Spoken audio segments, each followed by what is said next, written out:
Okay, share your screen with audience. This is a big screen for my thing. Let's see. Yeah, so I guess we're live. Cool. Couple of viewers. Got guys tuning in. And thank you guys for tuning in. Bronson, you might be there. Let's see. Wave Bronson. Wave to this guy. Viewers. Wave, wave, wave. Thanks you guys for tuning in. If you guys don't know, my name's Chris Borges. I like to do music, so that's what I'm being given to you guys right now. And I got every platform I wanted to, I think. Insta, YouTube, Tik, YouTube,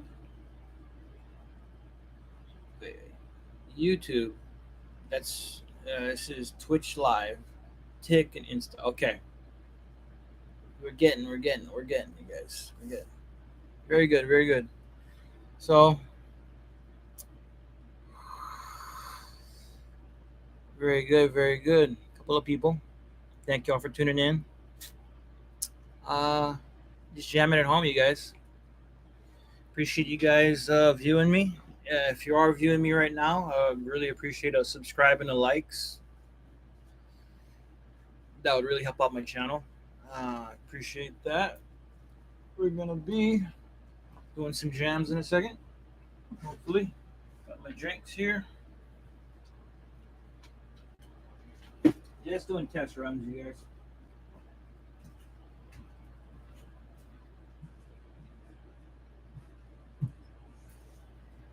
Uh,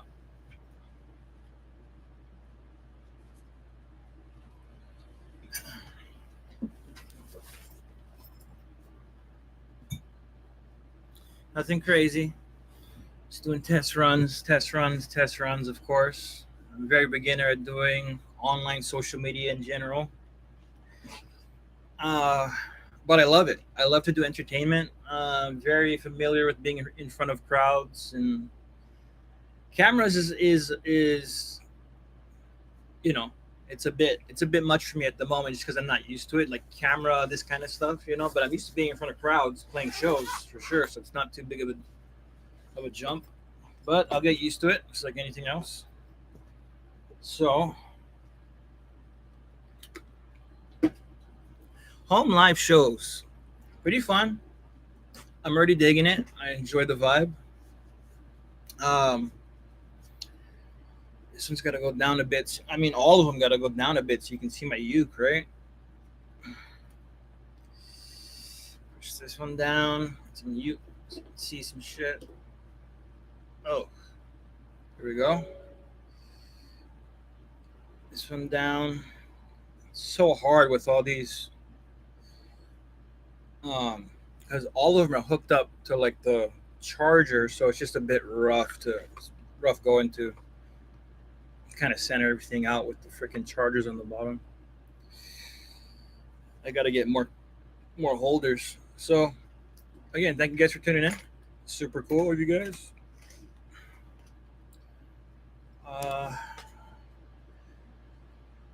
Yes, and this is an actual real live event right here for me. I appreciate it. It's pretty sick. I guess everything's going according to plan so far. And try to bust some little jams. Right now it's 6 in the evening over here, or nighttime, I guess almost nighttime. Super evening session.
Can't believe we're getting such a good sound. This little damn thing tonight. It's very hit and miss. It's like either it sounds good or it doesn't sound good. It's sounding really good at the moment. I'm liking the chords. And I really gotta fix up all the cameras because not the best angles, but hey, we're streaming, guys. All platforms. Okay, here we go. I was falling down on top of the sunset freeway, driving all around until my car ran out of gas and I fall out. Well, I'm driving this way all over the town, all over the sound, all over the town, all over the sound.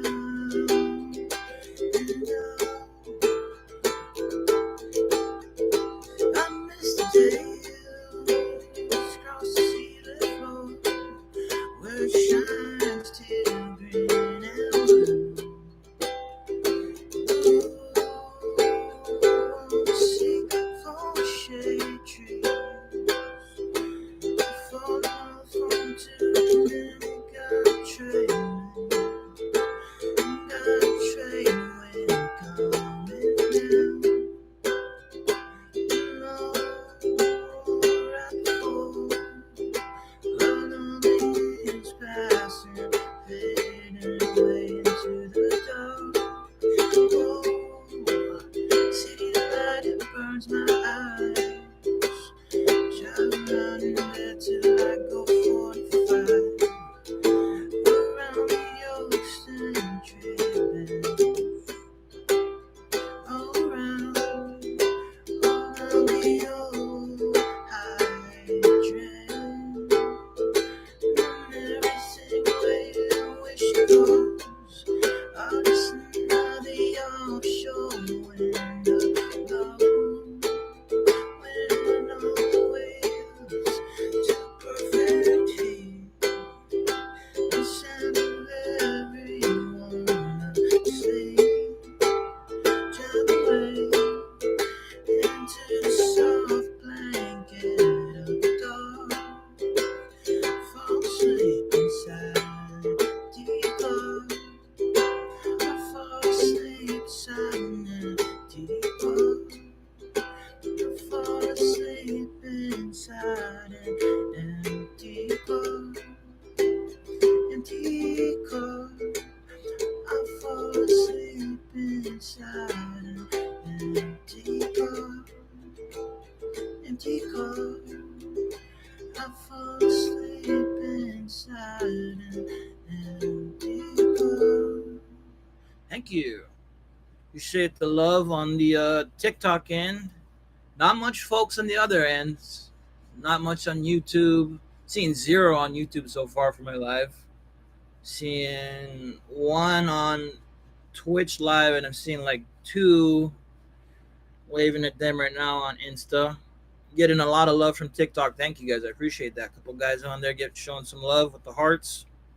If you guys like my music, please subscribe. Please like all my vids. That would really help me out like 10 million fold.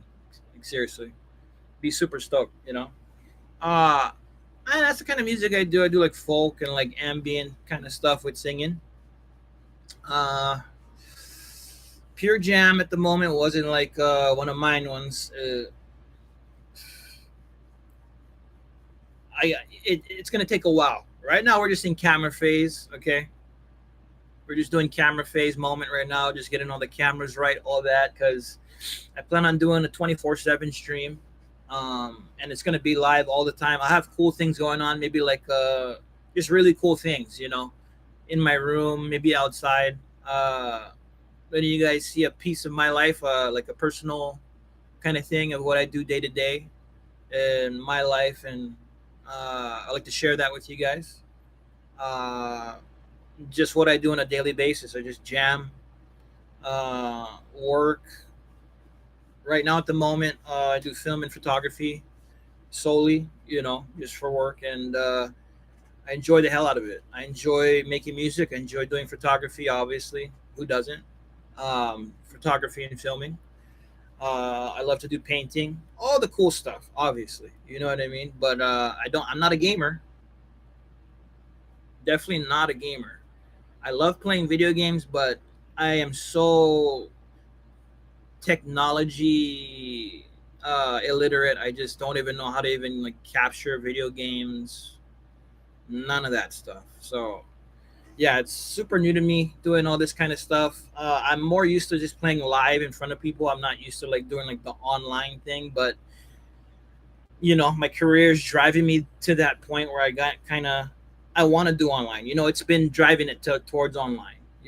Just showcasing my music online and what I'm about and stuff like that. Yeah, um, I'm definitely about jamming, playing songs, 1,000,000%, 1 trillion, infinity. Uh, so that's one thing is it's gonna be very barbaric. It's gonna be barbaric and it's gonna be chaotic for a while until I get the cameras right, until I start understanding how to make all this stuff for make it solid. But what you're gonna get from me, if you guys are here even listening, obviously what you're gonna get from me is music.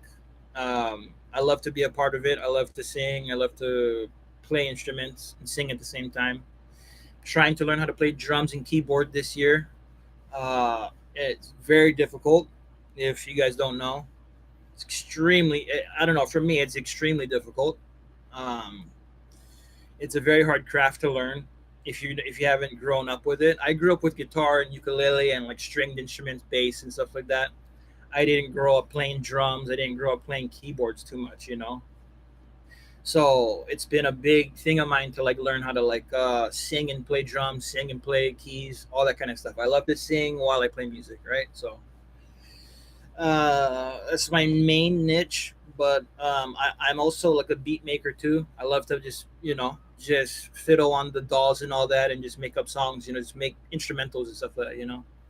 Um, if you'd like to check out my music, if you guys don't know yet, I am working under my solo project, which is called I Think I Just Lost My Mind. Had it for a few years now, many years actually, before even I started even posting stuff up.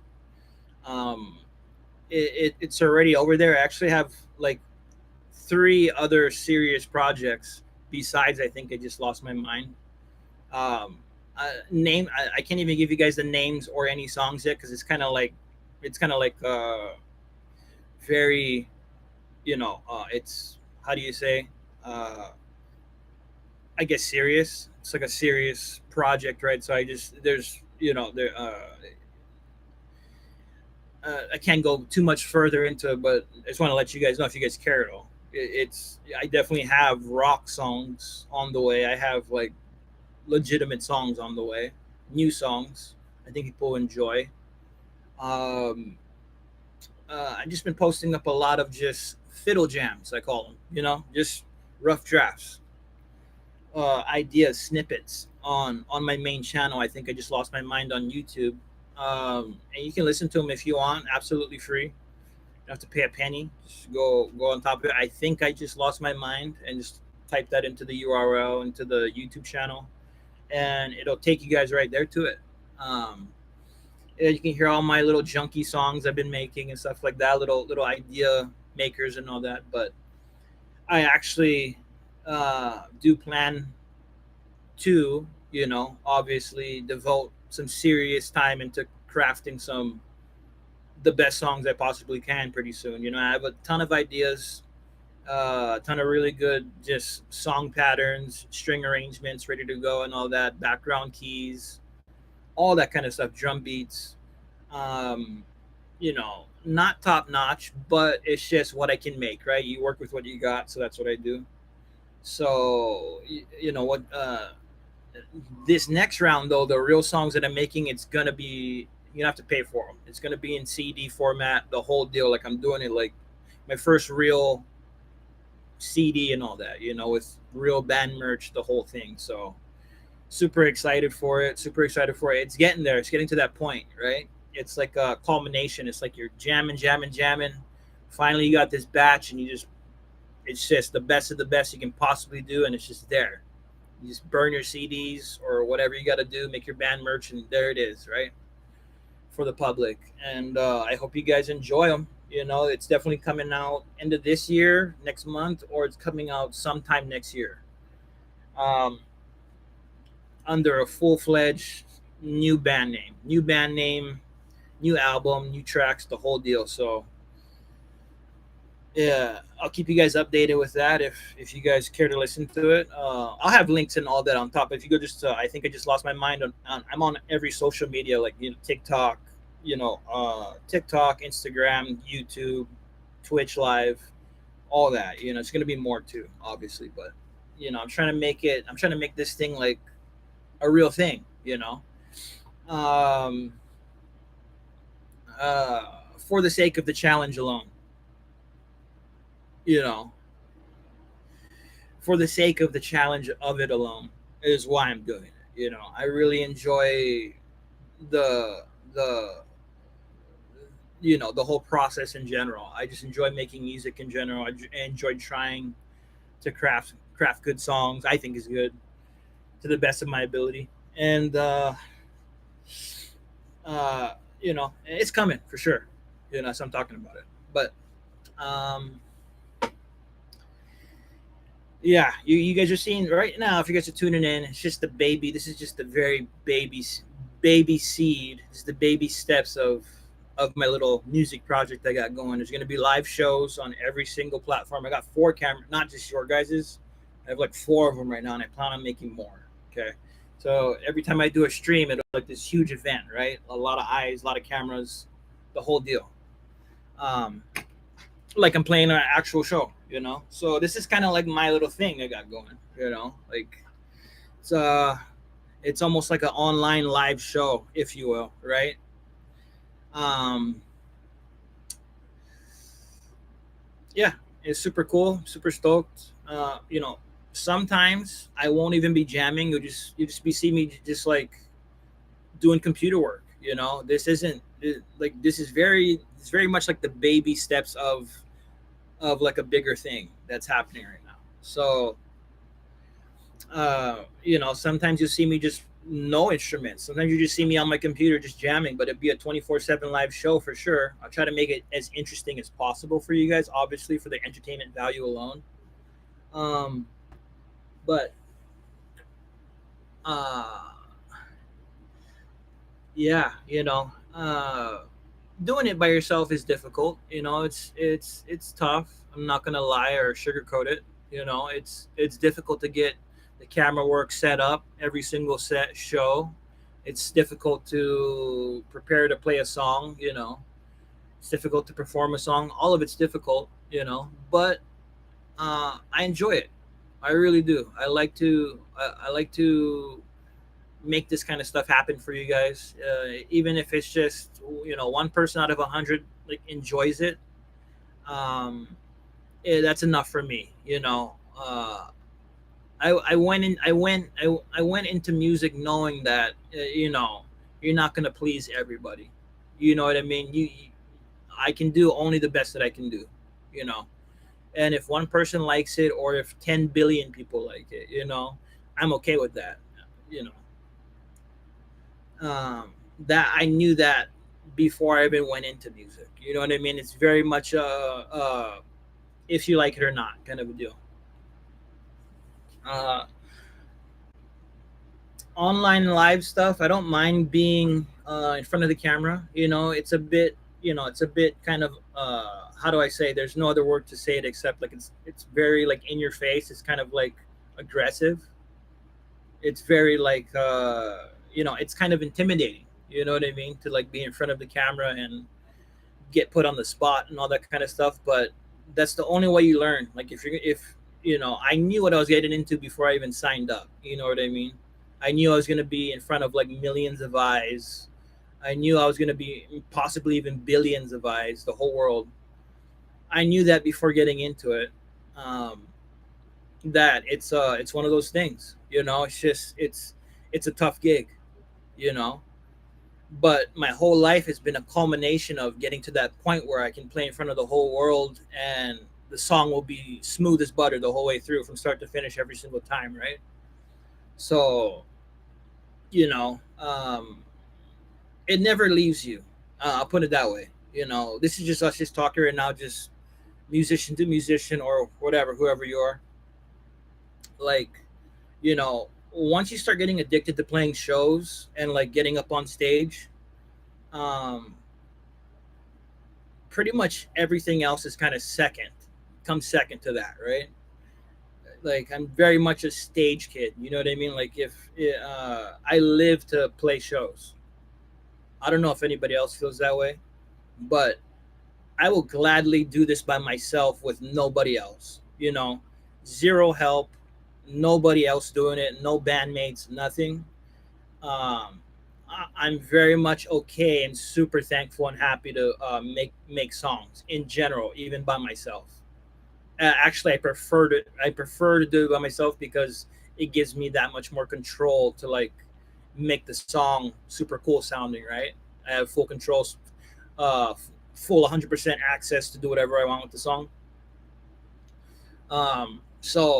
Yeah, I have no problem with being in front of, you know, being in front of an entire arena or you know a mass field of like a couple million people playing my songs for them. You know, it's not a problem for me, you know what I mean. There's no scarcity. There's no fear. I'm very calm in those kinds of settings, right? Um, but one thing is the music has to be good. If the music's there, I'm there, right?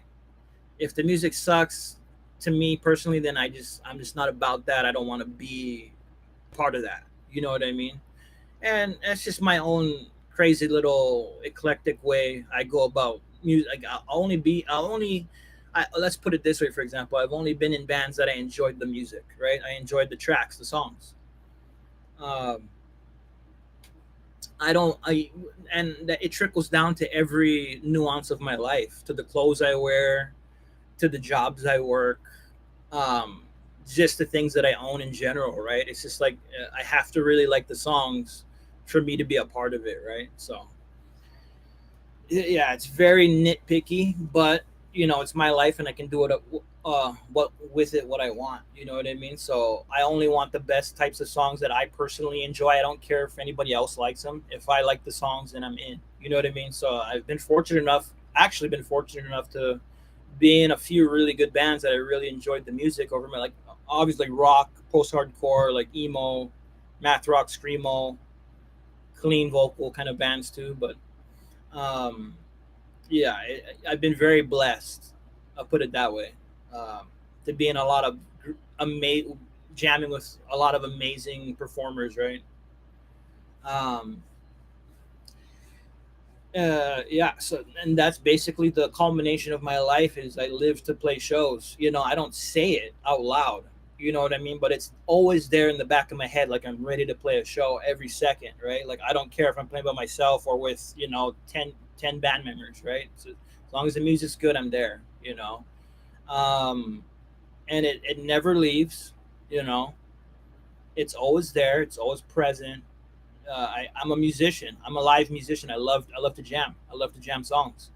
It's always a rush. It's always a great feeling to play a song from start to finish on the guitar, and doing background singing or singing in the song too, especially.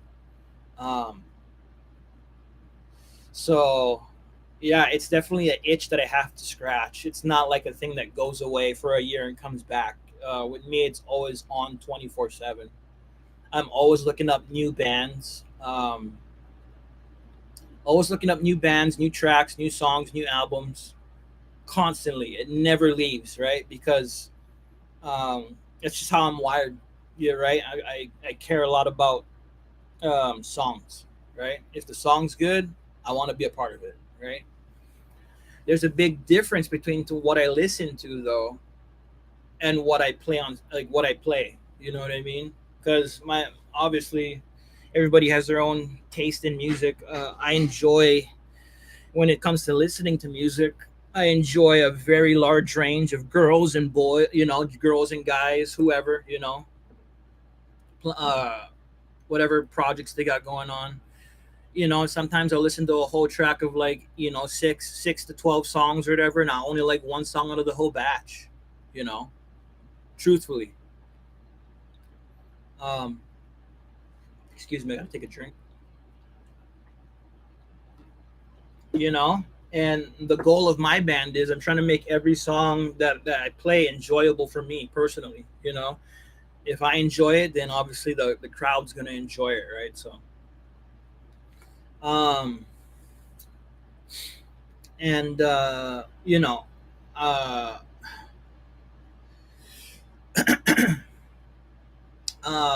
my spectrum for the music that I listen to, it's very wide, super wide, from like Avril Lavigne to like Billie Eilish to like, and all the way down the spectrum to like death metal and like grindcore and like crazy stuff, right? And in the middle too, like indie weird stuff, all that. I listen to like a very large amount of music, right? Like a very vast array.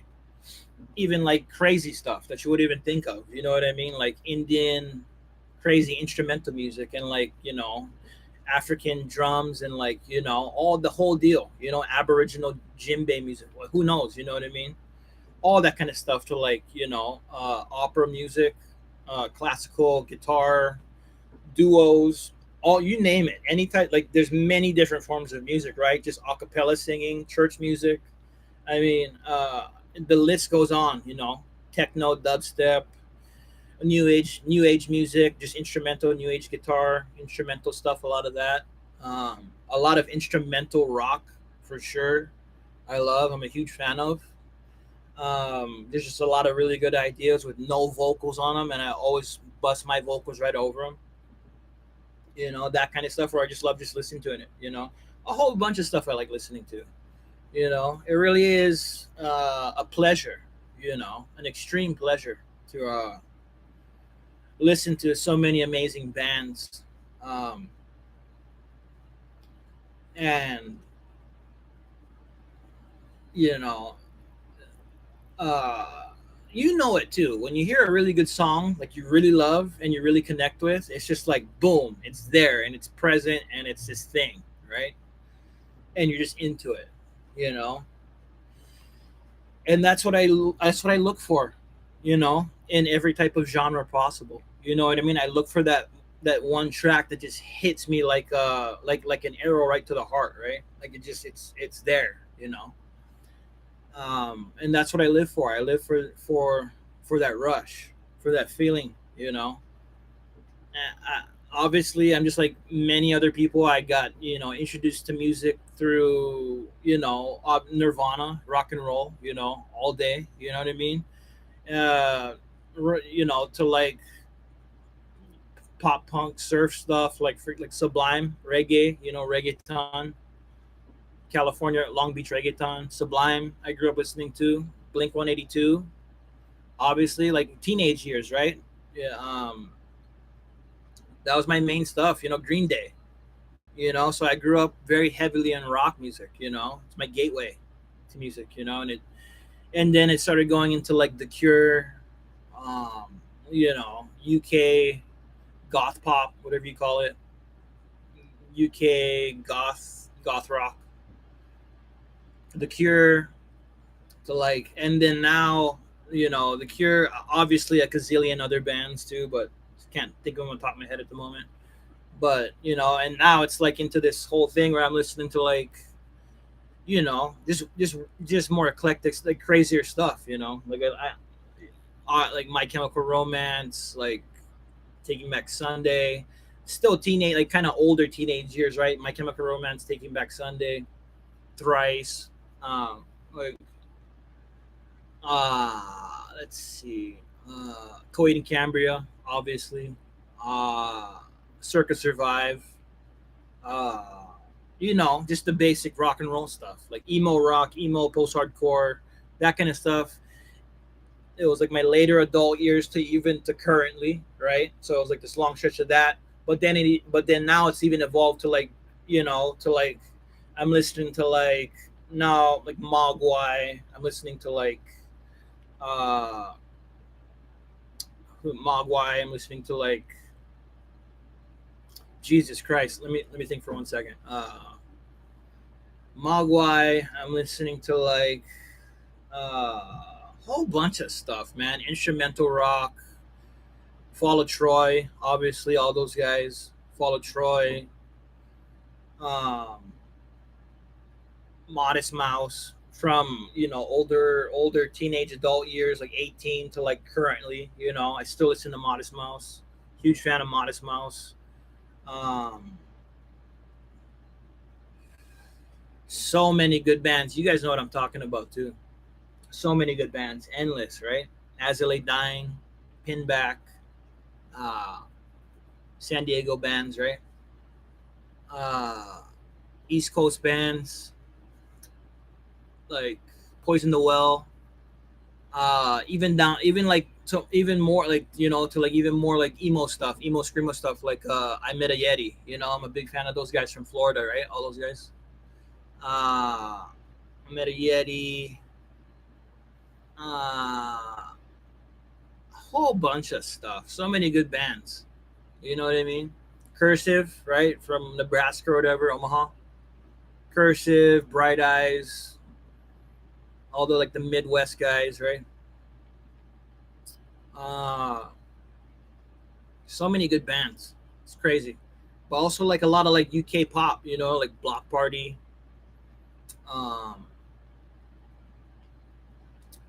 who's that? Like so many good bands. Atreyu from California actually got the bassist. He actually gave me his whole set, like his whole, it was like a guitar, whatever, guitar rack setup. You know what I mean? And I got it from the guys from Atreyu. I got a whole bunch of stuff just from different. I've been playing music for so long that obviously you just run into everybody, right? Run into a whole bunch of band members, whole bunch of stuff, right?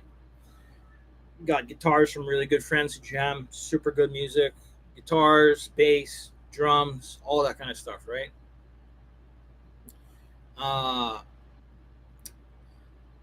my goal for the band is, dude, honestly, it's just to pump out content. Bottom line, pump out songs. You're gonna be playing in music, you got to pump out songs, right? So easier said than done. It's just like making a movie, right? It's like you trying to make a freaking short film movie. The hardest part is making the movie, right? Just like music. You want to make music, the hardest part is making the music. Bread and butter, just simple, right? So um, it's it's a battle. It's a daily battle. You know, you only can do what you got. What you got, right? Like right now, like I'm doing like 4 channels right now. I have 4 live event shows right now being live broadcasted. And it's not easy to post this stuff up, but I make it happen. Here I am, right? So um, I wish it was easier, to say the least, to do it by yourself, but there's no way to do it. It's almost like you can't even breathe. It's like being put under a pressure cooker. That's just unbearable. Like, let's put it that way, right? It's very, very difficult to. I don't know what the frick's going on with this one, but it's trying to close on me. There we go. Okay, we're back in business. But whatever. It's what it is. You guys are here, and you guys are, if you so choose to do so, you're a part of my life. You know what I mean? You're witnessing my life. This is my life, dude. Like, these are my problems, and I'm going to talk to you guys about my problems and what I'm going through, because this is my life and this is what I'm dealing with at the moment. You know what I mean? You're experiencing it right here with me, right in the flesh. you know I never did hide. I just wanted to make sure I provided some, at least a little bit of the best, most decent content I could possibly provide for you guys without just looking like some space monkey and just jumping on and being like, hey, hey, I'm here. I wanted to have like songs ready. I wanted to have like topics to talk about, the whole deal, right? I wanted to make it like special. Make it. You guys are watching me. I want to make the best possible content I can for you guys, right? So, um, I will be doing podcasts, a podcast too. Um, a lot of stuff in the works, you guys. It's not easy, especially for me, to do any kind of like live chat, live speaking, all that kind of stuff, right? It's you see everybody do it and you watch it on TV and stuff, and when you actually do it yourself, at least for me personally, like it it's not easy. I'll put it that way. It's not the easiest thing to do in the world, right?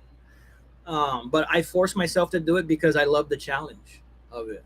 I absolutely love the challenge of doing it. You're right. I'm very much a competitor in many arenas, right? I love competition, right? I love to battle and wield my axe and swing my sword, the whole deal, right? I'm just that guy. I love the challenge of it. I'm a challenger. I'm a fighter. That's what I am. I willingly and not even forcefully. I just enjoy jumping into arenas like this, right? I care zero about any kind of negative flack I get or any kind of negative comments and stuff. That I really don't care. Like you could say whatever you mean thing you want. It sweeps right off my shoulders, right? Um, is because I know that there's a mountain of opportunities and stuff like past all of this, right? And I'm gonna be here for a long time, right? I'm alive. I'm going to be alive on earth for at least for the next 10, 20, 30, 40 years at least. So I want to make the most of my life, right? Even if that means struggling in the hell pits, right? Which is this. And it's not even that bad. It's just like you're just talking live or whatever. So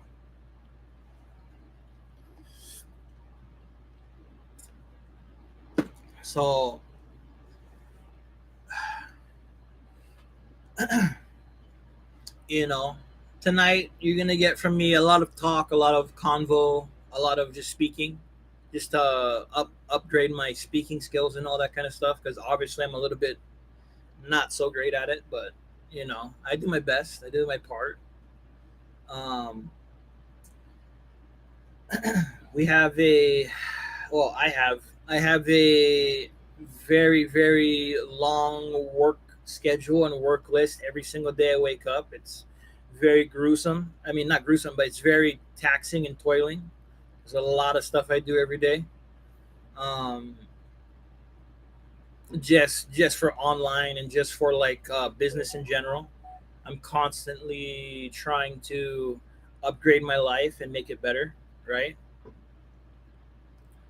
And I really enjoy talking. I really enjoy doing the public speaking and all that kind of stuff and talking to you guys just about my life and what I know. You know what I mean? I really enjoy giving you guys information or just speaking about whatever topics I feel, I don't mind. I don't mind giving my time to you guys. You know what I mean? Like without you guys, my life wouldn't even be possible without you guys, right?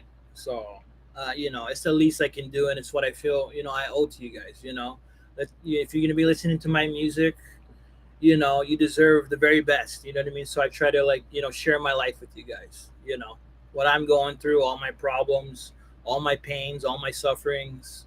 I tell you guys about it, in hopes that you guys can, get some sort of relief or some sort of information that you need from it. Um, I don't mind sharing my life with everybody. You know what I mean? It's actually very therapeutic in a way. You know what I mean? It feels really good to speak on just my life and just subjects and what I know about. Right? It feels really good. It's like therapeutic for me, so I don't mind. Right? Some people they get scared. When you start when you corner them, when you corner them into like a setting like this where you're just on camera and stuff like that. A lot of people they get scared and they bottle up, right?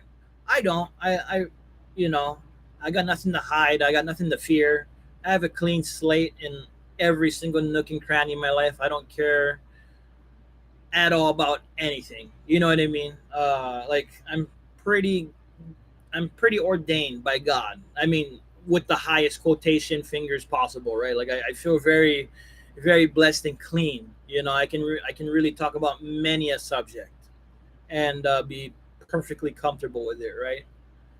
I don't like to talk about, obviously gross stuff or anything like that, but I love to talk about just wholesome things. You know, my music, what's going on in my life, my little itty bitty problems, what I got coming up for the future, those kinds of things. You know what I mean? And I really appreciate every one of you guys that listens. You know, it's very healing for me to speak, about these things because I don't usually get to be quite frank. You know what I mean? It's very much a pleasure of mine. You know what I mean? To host you guys and stuff, like talk to you guys. Um, I really enjoy it a lot, actually. Um, a lot of people when they see me, literally people who don't even know me, just people I've met and stuff like that in the past, they always tell me, dude, you remind me of like a pastor or like you totally could be a pastor, or you totally could be like a therapist. you know I guess that's my personality. you know but I've heard that a lot from many a people. you know uh, they tell me like, oh, I would have thought you for a pastor, I would have thought you for a therapist, just by the way I speak, but my tone of voice, how I carry myself, the whole deal, right? Um, gotta wave at this dude. What's up, dude? Yo, yo. But yeah, freaking you know, always a pleasure. I would play at any place that wanted me to come play. Whether it's like a bar or an event or like an arena or like a grass field stage, or like an event, like a huge show, like a huge like festival. I don't mind playing anywhere. You know, it don't matter to me. Um, Preferably though, you wouldn't believe it, but I actually enjoy doing home shows more rather than or just live, very very casual jams. You know what I mean? Nothing serious, nothing crazy eventful, right? Much rather just play shows at home because it's just more comfortable to me, right? I can just grab my little soda, I can sip on it, and um, I can take my leisure, if you will, right? When it comes to like major shows and events and stuff like that, it gets very very pressure cooked. It's very pressurized. Yeah, there's a lot of pressure to like you gotta act a certain way, you gotta move a certain way. When people come to shake your hand and stuff like that, you gotta be very respectful. There's a whole etiquette to it, right? And it's very taxing on me. I don't I I enjoy playing for everybody, but it's very much a very tedious task to me, to say the least, right? It's like you might as well be at a real job. You know what I mean? Because you have to like you have to walk up on stage, you have to have to have a certain etiquette about yourself, and when you play songs, you have to play them super tight, super good. People are paying a lot of money to come see you and all that kind of stuff, so you better be playing your guitar good, better be singing your parts right, you better be playing the song good, like on point, because they're paying a lot of money to come see you. Yeah, so it's one of those things that I don't enjoy it. Just being frank and just being open and honest with you guys here, like it's not my favorite thing to do, but I've done it many a time in the past, right? And it's very taxing, to say the mentally. Not so much physically, but just mentally. Yeah, it's very much like becomes a thing, right? So it's not my favorite thing to do, but I'll do it if the money's there, right? If the pay is good, and then I'll do a full show. But that's one thing, is you need time to practice, go in the recording studio, get the songs down. You know what I mean? Time to go, load up the vehicle with all the music gear, everything, head out, unload, set up on stage, get all the gear right, play the set, unload. It's a process, right?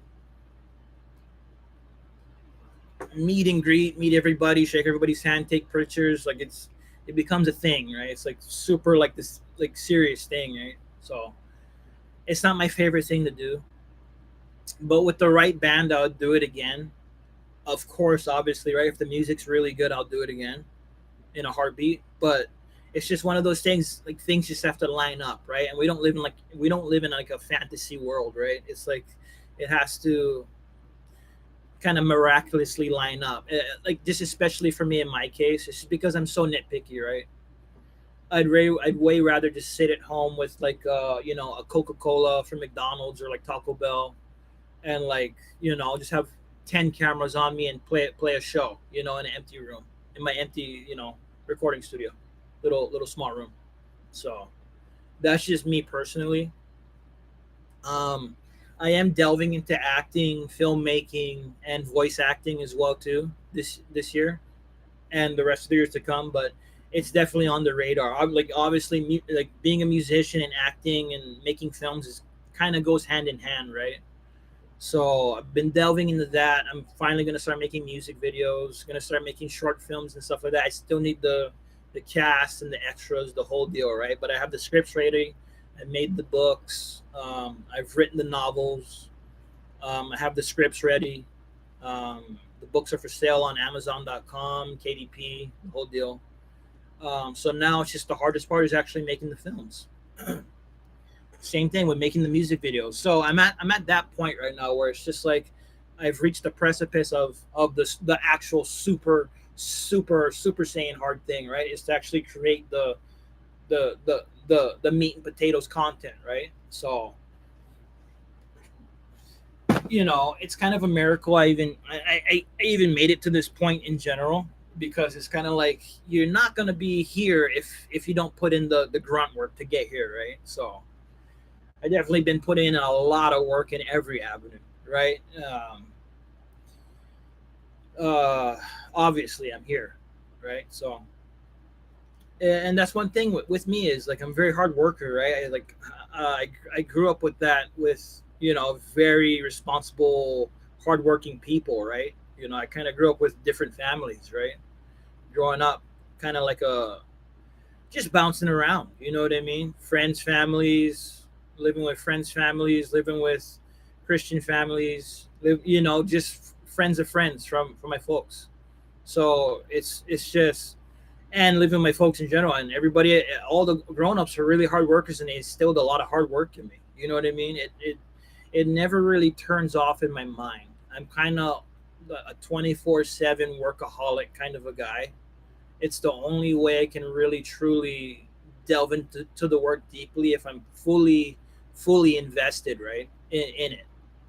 I'm an all or nothing kind of guy, as a lot of people say, right? I am that guy fully. I'm a workaholic. I love it. I love to do work that I love to do. You know what I mean? So it's one of those things that I just so happen, luckily, out of the gazillions of people around, that I'm fortunate enough to have found my niches that I love to do. You know, so the next step is actually just creating the hardest part of all, is the meat and potatoes of it. The content. That's it. I got to just make the movie, make the music videos, and pretty much in like Flint, make the CDs, make the songs. Not too far fetched for somebody like me. You know, I'm not that far away from glory, as you might say. You know, pretty damn close to actually making this thing real. And if it's kind of scary. It's like I'm like, oh man, this is so cool. You know what I mean? I never thought in a million years that I'd even get to this point. It's really mind boggling. It's kind of been a dream of mine. Doing filmmaking, doing acting, doing making movies, making music videos, making music, kind of dream job stuff, right? But it's actually becoming like real stuff for me. So I'm showing you guys that journey along the way from this is what everybody wants to see, right? Is the guy that comes from nothing, but makes all this kind of miraculous stuff. People love, a rags to riches story. People love that stuff. So that's the content I hope I can provide for you guys. You know what I mean? I really am a rags to riches kind of a story. You know, just so happens I'm getting damn close. And if I actually pull this off, I'm sure I could write a few books that people would love to read because they're like, it's just very inspiring, right? Number one, first and foremost, it's extremely inspiring. You know what I mean? Like for all the guys that want to make music, for all the guys that want to make short films, you know what I mean? Do YouTube and Twitch and the whole deal. You know, coming from a guy that actually pulled it off. How did you do it?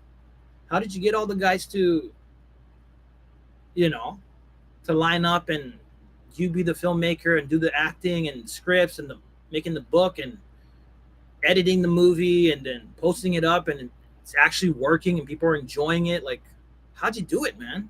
You know, it's crazy. It's almost insane, right? Dude, you know what's the most insanest thing to me? Growing up and then,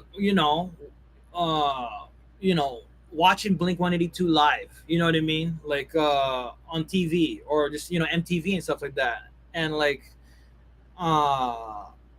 listening just to obscure bands and just thinking in my head, dude, there's no way in 10 billion gazillion ever years that I'd ever be in a sick band.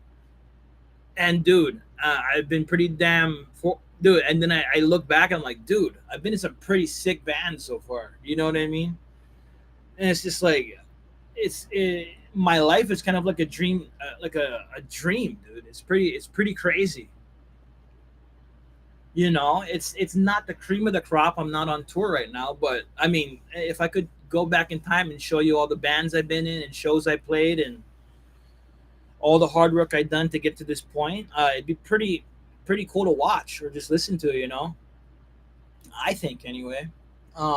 And yeah, it's just just that alone just blows my mind. I can't believe, you know, I've actually made songs that people listen to. You know what I mean? That I got like a couple thousand views on. It's crazy to me. Like I can't even believe one person even listens to it. And I know it's just it's just very inspiring, right? And that's what I want to. That's my message to this world. That I wanna two messages that I wanna talk, like really bring into light, right? My two main messages is you can come from absolutely nothing and still be successful and still pull it off, right? It's just more harder, and there's a lot of zigzags and all that kind of stuff, cross-eyed stuff you got to go through to make it happen. And the second one is your happiness level in the job that you do is a major role in your mental health. I think that's major. It's a major thing to know about. And some people I believe just some people just straight up just don't know about it, or they don't know how to word it correctly to understand it correctly. You get what I'm saying?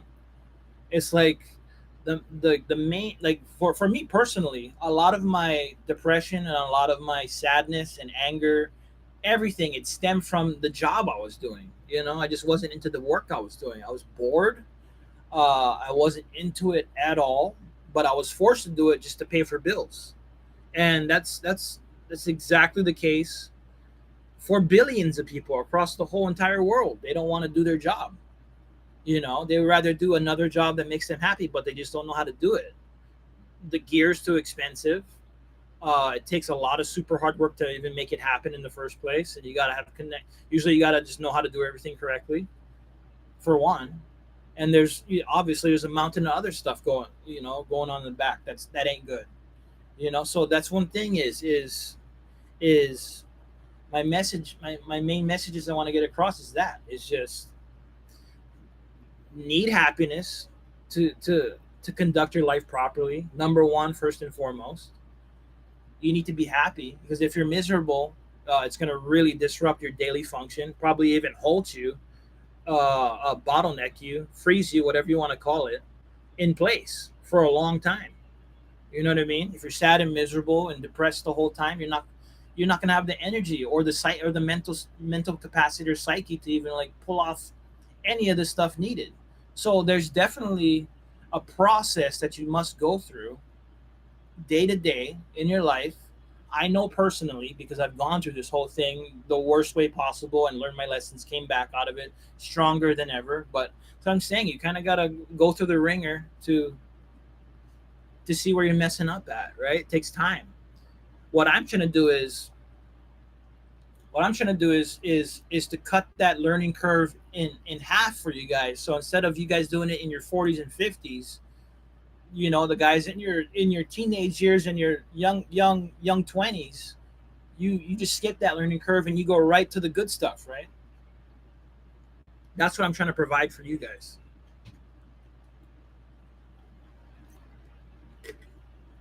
Don't be making any kind of mistakes, right? You go right towards the gold, as they say. So I have a very positive message to display to the entire world. That's very important too if you're trying to do like a very mass public kind of a thing, right? Messages have to be very good. And mine's are just so happen. Um, and that's one thing is, man, it's like if you're gonna I know firsthand, like if you're gonna do like big stuff where millions of people are gonna be listening to you and stuff, you better have something good to say, right? You can't be crazy guy in the bushes just shouting out demonic stuff, right? Like you really gotta have like good stuff.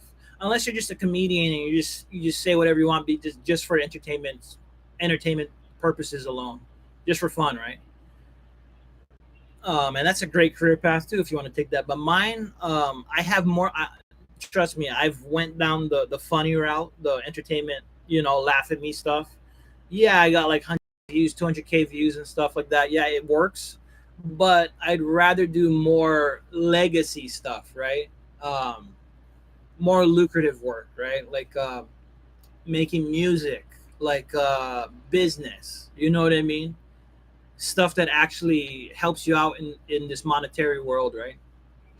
So of course, if I have time, I'll always do funny stuff. I mean, I'm not a complete cold neck goose. You know what I mean? I'm not a complete cold neck ostrich where I don't like any fun and of course I like fun and laughing and all that kind of stuff. But I think music is just way sicker to do. Point blank. If you'd ask me, hey Chris, do you want to be on stage doing comedy tonight, or would you rather be doing a sick show with your friends, like playing really good music? I'd rather be the music guy, to be honest with you. Just point blank. That's just me personally. I'd rather be playing a sick song than uploading some funny kind of memes on top of YouTube or something. You know what I mean? That's just me personally. I enjoy that more. The good songs. Um, or if you say, Chris, uh, would you rather be a funny comedian guy tonight doing playing at this little bar, this little set over here, or would you rather be acting in a movie or doing a film or actually making a really sick movie? I'd rather be making a really sick movie and acting in a really good movie. That's just me personally. One that I wrote and that I film make myself as well. That's just me. You know what I mean? That's just my cup of tea. Um, that's who I am. You know what I mean? Like I'm an actor, I'm a filmmaker, I'm a musician, I'm a voice actor, um, hard worker in general. I do like a lot of online work.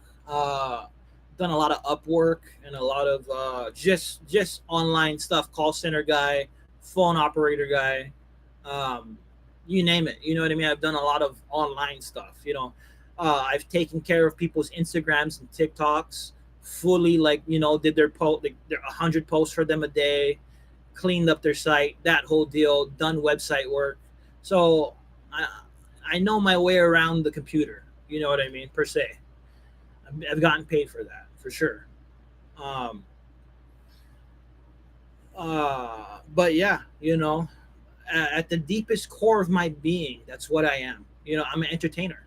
You know, maybe not the greatest, but I definitely have it in my blood. It's in me. I grew up around entertainers. You know what I mean?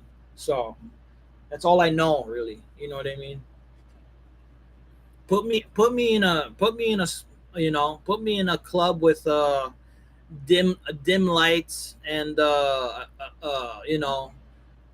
crowd of drunk people, men and women, and give me like a ukulele and like a $5 mic, and I'm practically home. You know what I mean? Um, but that's just me. You know what I mean? That's what I love. That's what I do. Um, we have. Sorry, one second. I have to take a sip. So I found out what I love to do. You know, there's one big problem, and I will say this: there's one big problem to the things I love to do, which is it's kind of a dream job kind of a thing, right? Not everybody gets to do it for real, right? Because for one, it's really expensive. It's really hard to book shows, the whole night, right? It's really hard to make songs. It's really hard to make movies, right? Kind of a dream job, kind of a thing, right? What a lot of folks want, but they can't have, right? So there's that problem, you know. For one, it's really hard to do, but I do what I can. I just try to make it happen, It's definitely a beast. I'll put it that way. This entertainment kind of thing, it's a beast. You know, it's a monster for sure. There's no sugarcoating that. There's no easy way around what I just said. It's a beast. It's a monster, and it's hard. It's hard to do everything correctly. I'll put it that way. Um,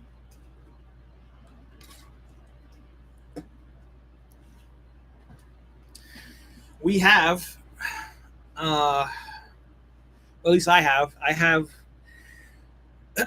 a lot of dreams, goals, and aspirations that I would like to manifest into reality. Just like everyone else. Um, uh, and and I believe I can pull it off. I truly believe that.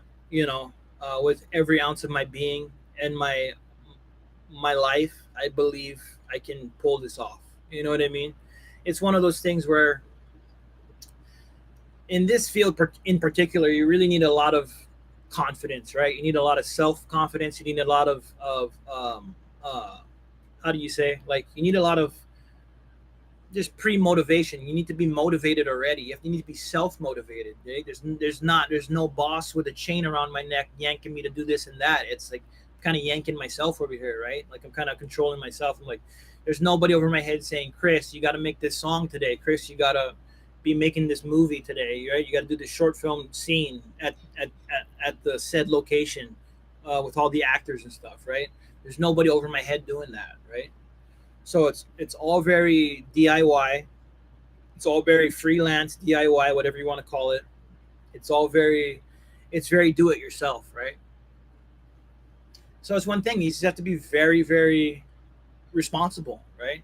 In general, to do this kind of stuff, because there's nobody holding my hand telling me to do stuff.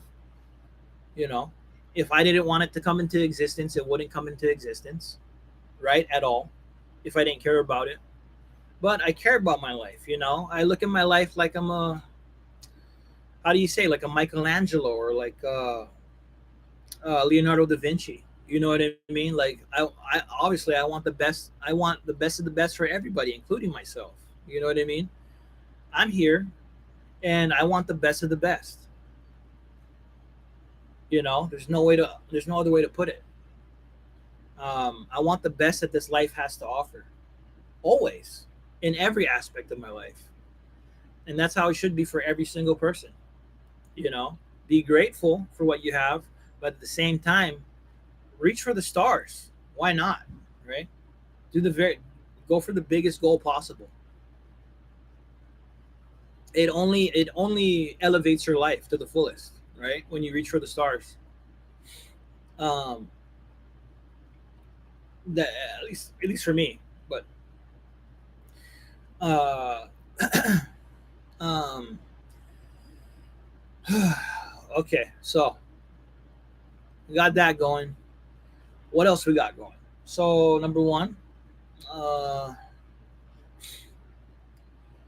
aliens and Bigfoot. Okay, let's dive into another kind of crazy one that I've been getting into lately. Aliens and Bigfoot and the whole ET extraterrestrial thing. Just to get completely off topic to another one, because I'm trying to let you guys in on my life and what I do, right, and what I'm about, right. What I've been learning a lot about lately is, like, alien civilizations and UFOs and the whole nine, right. Watching a lot of documentaries on that, and personally, I believe in aliens. Okay, I believe they exist, and a lot of people don't. I don't think they're a government made aircraft. I don't think the aliens, the Greys, and all that stuff, the reptilians, I don't think they're government made from another country. I think they come from a totally different planet, and they come here to refuel. Okay, they come here to refuel for Earth's water, for Earth's resources, and like livestock and all that stuff. This is basically like I believe planet Earth is like extraterrestrials little gas station along the way to go to another place, right? They kind of need to refuel because everything's so far away. Possibly, it's just my theory and it's what I believe. I want to know. I want to let you guys know what I believe and where I come from. Right? I believe aliens are real. If you put a gun to my head and say, Chris, do you honestly believe aliens are real and there's alien planets out there in outer space? I'll look at you dead in the eye with the gun pointed right to my forehead, and I'll tell you, yeah, I believe aliens are real, full on. And a lot of people will disagree with me, but that's what I believe. I think they're out there. Do you know why though? Because I've seen them with my own eyes. I've seen UFOs. I've seen flying saucers. I've documented them on the UFO official UFO website. For just if you get in contact with them, or if you've seen one, to write them out like a full on detailed description. I've done that before because I've actually seen them before in real life many years ago. But it's how I came to my conclusion because I've seen them with my own eyes in person. Actual real aliens, alien spaceship, the whole deal. Okay. Red blinking lights in the sky, the whole deal. Blasting off into outer space, the whole thing. I've seen it. Okay. And I've documented it. I've written full on essays, to the UFO, the official UFO sighting.com page, the whole thing. Like, sent them everything, paper drawings, the whole thing, right? So, the reason why I believe aliens honestly exist is because I've seen them with my own eyes. Okay, and no one can ever take that away from me because I know what I've seen. I know what I've experienced. I know what I saw. um, you know, classify me as crazy or nuts or whatever like that, but it's true. I've seen them, and I have a friend who can actually, who was there with me at the time, who can testify and actually say that he's seen the freaking alien spaceship too. You know what I mean? Blast off into outer space, the whole nine. You know, documented witnesses over here. You know what I mean? And that's why I've delved so deep into like the alien documentaries and all that stuff because I know they're real. I know what I saw. I've seen grays before up close and personal, and they use their magnetic force field from their spaceship or from their mind or whatever, and did sleep paralysis, the whole thing. Um, you know, uh, oh, am I about that? Am I about that? Do I discuss that openly to the open public? As far as just like as an upfront kind of a thing? No, I'm just letting you guys know about my personal life and what I believe in. I'm just opening up myself to you guys, right? And that's just a little bit about me. I honest to God, I believe in aliens. I believe they exist. Watercraft aliens that live underwater, or they fly underwater and do their thing, whatever, refill, or, and I believe aliens come down to steal livestock, steal deer, wild goats, farm deer, farm goats, cows, all that kind of stuff, because they need to eat them. They like to eat that stuff, or they like to experiment them on, especially hunters and people too. Aliens abduct hunters on the wide in America. Like if you haven't seen over the past 100 years, there's been a lot of documented cases of actual elk hunters and deer hunters all over the United States that have been full on abducted by aliens, experimented on, and thrown back out like garbage because they didn't eat them. That kind of a story, right? So yeah, dude, there's crazy stuff that's happened, fully documented, right? And I believe that stuff.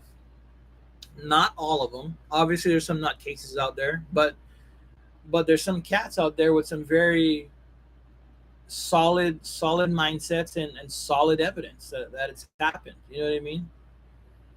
And those are the ones they usually document and put on Netflix and stuff like that. You know, those kind of guys. So yeah, um, I believe in aliens, full on. I'll go to my grave with that answer. Yeah, they're out there. I believe it.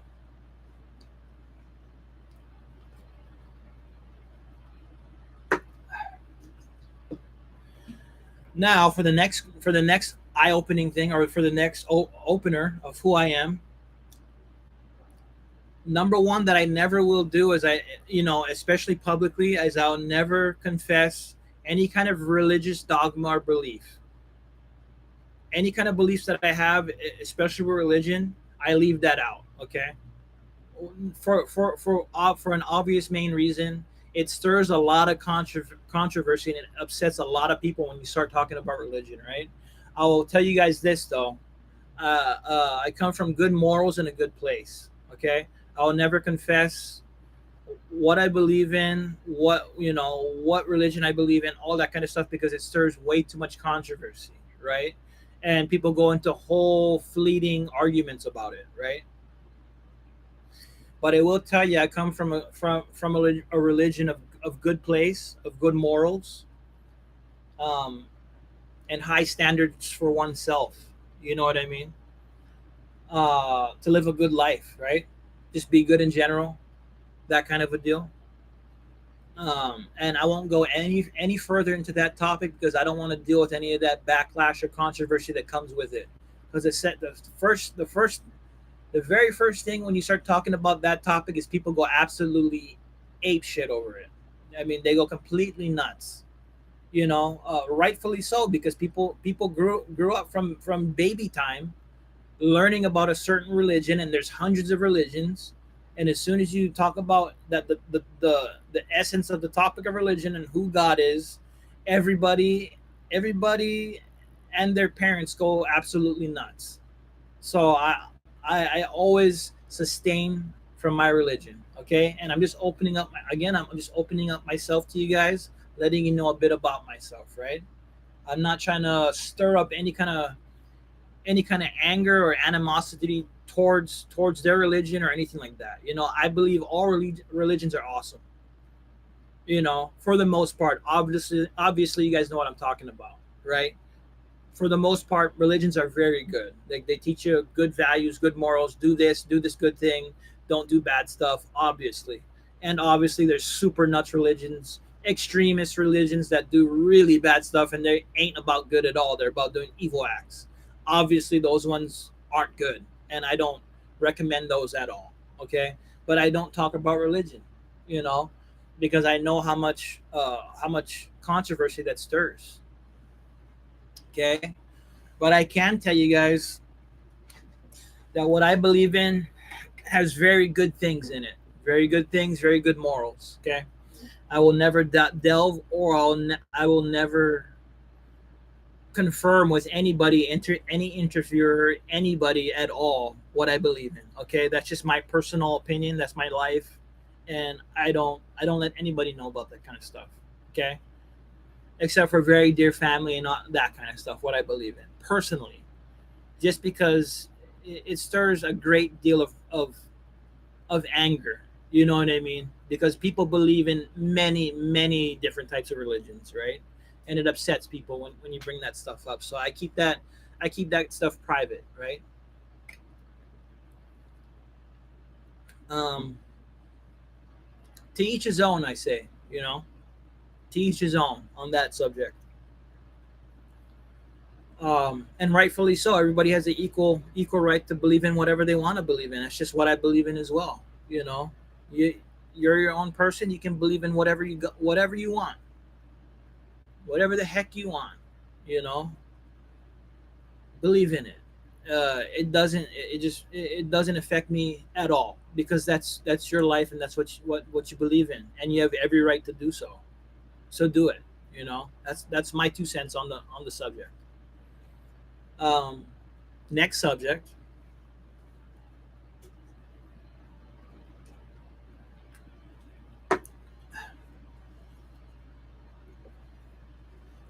Um,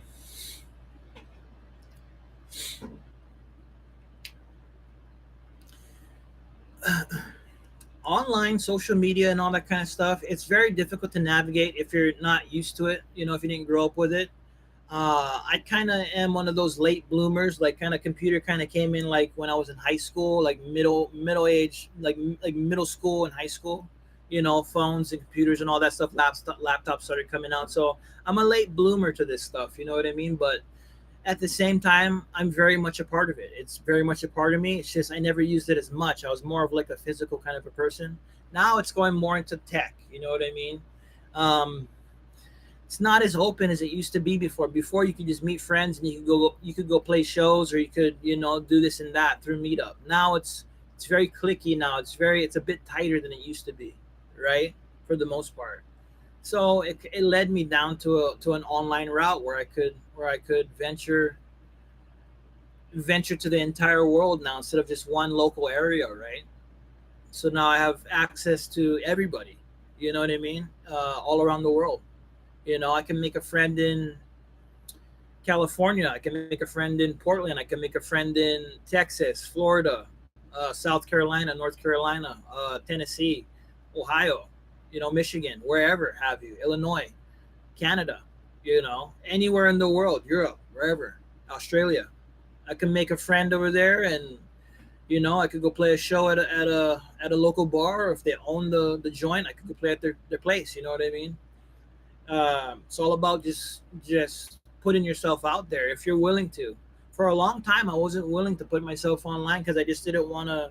I didn't know how to deal with that kind of pressure, right? But now I come from a place of mediocre understanding about the world and stuff like that. Not a great understanding, but I know a thing or two now. You know what I mean? I'm not as gullible as I used to be when I was younger. Now I come from a place of a little bit of understanding. So I come so it's easier for me to go on now because I understand about many things. You know what I mean? I understand about a lot of stuff and how the world works and stuff like that. So it's not as much pressure as it used to be. Before, I used to, like the live button was there, but I would hide from it because, well, I would shy away from it because I just didn't have much to say. I was kind of just a little imbecile, a little caveman. I had nothing really to say. Now I actually have positive messages to say. I'm I have my own experiences on many topics, and I have something to share with the world. Um, I have many things. I have many experiences, many good thoughts, many good ideas. I think would benefit mankind in general. So I don't mind putting myself out there now. You know what I mean? I have good. I think I have some pretty cool songs. I think somebody out there, people would enjoy. A lot of people would enjoy listening to. So I have things to offer. You know, and uh, I'm worth my weight in gold, as they say, right? I believe I'm worth my weight in gold now to be seen, to be heard. You know, it took me 40 years, about 38 years, whatever have you, but you got to start somewhere. better late than never, I say. Excuse me, I take a sip of this soda. But yeah, I believe I'm worth my weight in gold now. I believe I'm worth something. Before, I never used to think. I didn't have much to say. I was just very, very spacey, like a space cadet. Just didn't have much to talk about. Now I have things I want to talk about. I have topics that I know about and that I want to share about. I have opinions, about things, and I want to share my opinions, and I want to hear other people's opinions, and I want to rebuttal them. I want to challenge them, but I also want to agree if I believe it's agreeable what they're saying. You know, it's very intimidating to have controversy on topic matters with anyone really. You know, I don't enjoy conflict at all. I don't enjoy conflict. I don't enjoy arguing. It's more of a chore than something of fun or pleasure for me. I take no pleasure or no fun in arguments. Um, uh, unless it's like a life endangering kind of a situation. I don't enjoy that kind of stuff. I don't enjoy arguing at all. Actually, I enjoy peace over war. I'm very much like a very peaceful, docile kind of a person. Like I don't enjoy fighting. You know what I mean? I mean, but again, don't get me wrong. I am a challenger. Like, I mean, like if somebody wants to battle me inside of a octagon or something like that, I'm all for it. I'll put on gloves and knee pads and I'll scrap you. You know what I mean? Till one of us gets knocked out. But I also enjoy. I more enjoy peaceful things. You know what I mean? If you got me some like a paintball gun and all that, I'll battle you to a paintball gun duel, whatever. Teams on teams. If you got like a surf competition going, I'll challenge you to a surfing competition. Who's the better surfer? Who's the better wave rider? I enjoy different types of challenges, but one thing I do not enjoy is uh, is is arguing with somebody. It really drains me. I never really grew up arguing with people. It's kind of just like I kind of just I'm more of a fixer, right? I enjoy fixing things. I enjoy working to solve a solution, not argue about things, right? It's very annoying to me to argue. In truth, um, it's very annoying and uh, it's very draining. That's the best I can describe arguing with anyone about anything is to me it's extremely annoying and it's extremely draining, and I don't like to do it for almost any reason. Unless it's a life or death situation, right? So I avoid conflict. You know, at almost all costs. Unless I get cornered. Into a situation where I have to defend myself, right? Um, but that's just who I am. I enjoy peace. I enjoy my peace over anything else. It's my most prized possession is my peace. My tranquility. I enjoy having peaceful days. Where I can listen to beautiful music and I can listen to a waterfall stream. You know what I mean? I enjoy the peace. Let's put it that way. I don't like chaos and all that kind of stuff. It's not my gig. It's not my cup of tea, right?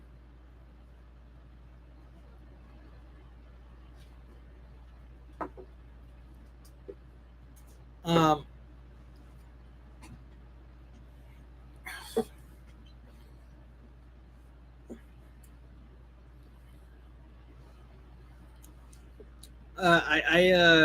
you know,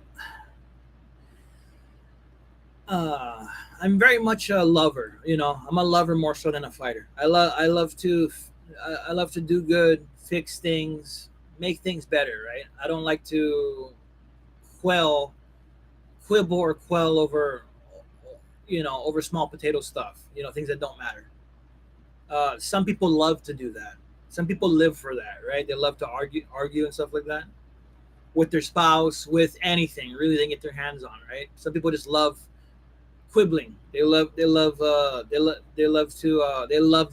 interaction of it in itself. They love to argue. They love to start drama. They love to start problems. You know what I mean? And I try to stay away from those people at all costs, right? Because it's just draining and it's super annoying, and I don't want to hear that stuff at all. Anything they got to say, usually, most of the time, I don't want to hear. It's everything they have to say or are saying. I don't want to hear it at all. Yeah, so I'll just leave the situation, right?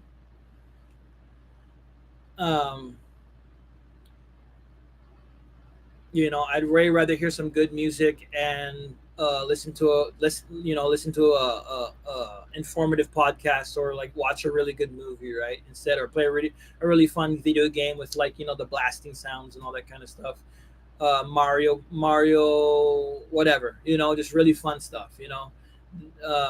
Listening to you know, some whack job, quibble about nonsense is just just thinking about it just completely just turns me off, right? It's just super annoying, right?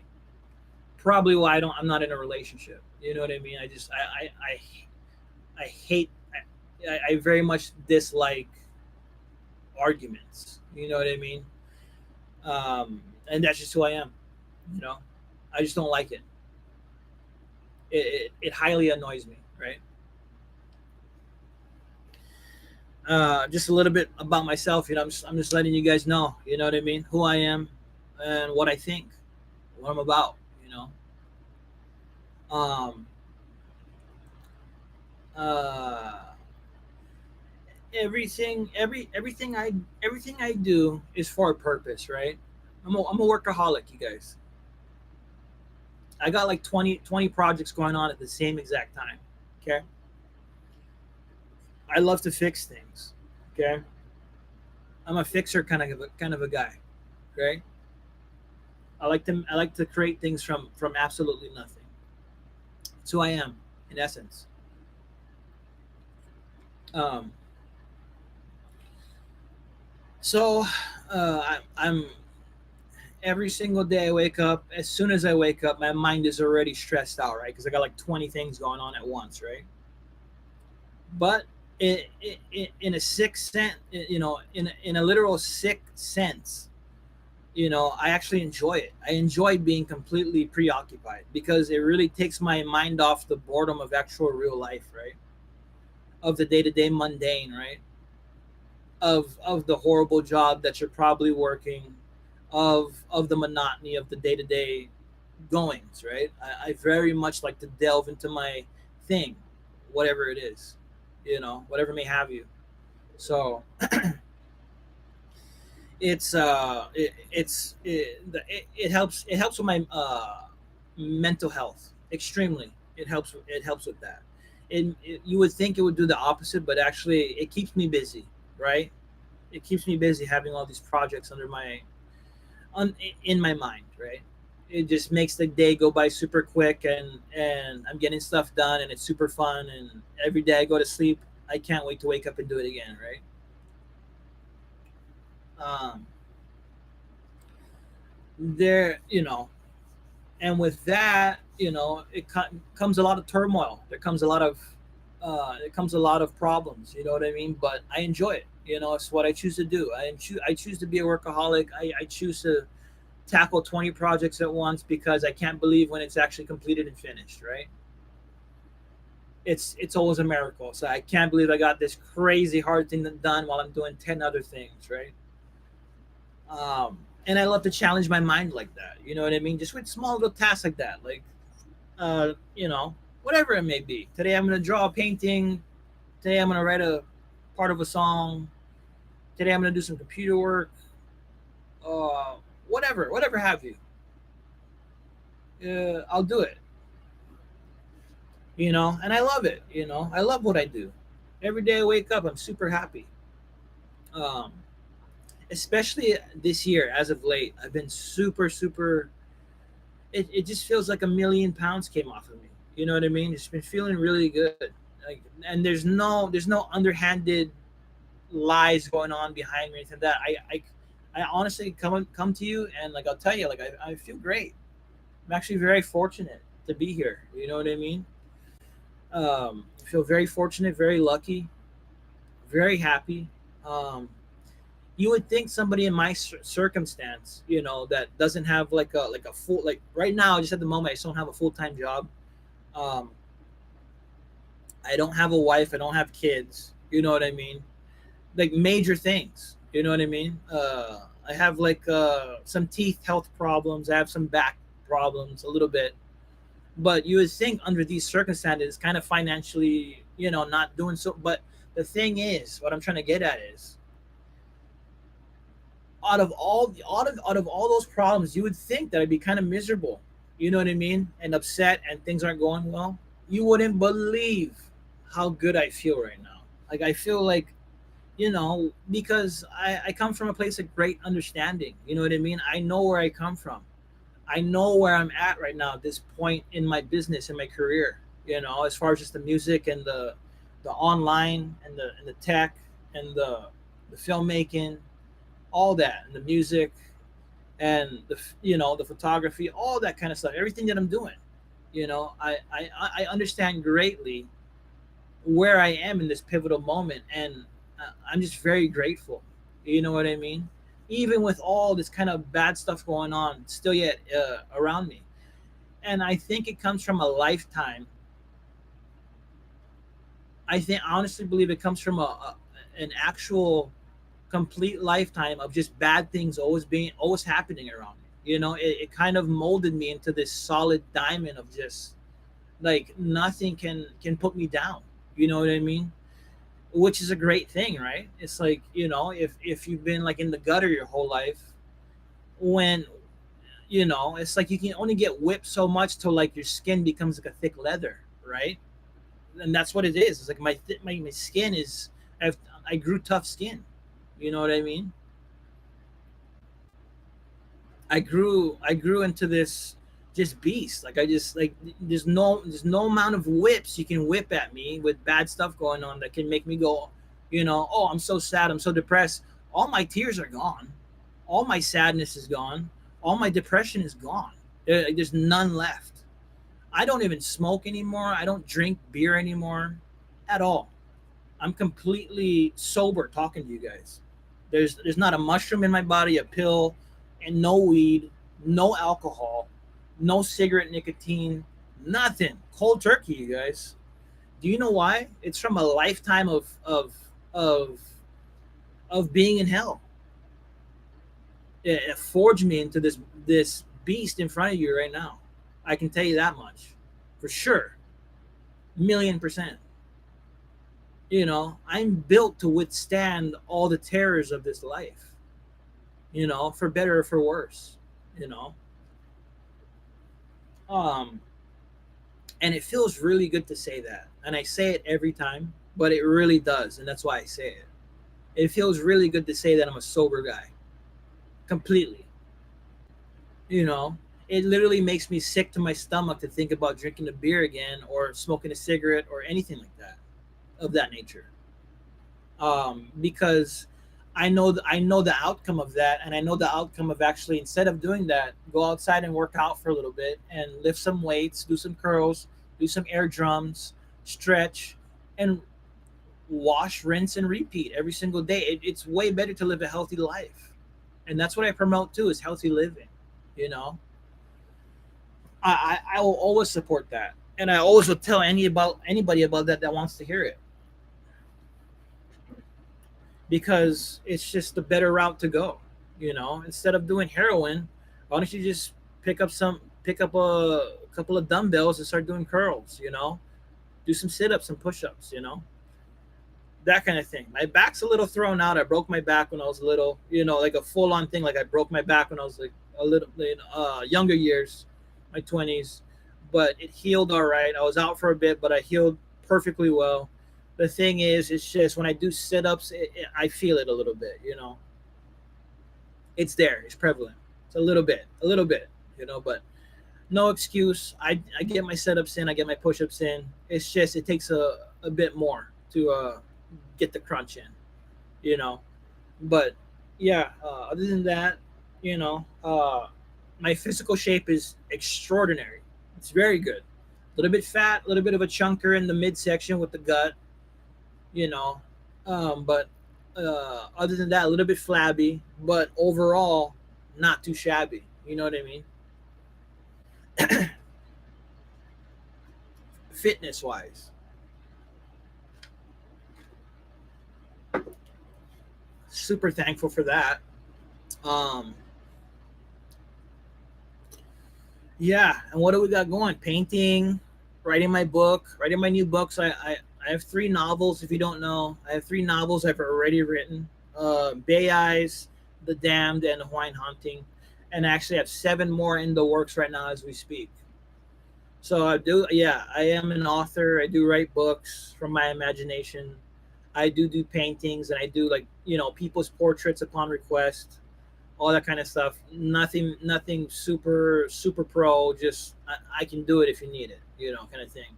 I do wave paintings. I do nature paintings, that kind of a thing. I enjoy doing like beach sceneries and sunsets and that kind of a thing, painting wise. Crayons, colored pencils, you name it, I'll do it. Uh,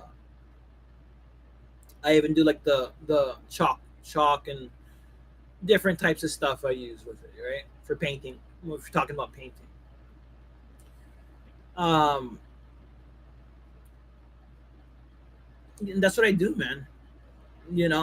I'm full on that artist Daryl that just loves to just do all the artist stuff, right? But there's a kind of a monster in me. There's kind of like this hardworking guy that likes to do certain hard work, not like it just depends on the job, like what you're doing.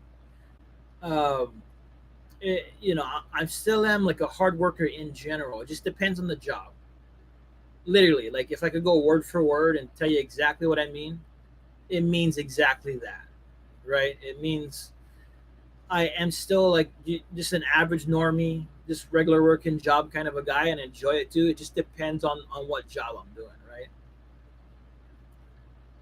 I'm not into every job, just like everybody else, I'm not into every job. Some jobs I don't like to do. Some jobs is too hard for me, physically or mentally, and that's all right. There's another job I can do that I can, and that's what I look for. Is I look for doable jobs, right? Whatever I can do, I'll do. Um, it's and uh you know it's a good thing. It's a good thing. You know what you like and you know what you don't like, and that's how everybody should be. We're not meant to do every single thing, in my opinion. I believe we're meant to do certain things, whatever that entails. um, to each be his own captain on a ship, in the endless sea, so I say. So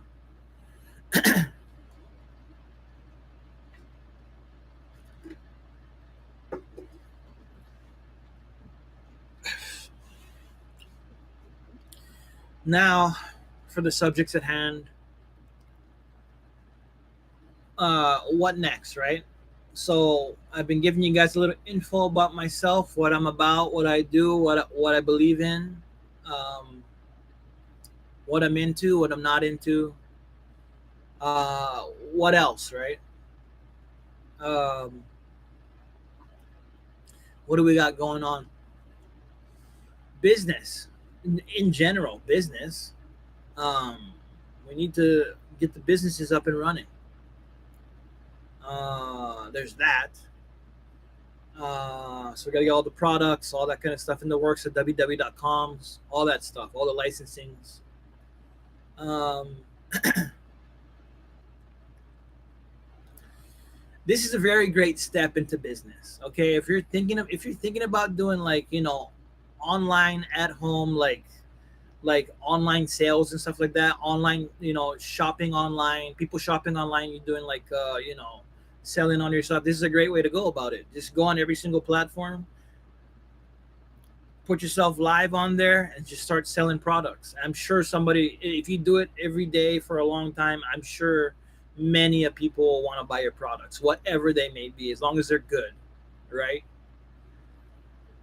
I'm sure somebody would want them, right? So if you're looking to make money, if you're looking to make money and be lucrative, like with online business, putting yourself out there live and learning how to speak good and how to speak to audiences and stuff is a very extremely good way to go about with doing business online, because people love real, right? They love real. They love they love the just the raw, right? People love raw, but they like it clean, they like it tight, they like it solid, right? Especially when it comes to buying stuff, business in general, right? Or just dealing with anybody in general. They don't want to deal with slobs or any, just for the most part, right? If we're not getting funny about it, like in general, people like to deal with just solid people, or just who know what they're talking about, and they're not going to be a hassle to work with. Number one thing about business that I found over the years is, number one out of everything is you need to be easy to work with. You need to be easy to understand. You can communicate well with your customers, and you can you can finalize a sale very quickly, and there's no problems. Just make it very easy to work. Be a very easy person to work with. Really goes a long way in business, right? Because if they like you, and you're very easy to work with, easy to talk to, and they really enjoy your company and all that kind of stuff, it's that much easier to do transactions, do business with, banter back and forth. So you really want to have a good personality and be extremely easy to work with. Just super super good, super cool. No hassles. People don't enjoy hassles when it comes to like just anything in general. You want to be a very very solid person, right? So that's great advice, just in general. Just be for any type of job you ever get or anything you do, especially online. Be very easy to work with. Okay, because people really appreciate that when there's no hassle, there's no craziness. When it's just easy, just them hands you over the debit, just they tell you the debit card, and they buy the thing, and you package it up, and you reassure them everything's going good, and you send it out, and it's there. They open it and they have it. They like people like easy things, right?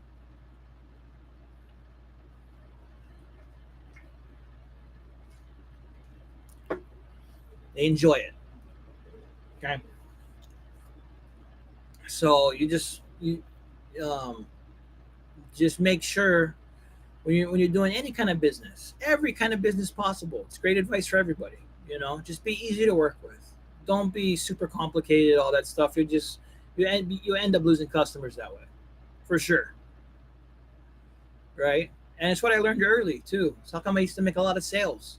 You know, I'd make a lot of tips, a lot of sales, because I'm just a kind person, just kind, super nice, super courteous, and just just be cool, you know, and care about what you're doing. Whether I'm playing somebody a song, or I'm selling them a product or an item, whatever have you. I always make sure it's just easy. You know, easy to understand. I'm easy to communicate with and banter back and forth with. Easy to understand. All that kind of stuff. Just make their time with you enjoyable. Make it pleasant, right? So they want to come back and do repeat business, or just be your friend in general. And maybe you guys can swap back and forth opportunities. Any kind of stuff. That's how you get repeat customers. When everything you're doing is solid and it's truthful and it's working. You know. Uh, And that's how I got in so many bands, because I'm just a happy-go-lucky kind of guy. I don't take myself too seriously, as crazy as that may sound, right? Like, because I talk to you guys and I'm very robotic, kind of a little bit robotic sounding at the moment, but it's just because I'm learning how to speak. But it's overall, I'm very very easy, happy-go-lucky guy, believe it or not. In person, in real life, when you meet me. So I got in a whole bunch of bands, a lot of bands actually, and played. That's how I got a lot of job opportunities. and got a lot of jobs just because I'm just very easy to work with. I don't make it complicated. Just I'm just here and I'm just like, what's up, man? Let's do it. What's going on? Let's jam. You know, and it always works out for the best. Um, and uh, you know what else? Uh, you know, as far as my predictions, if you want to know some predictions of mine, I don't know if you guys do or not, but it's just a topic to talk about. And now that it just popped in my head, predictions, right? Future predictions. People really enjoy future predictions, especially if they're true.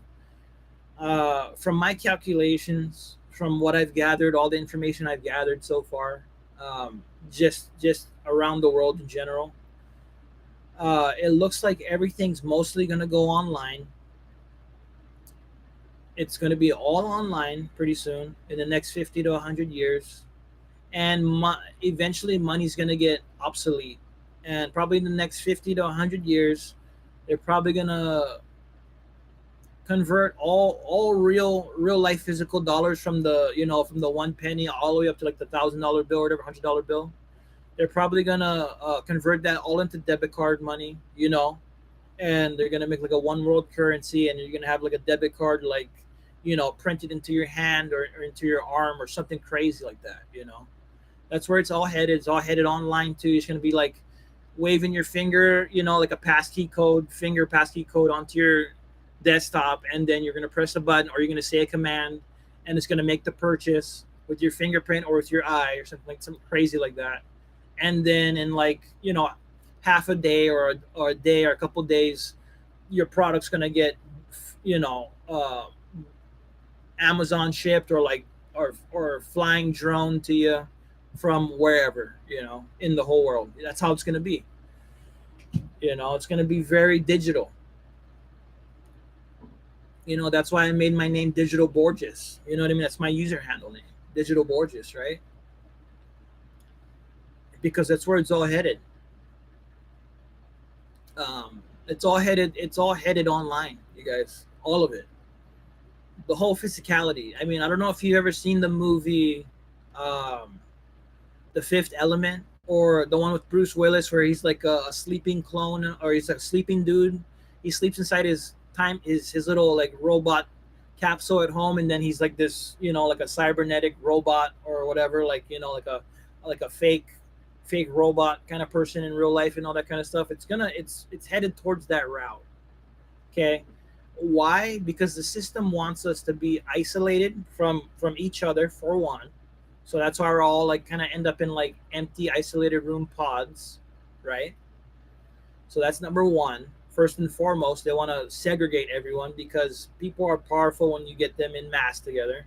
So they want everybody as least powerful as possible, which is individualized into their little pods. So they're probably going to do that, right? Um, Probably gonna mark everybody with like some kind of marker, like social security card, but full on digital into your brain chip or into your arm chip. Everybody knows this is coming. It's nothing new. It's coming, but it might take 100 years or something. But something to that extent is definitely coming. We all know it without even saying it. Without even saying it out loud. Um, but we know it's coming. That kind of stuff, right? That level. Um, and is it something to be scared about? I don't know. Is it scary? Not really. Yeah, does it mess up a lot of potential DIY businesses? I'm sure it does somehow. But like anything, we'll adapt and we'll get used to that too. And it'll get tighter and tighter and tighter until we're all in, Keanu Reeves Matrix capsules, the whole deal. You know what I mean? I'm sure of it. If you ever seen the Matrix movie, I'm sure not to that extreme extent where robots take over the world, but pretty dang close, if you ask me. probably will go down. Where we're just like working from home or whatever have you. Will it be hilarious? Probably. Will life be easier for people? May so for some, may so for not. Just depends what class you are. If you're super rich or if you're super poor. Uh, and, and I'm sure some great things will come of it. So nothing to be scared of, but something to be aware of. Not be scared, but be aware. Something very prevalent to be aware of, right? Um, and things of that nature, right? Isolation, seclusion, words like that come into mind. Uh, Tighter restrictions, kind of negative stuff, right? For the most part, but who cares, right? Um, and, and whatever have you. If that's the way the world churns in a downward negative motion, then so be it. I guess that's the way it is, right? But you know, it's good just to know about it. Don't let it shock you when it happens, kind of thing. You know, the high prices and stuff like that was a little bit of a shock to folks. I mean, they knew it was coming, but not to this extent. A little bit, certain things, right? Everybody goes, to certain places now because it's cheaper.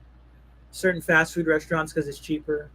You go in the store, obviously there's certain things, certain good things that are highly expensive now that I never used to be. Things of that nature, right? Little things like that. Um, and you know, it, it is what it is, and you got to work around it, right? But what happens? The next real question after that is, right? What happens when it's not work aroundable? What happens when when the prices get so jacked on every single item, right? Like to the point where it gets out of control, well, where it's just ridiculous, where it just doesn't make any sense completely.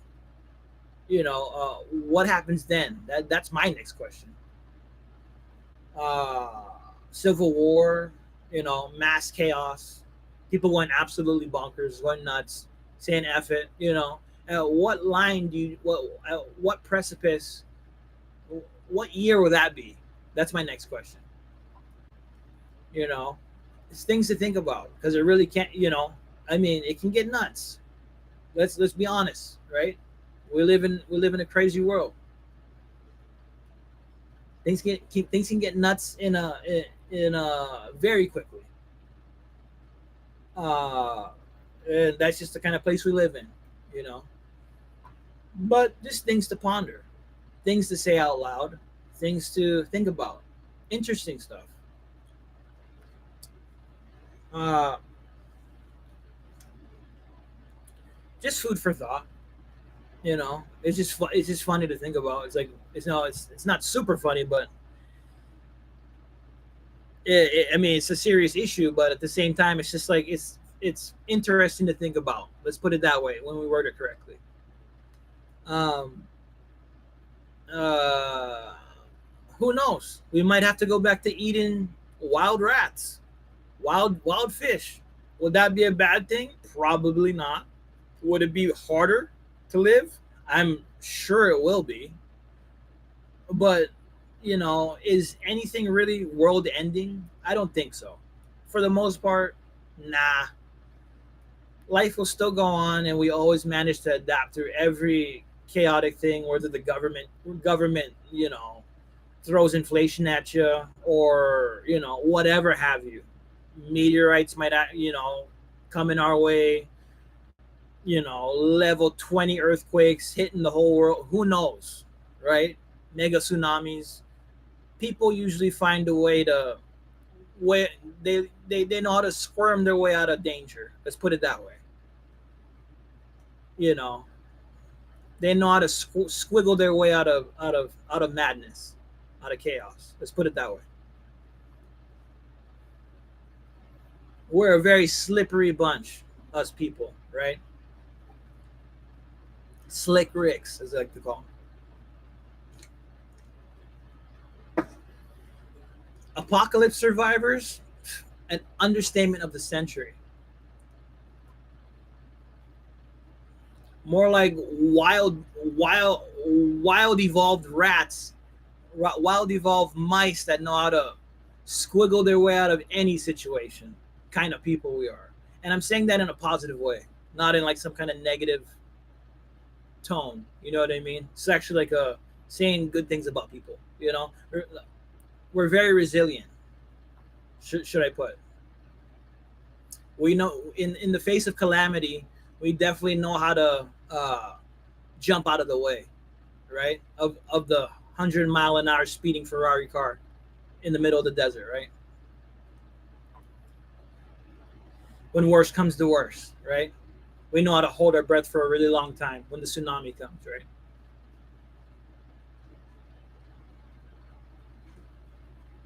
To say the least.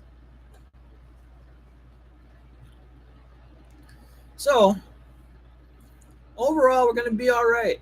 You know, us guys, humanity, we're you know we're on a we're doing okay. You know what I mean? Through all the crazy California fires, which I was a part of, I seen that stuff firsthand. To the freaking crazy earthquakes up in Russia, Japan. You know, we we survive. We make it through everything. We're gonna be all right. Nothing to, nothing too crazy, man. We're gonna be okay. And that's one thing is you know for the most part we're doing okay.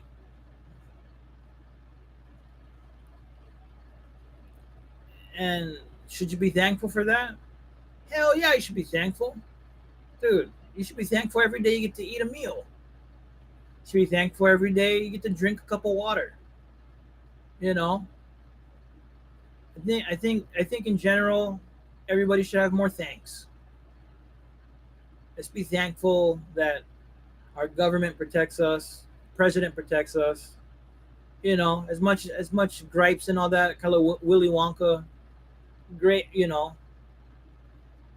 stuff people pull or just say about the president or whatever or the powers that be. They protect us for the most part. We need a little bit more thankfulness in the world. Be thankful for our daily bread, for our cup of water, for our little sandwiches. Be thankful for uh, the opportunity to live in such a great place because it ain't so great everywhere else. So I've heard. I'm not much one for traveling, but from what I gather from friends, family, and online YouTube shows, the third world countries ain't doing so good. From what I gather, it's not as good as over here. You know, so I need to be thankful first and foremost. Yeah. Uh, thankful for be thankful for the little things. Um, it, you know, always uh, thankful. Be grateful. Yeah, that you have breath still. That you have thoughts still. That you got your arms, your legs, fingers, can move around. All that stuff. The little things. Be thankful for today. And that's the way I. That's why. That's my cup. That's my cup of tea. That's the way I look at things. Yeah, glass half full instead of half empty. Yeah. Um, I want to make it. I want to make it clear to you guys that, yeah, you know, I'm gonna be here to stay. I ain't going anywhere. My presence is gonna be known, very much so, right? Online, physically, locally, worldwide. Yeah. I knew what I was getting into before I got into it. Right. This is just the baby steps of it. You're about to see the bigger steps in a bit. Because Because once I start jamming, usually it starts popping off really quick, right? Start playing shows, getting paid, merch sales, business, connections. It starts pumping really fast, yeah. Movies, acting, just general information that I know in general. Things start moving pretty quick with me wherever I go, anywhere in the mainland or in the world in general, yeah. It just depends if I want to do it or not. And I'm getting to the point where I kind of want to do it. I kind of want to get back in the groove, yeah. Start jamming, start doing online local presence, start doing sales, business. Uh, ever since I kind of came out from my alcoholic slur and my, little daydream for the past year or two, cigarette smoking, all that stuff, quit it cold turkey already, and I'm ready to get back on the grind, yeah. Starting to rev up my engine, starting to get to wake up again, yeah, to real life and what's actually going on, yeah. Um, every day's a down. We kind of live in a system of a down. Like, have you heard the metal band System of a Down? We kind of live in a system of a down where things are, got to pay for stuff to live and all that kind of stuff. So you need sustenance and all that kind of stuff to keep going. So it's kind of a down that we live in. But if you do everything correctly, you can live in a kind of a well balanced up, right? If you know how to do everything correctly. But it takes a lot of preparation. It takes a lot of know how, right? It takes a lot of daily daily movement, right? So um, you got to just know how to do it correctly. Fortunately, I do. I believe so. Getting close to, anyway. Pretty damn close. And, you know, all things considered, um, yeah, the, my little businesses and I got going, all that kind of stuff, music wise, filmmaking wise, it's a new venture for me. It really is. It's all of this stuff is new. I mean, of course, it's a little bit old because I've done it, but every day you learn new stuff. It's not like I'm just stagnant and I just do old stuff over and over. I'm always experimenting. I'm always trying new things. I'm always making sure to progress, right? Daily. So it's always kind of new to me. It's fresh, you know. I don't just stay in one field and mow the grass, just like, scyther the grass, the same thing, every day. I'm testing stuff out, I'm actively doing a business here, yeah. Learning stuff as I go. More, more. What do they say? Uh, the power of knowledge, man. Just knowing how to do stuff, right? You learn stuff along the way. So good things going.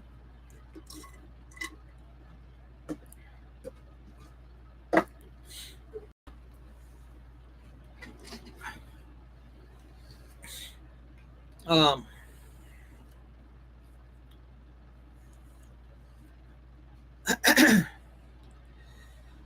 whew, whew. It's hard to speak for a long time. What I speak in like 2 hours now, nonstop. Yeah, like a solid 2 hours looks like on the timer. But that's what it takes, man. Sometimes you got to speak for hours to get good at speaking. The whole nine. This roller coaster that we're on ain't an easy one, especially for the working people. Especially me. It ain't easy. It ain't an easy ride, man. This is a tough ride that we're on for everybody. Even if you're well off, still a tough ride. You still got to wake up. You still got to exercise. You still got to probably work, do something you don't want to do for most of the day. That's most people's lives, rich or poor. It doesn't matter. Everybody's having a tough time. You know, I understand that greatly. I've been on both spectrums. I've been extremely rich at points in my life, and I've been extremely poor to the point of homelessness. Um, I've been so rich that I've had nice cars and I've had nice toys and I've, had a wife and, I've had, I mean, you wouldn't believe, I've I've come upon a lot of riches in my lifetime, believe it or not. And each spectrum has its own hells and pits, just like anything else. You know, it's just like you open the door to richness, and a whole nother door of hell opens up because you made it to a whole nother level. You know what I mean? So it never ends. This whole thing is extremely difficult. Okay,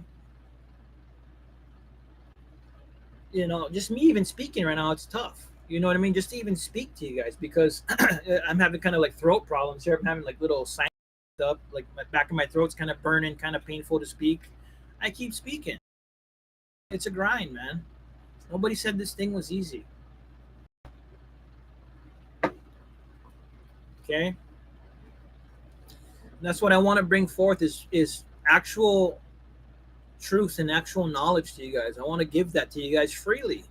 I don't want you guys to pay a penny. I don't want you guys to pay anything to me. I'm doing this from the kindness of my heart to say thank you for letting me play music and letting me show my movies to you guys, my little short films. This is me just thanking you guys, the audience, right? Because I don't know you. You know what I mean? You don't know me, but I'm trying to open myself up so you guys know me a bit, right? Who I am, how I think, all that kind of stuff. I think it's important to establish open communication and friendship in that sense, right? Because I truly am. I feel unfathomably. I feel completely grateful. Over grateful, man, that you guys allow me to play music for you guys, right? Because it's been a dream of mine ever since I was a baby. Yeah. So I don't mind sharing my life and sharing my thoughts with you guys. Yeah, as best of the best of my ability, right? That I feel comfortable doing, right? Obviously, like I said before, religion is a big one I don't like to discuss because it stirs a lot of controversy. Um, that I don't like to do very much. But I open up to the best of my ability to you guys, because it's just an I love you letter, so it's a thank you, just to say thank you guys so much for to allowing me to have some of your time to listen to my songs, so it makes you feel good, to listen to watch my shows so it may give you a moment of relief from your real life. That's the most I could ever ask of you guys. You guys do more for me when I play you guys a song, or you guys watch a short film of mine. You guys actually do more for me than I could ever possibly do for you guys. You know what I mean? You really do. You guys heal my soul, and that is priceless to me, right? To me, that's everything. That's all I ever wanted in this life was to make music and act, be in movies, be a part of it. Be the camera guy, be the filmmaker, or be an actor, or play a show, play a fun show for you guys. That's the most I ever could imagine in this lifetime. Right? I never expected more. I didn't even expect it was even possible.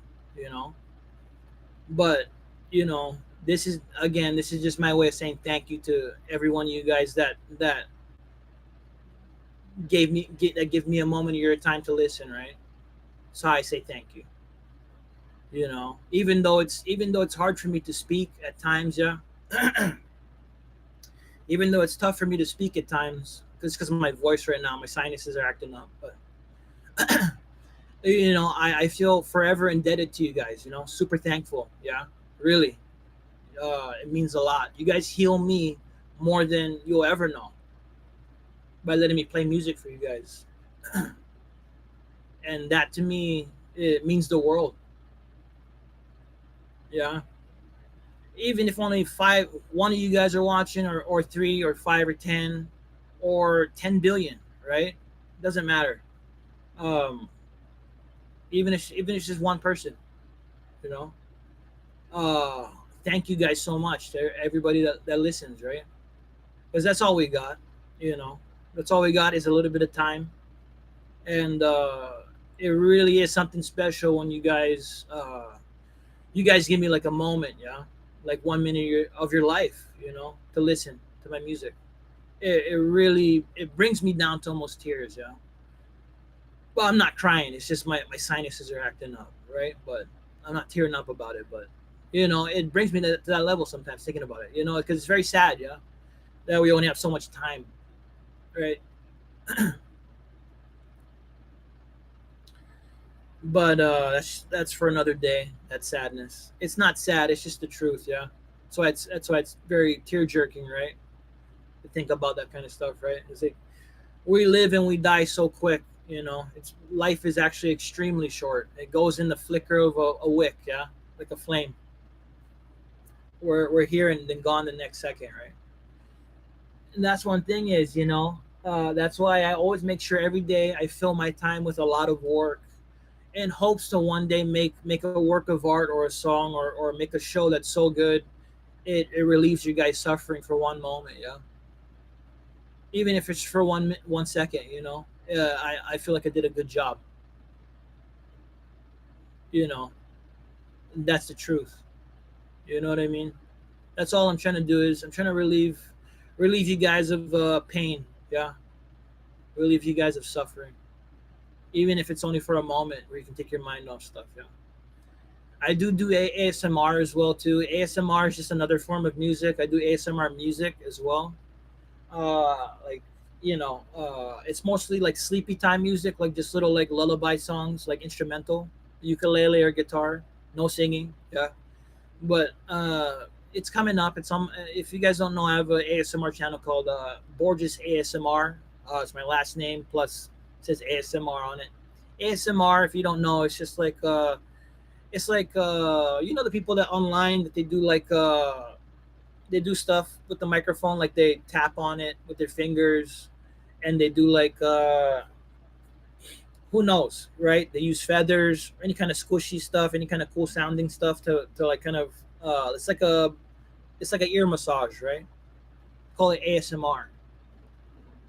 I do ASMR too, but I do mostly like sleep time breathing. Like I sleep at night, and I record that into my microphone while I'm passed out sleeping. I put the microphone right to my mouth every night, and I literally you can just hear me breathing, and it's a form of ASMR, right? So while I'm sleeping, I'm getting paid, so I don't mind doing it, but it's literally what I'm doing. It's called ASMR. And you can find my channel if you like on YouTube. It's called Borges ASMR. I made like I think like one or two posts so far, just super fresh, but it's there. It's gonna be up for years to come. Um, I've solidified like 5 serious channels that there's gonna be content weekly, if not daily, if not monthly. You know, it's coming. Content's coming for all 5 of them. One guy here, you know what I mean? Give me a break. It's tough to pump out stuff, but yeah, I do ASMR. As well as long with the the sleeping and all that kind of stuff. Doing the sleeping ASMR where I put the mic and I just go to sleep and use my breath for the ASMR. I'm gonna be also doing ukulele, or acoustic guitar instrumentals, as well on some posts. And have like call them ASMR music, something like that. Sleep time music, sleepy time music, ready to go to bed too. Um, I have that in the. I'm already making music. I might also do that one too, right? Like sleep time lullabies and stuff. So I got that going. Uh, uh, it's a fun venture. I really enjoy doing that kind of stuff, ASMR stuff too. I might go even deeper and do the tapping maybe later. I didn't grow up doing that stuff for years and that, so it's very new to me. It's definitely on my radar to do more kind of type of ASMR sleeping instrumentals, maybe possibly even doing like ear to ear kind of stuff, maybe tapping, maybe kind of cool sounds and stuff like that. Who knows? I might do a full on music thing, music ASMR. Who knows? I don't know, but I'll try to get into that as well too. Um,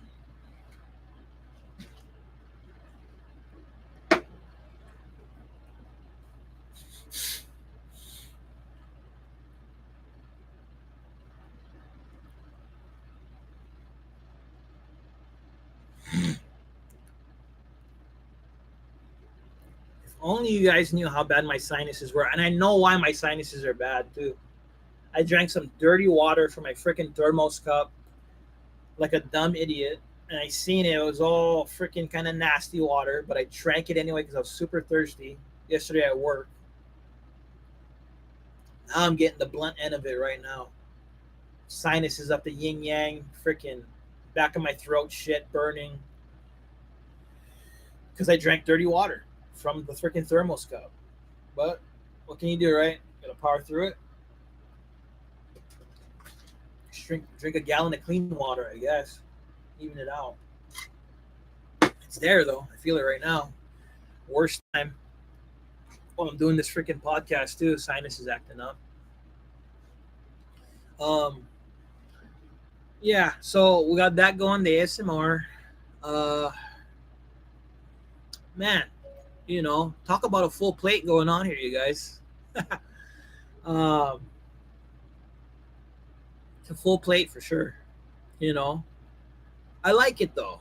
You know, I don't have a family. I don't have I don't have kids running around. I don't have a wife to attend to. So I don't mind it. Like, I see you guys as my kids. Really. You know, no joke. Like my audience is my kids. You know what I mean? I'm taking care of you guys, and I like it. There's no sadness. There's no any kind of stuff, like I really feel like you guys are, I'm taking care of you guys. So I don't mind. I like doing it.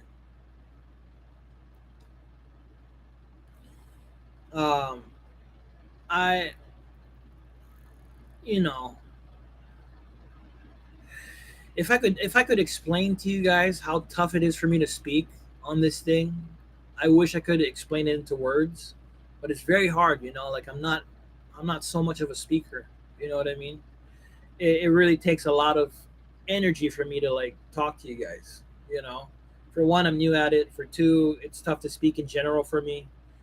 For three, it really feels like a job. Like I'm really kind of like trying to force words out. I'm trying to force topics out. To be frank with you guys, right? To be fully, right there with you. Really. I mean, it's not easy, but I do it. You know, um, for the practice alone or whatever. Whatever. I don't know. Um, uh, you got to get good somehow, right? It's the old saying. Got to get good somehow. Um, I've been I've been trying to amass all these businesses and stuff like that, for so long, even before these live podcasts, even way, way years ago. I've been trying to do this for years, right? But it's not easy. It takes a long time to gather the tech, you know, to get yourself to be at that level where you can, So it's taken me years to get to this point, So big pat on my back, you know what I mean? Very big pat on my Chris's back, man. To myself, I really feel you know, it's a super huge pat on my back, man. And very proud of myself, Super proud that I made it this far, man. No joke, like it's it feels really good, you know. Feels really good. It feels very overdue. Um, it's like it's just like a super long wait for me to get to this point. And that's one thing is I just never give up. Yeah, even when even when everything crashes all around me, even if everything breaks down and everything falls apart financially or whatever have you, health wise, whatever. I just never give up. You know what I mean? I never ever give up. You know, and and that's what's kept me going. It's just my will to just succeed. You know, if I could say anything, it's just my burning my burning spirit, man. It's my passion. It's just who I am, like in my spirit. You know, it's just I'm just I'm a tank, man. I'm a freaking I'm a strong lad. I put it that way. Very strong, man. Like my determination is I don't know if you can see it, but probably not. I don't know. But my determination to succeed is it's a force to be reckoned with. It's a thing. You know what I mean? Most people in my circumstance they would have given up. I'm sure of it. Sure of it, man. But me, no, no sir. I keep going. Hell or high water, sink or swim, man. I just keep pushing. Even if I got to paddle with a broken piece of wood in the middle of the ocean, I keep going.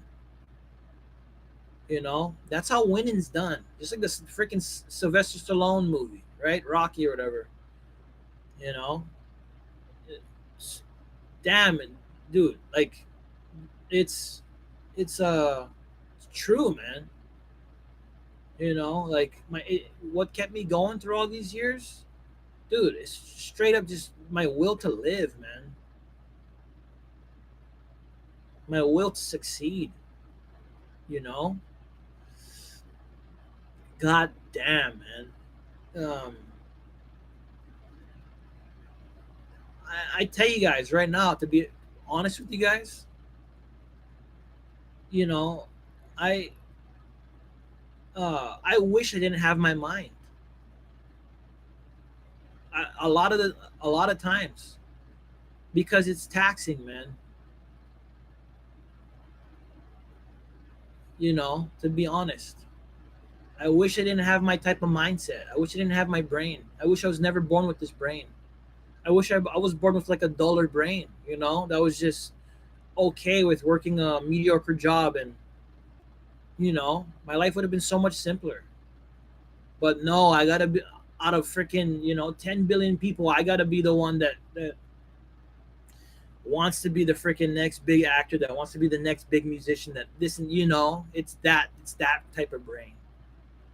I have that.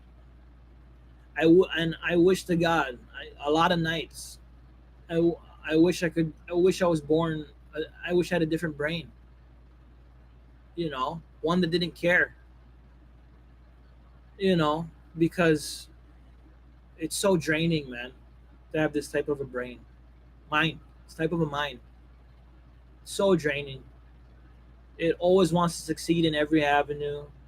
It always wants to be the very best at everything. Um, my brain is taxing on me. It's just taxing in general. It's tough. It's tough to live with my mind. Um, and a lot of times growing up, I wish I didn't have this. You know, I wish I didn't have this type of a mindset. You know, I wish I wish I was born duller. You know, I wish I was born with just a simple mind that just was okay with just having nothing. Because it would make life so much easier. But nope, not me. I want the very best at everything. Gotta have it. Hell or high water, do or die, right? So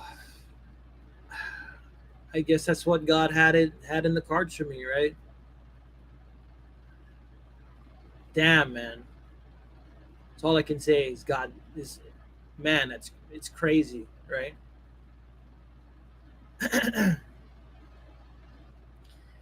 um, I wish I was a I wish I was simple, super simple person, but I'm not. I'm not. I'm not that guy.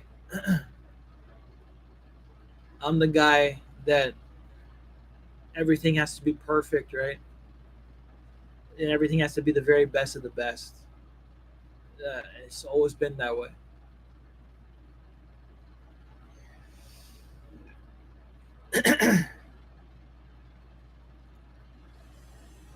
And it's like that for a lot of people, I assume. You know,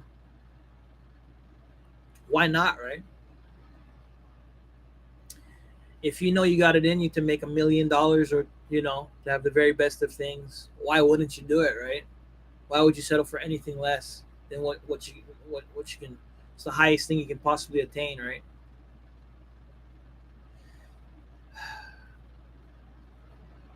I do it, and be honest, I do it, man. I do it simply just for the challenge.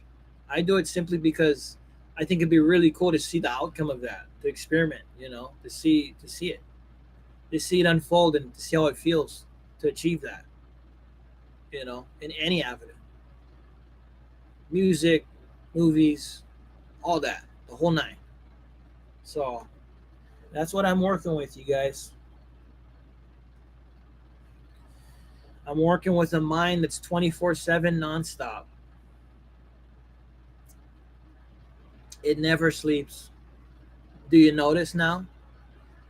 Even when I'm sleeping, I gotta be working. That's the kind of mind I got. Remember, I just told you about the ASMR? Yep. Even when I'm sleeping, I need to do ASMR in the middle of the night in my dead sleep, on my 6 to 8 hours of sleep, and then upload that breathing ASMR footage onto my YouTube channel to make money, to try and make a living off of it, make a few bucks. That's the way my mind works. It farms everything, even my sleep, for crying out loud. You know, it's just because I know about it. You know what I mean?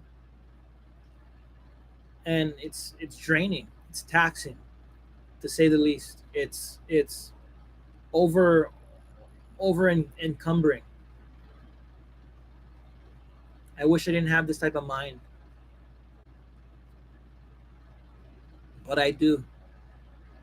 It's just like an animal that just that has to hunt, that has to do it.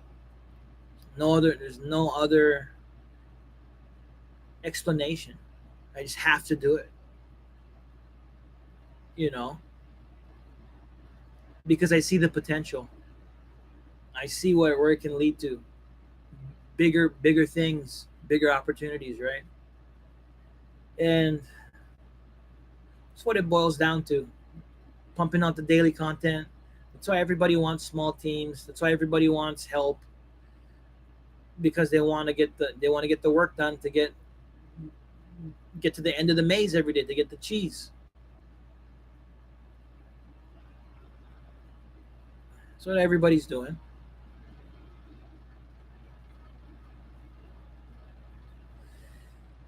Oh, you know, I just wish I was a little bit duller. I wish I didn't know about this stuff. Really,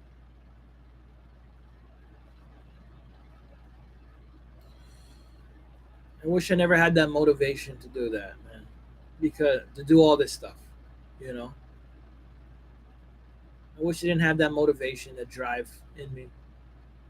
It'd be so much simpler, you know. I could see it, so I can even imagine it in my head. Just go work just a couple of ordinary junky jobs, junk jobs. For the most part, you don't like doing it, but you're doing it because it's doable and it gets by. Minimum wage, the whole deal, the whole package, dead end. You know, I wish, you know, I didn't know as much as I do. It's like God, I honestly feel like that before, before a lot. I used to feel like, why did God curse me with this mind of mine? Why did He curse me? So I used to ask, why? Why to God all the time? Why would you do this to me? Why would you put me in such hell? You know, not on a living standpoint, just on a mind standpoint. I didn't mind living. I don't mind living. I just wish He gave me a mind that wasn't so, you know, hands forward. You know what I mean? So it was so, so over encumbering. I wish God never gave me my mind. Before. Not so much right now, but before I used to really, really wish that. I wish I didn't. I wish I didn't have my brain. Wish I had a different, duller mind. Maybe I would enjoy I would enjoy life a bit more, yeah, if I didn't know too much. But I do. It's true.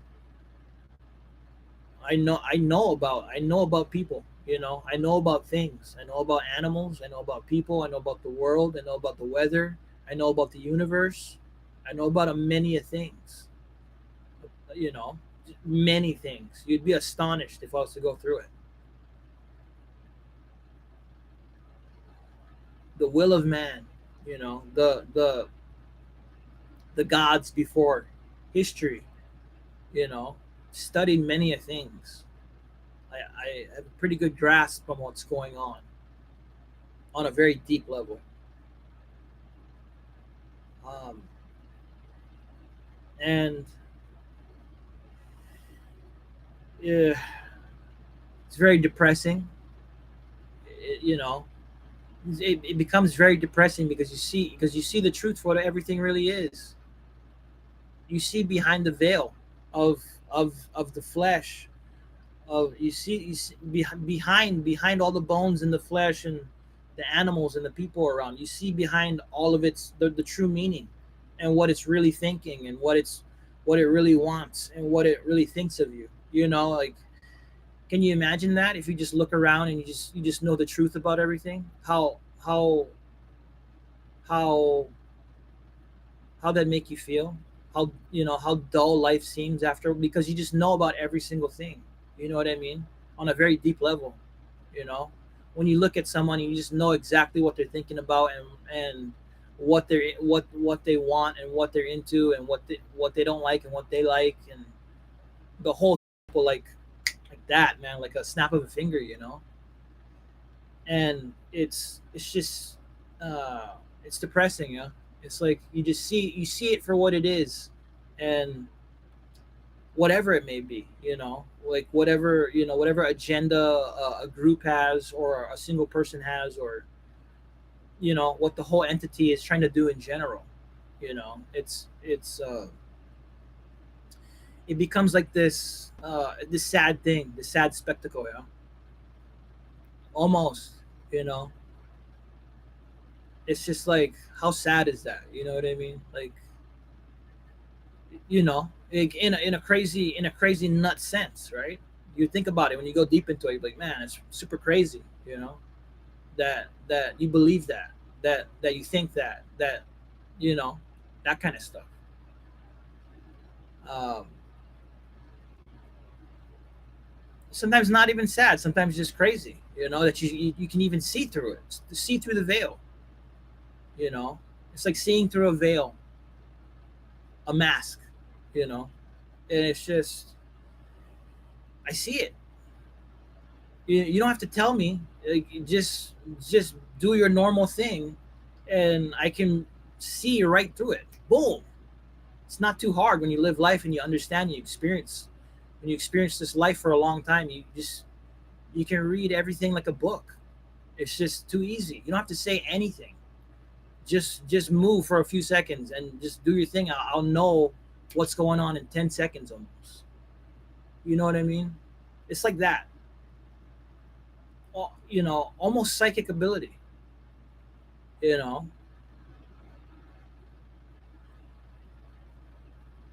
And it makes everything kind of small after a while. It makes everything kind of closed off. Yeah, it makes the world, it makes life kind of sad, kind of depressing after a while, because you see everything for what it is. So in turn, you have to move accordingly, right? You have to, you see what everything's going on, so you have to move your puzzle piece in the way that everything's going, right? In the way everything's moving, so you have to play your puzzle piece accordingly, right? So it becomes that everybody's doing this, so you have to do that, is what it boils down to, right? And it becomes very small after a while. Becomes very tedious.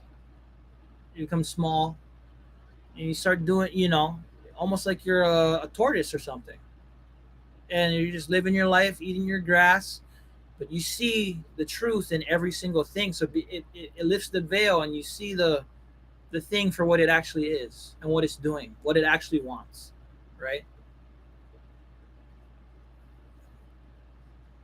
And and it becomes this sick game almost. The best way I could describe it, it becomes like this sick game of uh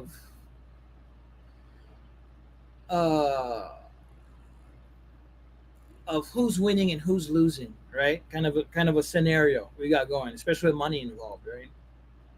Who's winning and who's losing, and it becomes very, I don't know how to even describe it. It becomes like this thing where it's just it's almost like it's a sick thing to think about. You know what I mean? It's the best way I could describe it. You know, this thing of life in general, flesh, bone, and meat, and mind, and things. And like wood, and metal, and material, all wrapped into this thing of spirits. Everyone that's alive is a spirit, right? It's an entity, and this entity is trying to do certain things, right? It's like my entity is trying to do certain things, trying to play music, trying to make films. There's no two ways about it. It's what it's trying to do. My spirit, right? It's trying to do that, and a many other a business thing, right? With all the craziness and calamity going on, you know, it's like we're all just navigating this trap.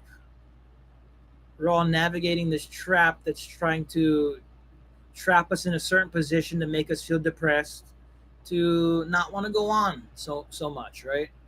But that's the thing is, like, we're all trying to squiggle our way into our little spot to be super happy and comfy and have our own little perfect little lined up little thing going on.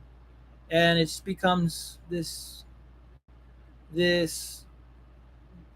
I don't know what to call it, this sad thing, this spectacle of a thing. It's just it really becomes, I don't even know how to describe it. I mean, I wish I knew the word, but I see it for what it is. And uh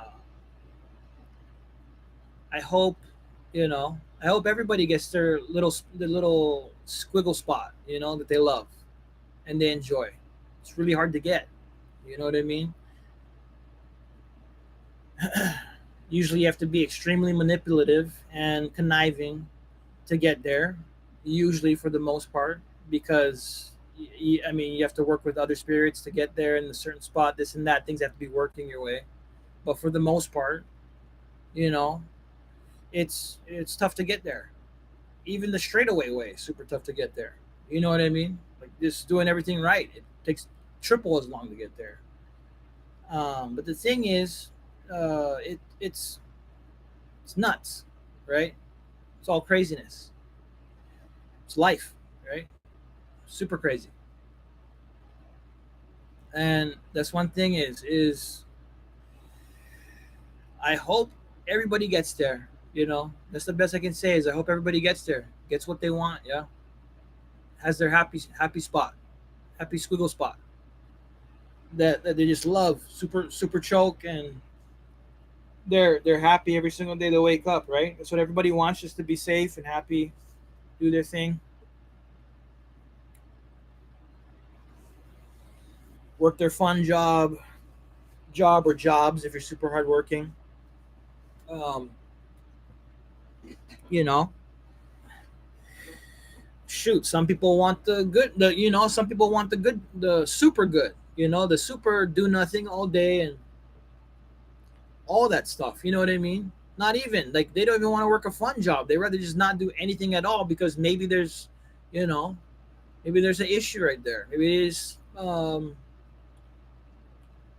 want to just play video games all day. I don't know.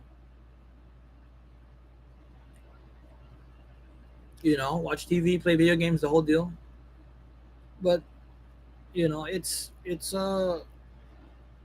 crazy. It's super crazy. Like it's tough to get there, right? For the average working guy, It's tough to get to that point. I mean, you really gotta do. You gotta be well off usually. You know what I mean? You gotta be well off, have a couple like $1 million in the bank, well off parents. If you want to go that route, I mean, if you want to do nothing all day, but fortunately, I'm not that guy. I enjoy doing stuff, but it just has to be certain stuff, right? Uh, and that's one thing is, man, is life isn't easy to navigate, right? I mean, who knows? Some people like to do heroin all day and just lay in bed at their room or whatever. Go to their friend's house, lay in bed all day. I don't know, whatever. Go to their girlfriend's house. Who knows, right? What people really love to do. Sometimes it doesn't correlate with real life.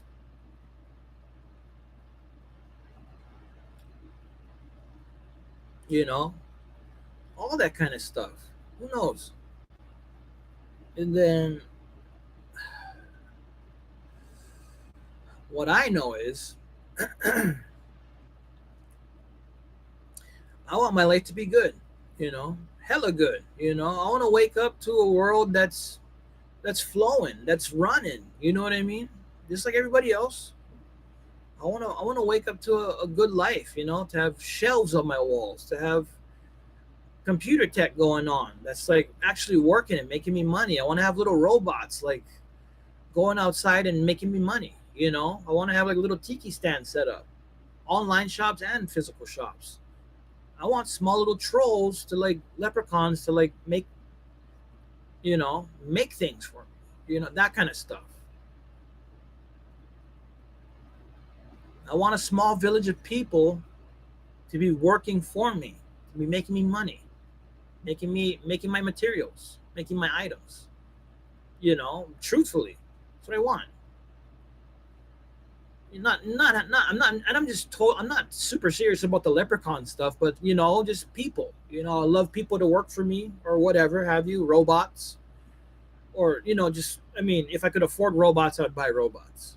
Obviously, but who doesn't want 10 businesses under their belt? Everybody does. The thing is, it's extremely hard and it's extremely expensive to make that a reality. Believe me, I've been trying to do it my whole life, and I've succeeded very seldomly. It trickled in throughout. I've had employees work for me for my eBay. They posted my items up and they shipped out my items at the post office, and I pay them like 10-20 bucks a day. The whole deal. You know what I mean? I've had people work for me under me before. I've had people take care of my lawn. You know what I mean? Like I pay them like whatever, like however much it was at the time. But in California or Salt Lake City, or have them clean my room or do laundry. Like have a laundry guy. Well, it's a great business, dude. Like I pay it whatever, $50 or whatever, and they go do my laundry the thing, bring it back when my laundry was broken, the whole deal. I had an on call in California. I had an on-call mechanic whenever anything went wrong with my car. I tell him to come over for $80 and it'd be fixed in a couple hours. You know what I mean? Have stuff on tap. People love fast fixes. People love having people on call that they can call at any moment to fix problems. You know what I mean? That's the kind of life I want. You know what I mean? My car breaks down, I want to have somebody on tap. I can just pay him a couple $100. He'll come over. He'll fix it in 5 hours a day. You know what I mean? Super quick. I want to have that type of lifestyle. You know what I mean? That I can wake up, go on top of my computer. I can press on my bank account. I can look, and I can see there was a direct deposit from the night before because I've had a guy that at one of my tiki stands make sales all afternoon or evening or morning, and made $500. You know what I mean? And I pay him like whatever it's worth for the shift. You know what I mean? That's the kind of life I want to live. You know what I mean? And I'm sure the majority of people want that kind of life, right? not a bad way to live, right? And that's what I'm saying is it's tough to make dream scenarios like that come to life, come to reality. Yeah, it takes a lot of hard work and dedication and and and know-how to make that stuff happen, right? That's what I'm saying is it's like everybody wants the cream of the crop, but not everybody can have it. In honestly, in reality, you know what I mean? Everybody wants the cream of the crop. Who doesn't, man? Who doesn't want $1 billion in their bank account and ten businesses under their belt? Everybody does. Okay, but in reality, who actually has it? Not a small handful. Very small. Okay, and they're all usually in cahoots with each other. The ones who really run stuff, right? Am I wrong, you guys? The ones who really own big time stuff, they're usually in cahoots with each other, and they're making sure the small guys don't get too nuts. Don't start rising up, right? They want it. They want workers. Let's be honest. They want servants. They don't want competition. Okay, let's get real for a second. They want helpers. They want little leopard. They want little elf Santa Claus elf helpers. Okay, that work for very cheap. They don't want competition. They don't want big boss man coming in their town and running shop. It's the last thing they want because guess what? It takes away their business, right? So, what's the first thing you do? I'm sure the first thing you do is you team up with all the other big time owners and go in cahoots with each other, and you make sure all the small guys don't rise up. For sure, at least try your hardest to. Well, don't give them too much breadcrumbs to learn how to get to a major point to where they can actually build their own little kahuna stand. Lord forbid, right? Makes sense, right? Bill, you think about it.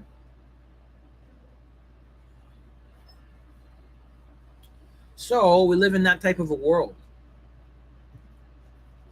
Sad, but it's true. You know, for the most part, folks aren't in it for the majority of the hive. It's very individualized, right? And if I could have it in any other way, I would love for it to be, community based. But unfortunately, we don't live in that type of a world. We definitely live in the exact opposite type of a world, the worst one possible, right?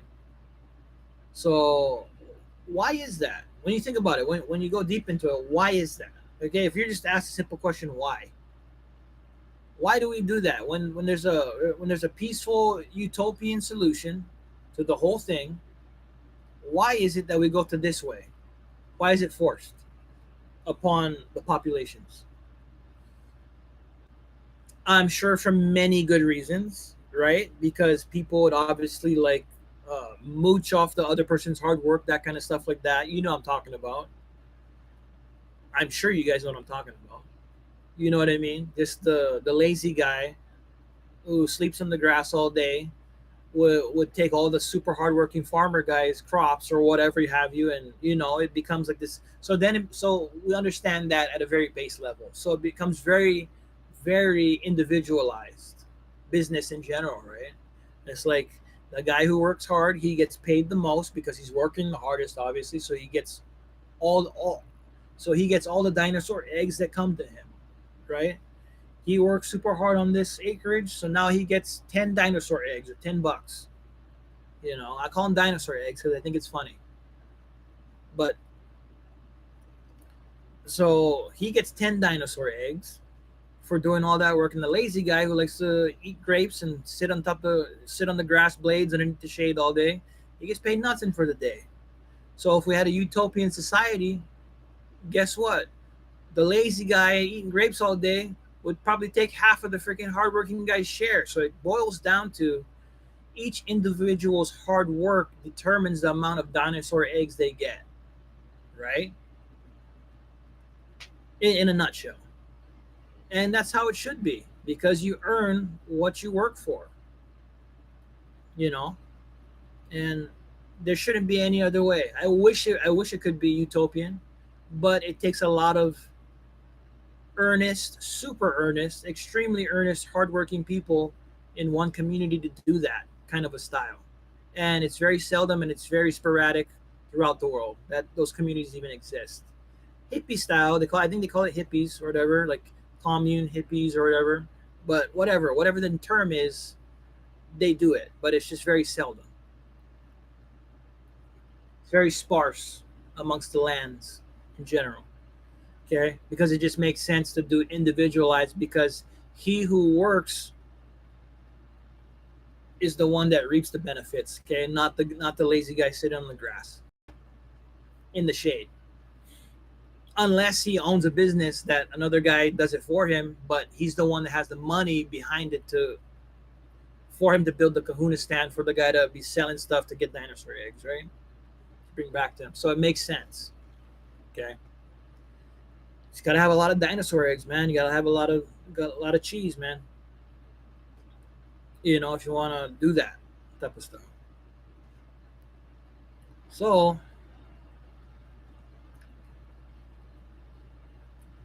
all things we know, but just topics it's been on my mind. I want to talk about it. I'm sure everyone knows. I don't doubt your intelligence at all for what I'm talking about. Just food for thought. Just getting this channel started up, this live stuff started up. So I wanted just interesting topics I wanted to talk about. Um, yeah, and you know, God, man, I tell you what, if my sinuses ain't acting up to full degree right now, you wouldn't believe. Whole back of my freaking throat and my mouth up top is like freaking dry as the drier than the freaking grass plains, man. I tell you what, I'm talking completely freaking messed up right now, but I'm still going, still going. I'm trying to get some good stuff going here. I'm trying to get subs. If you guys are still tuned into the channel, please do me a big favor if you've been listening. A subscribe and a like would be very much appreciated. Anybody listening, any of my followers, if you could hit that subscribe, hit maybe a couple hearts, a couple likes, I'd super appreciate it for real. If you don't know who I am, my name's Chris. I'm a musician slash short filmmaker slash photographer slash painter, portrait artist, computer tech, the whole deal. I do a lot of stuff, right? ASMR guy. We have Borges ASMR YouTube channel. I do ASMR, music ASMR, sleeping, that kind of stuff. Music producer, the whole nine. Uh, and yeah, uh, we got on the topic of dinosaur eggs and just people working and why we aren't utopians in society that a lot of people wish we were, you know. And it's because of that reason. It's because it boils down to the individual's work. If thou shalt not work, thou shalt not get paid, unless he owns $1 million business and he has people working for him. But in general, thou shalt be paid for the work that he does. Right? It's only fair and it's logical. So that's the type of world we live in. Whoa, what was that? Okay, so yeah, so I do have the tech for this kind of a startup. Obviously, I'm streaming live to all you guys. You know, I have the tech for it. I have computer screens. I have phones. Things are clicking. If you guys see me on one channel, you don't know there's like 5 other channels going on at the same exact time. Okay, so I have a plethora of visuals right now going through the streams. Um, that's how I like to do it. If I'm doing something, I'm going all in. Okay, if I'm doing TikTok live, you best damn believe I'm doing 10 other platforms as well and filming and going live at the same exact time. That's just the way I roll, all or nothing. I'm doing this, I'm going full blast. Okay, here I am. Um, and that's how I roll. It's all or nothing. So no utopian society, unfortunately. Uh, but but still, things are as they should. You know, thou shalt work and thou shalt get paid for his work. A very true statement, true fact, a commandment from the Lord above. And that's one thing is that's how it should be. And that's how come I see why this society thrives off that truth, right? For what you toil, you shall reap the rewards of. What I'm trying to toil, what I'm trying to work is all is a is a is a huge acreage, a giant acreage of jobs. Okay, this being one of them. Online, okay, like online work, uh, being a live entertainer. There's great pay in this. Okay, there's great pay in this stuff, but you just have to go about it the right way. Okay, you have to do your due diligence and have all your merchandise and all your www.coms and all your licensing all ready to go, right? And you have to know how to sell it correctly, right? So there's for every avenue there's always a great deal of success to be had if you're lucky, if you work hard enough and you know how to do it, right? So you gotta just go about it the right way if you're trying to make business. Okay, I have my friend over there sending me notifications, and she's completely messing up my live right now. Okay, I just swiped her away. We're good now. Uh, yeah, hello, Kingsley. I don't know if you're there, but I just waved at you. Hi, I'm Chris. If you don't know who I am, I'm a musician slash short filmmaker from Hawaii, California, and Salt Lake City, Utah. Thank you for being a part of the live if you're still there, and thank you to everybody still watching. Still going. I just wanted to say hi. I just waved at her, saying hi to everybody. Hi, if you don't know me, I'm Chris. I am a live entertainer, as you will, musician slash wannabe filmmaker, wannabe actor, music producer, and musician. By the way, I produce all my own stuff, author, all the derelict stuff, right? All the derelict, generic. I'm an artist guy, right? Kind of stuff. I am truly am. Ever since I was little, I was painting, drawing, making music, the whole thing, photography, filming. I am that guy. I'm that Daryl artist, right? So here I am in the flesh. Um, you know, what I'm doing right now is I'm speaking to you guys, but it's a form of entertainment. I am a live entertainer.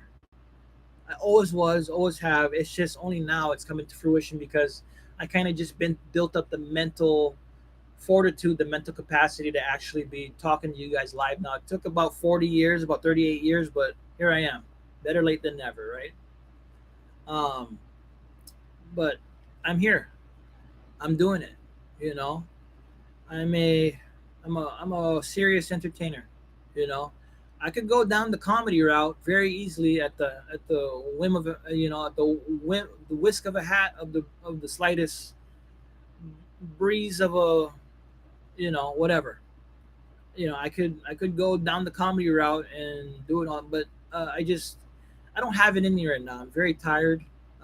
This week has been very very taxing on me. I'm literally running here on an empty tank of gas. Okay, I'll be honest with you guys. I'm running on empty.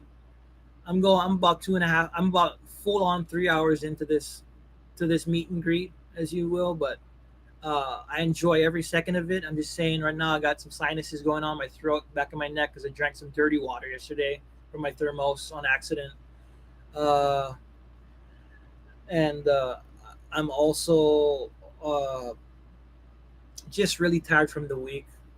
It's been I've been really going full bore on some computer work and some design and some song. You wouldn't believe. I have like 10 or 20 things going on. But overall, I'm doing good. I'm just a bit tired, is all it is. I'll do more. I'll do comedy skits and all that kind of stuff later. I'll make you guys laugh at another date. Tonight's more just like a meet and greet, letting you guys know who I am, how I really am in real life. When I go to play shows or I go to do entertainment kind of things, I definitely change my persona. I'm more entertainer style. Yeah, I'm more nice. I'm more nicer. I'm more kind of more reserved, right? You got to act a certain way when you go out in public, when you present yourself professionally as a musical act or as a real entertainer. You have to. For me personally, I just do it out of just respect. Yeah, like I kind of really hold my tongue back. I really put my best foot forward. Yeah, when I meet everybody, I dress very proper. I don't swear. I don't cuss. You know what I mean? And I try to accommodate to every audience. You know, whatever age, from little kid to like just elderly. Right? I try to be very accommodating. Um, don't be too aggressive, passive, or frontal. Just be very very super courteous, like above and beyond courteous. Yeah, and give people their due diligence and give people their just really just do a good job. When you go outside, don't be acting a fool. Don't be tainting your name with any kind of rude comments back at like just people trying to test the water, see how you react, and all that kind of stuff to negative, negative speech and all that kind of stuff.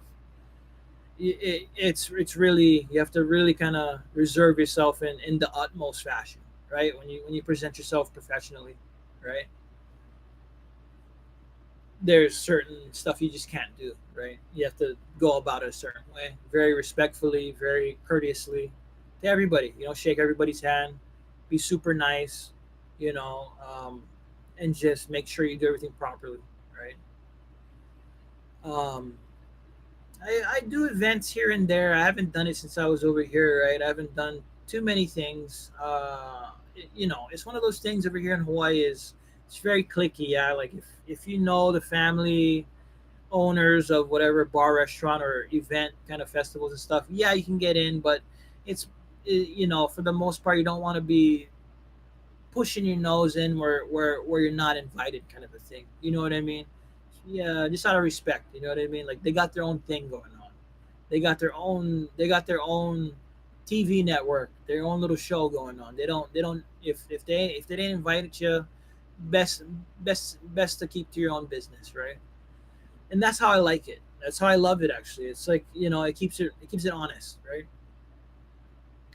Um, that's why I do my own lives. You know what I mean? Of course, if I was to go out to any presentation, I'd always present myself 1,000,000% courteous, 1,000,000% respectful. You know what I mean? Shake people's hand, look them in the eye. You know what I mean? Just make sure you're doing your part, right? Because you're there and you're getting paid for whatever event they're doing, and you better make sure you're being respectful at the very least. You know what I mean? Mind your p's and q's. Don't be swearing up and down at people for pissing you off. Any kind of stuff that you hold that stuff in, and you go about like it didn't even happen, and you move along in a courteous, respectful fashion.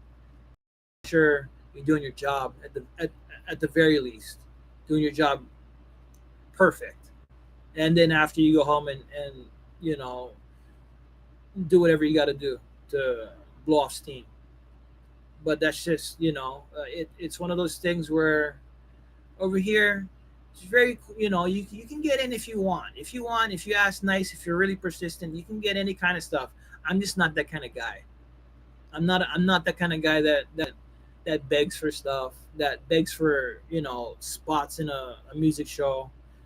I'm more of the guy that starts up his own thing, right?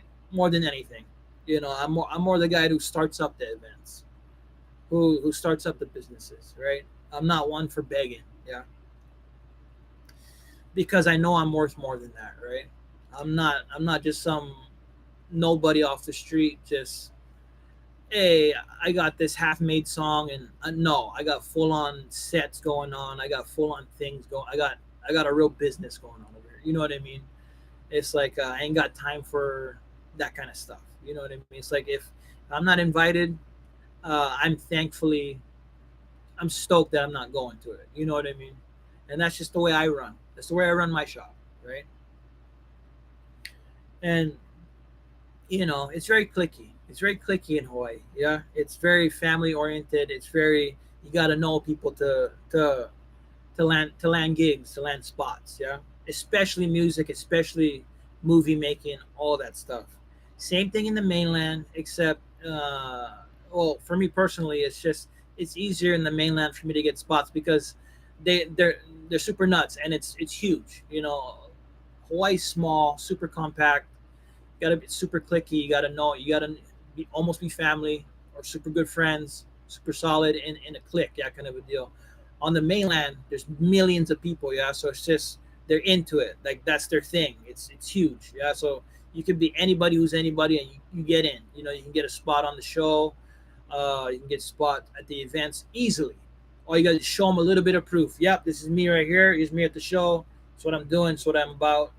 You're in like Finn. You got a VIP pass, guaranteed. You're on the spot. You're booked, guaranteed. That's how it is. It's just there's a lot of gigs. I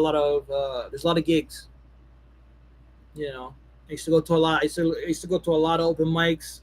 Used to go to a lot of sets.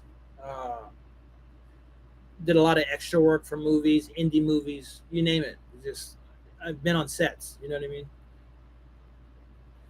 It's like it's very much whoever's the guy, whoever's the hardest working, whoever's the most diligent, whoever's keeping up with the whole thing. You're in. I gotta just keep up with it, be solid. And over here it's just a bit harder. You know, that's why over here I've decided to go. Not the begging route and ask, plead everybody. Oh, can I play this show? Can I play that? No, over here it's more. I'd rather just stay at home and just make do shows at my house and all that kind of stuff and just post it online worldwide. You know what I mean? I think it'll benefit my computer technology. It'll benefit my career, my music career, and everything in general. You know what I mean? To just hone down and focus on the tech side of things, right? It'll get me more views. It'll get me more contacts. The whole deal, right? And if anybody wants me to play in the future, if they're cool, come ask me. Yeah, of course. You know what I mean? I'll play a couple songs, whatever. For whoever needs it. Party, event, whatever have you. I'd love to do it. You know what I mean? No problem. Um, so, and that's just the way I work. It's the way I've always been. But one thing I ain't is I ain't a beggar. I never was, and I never will be.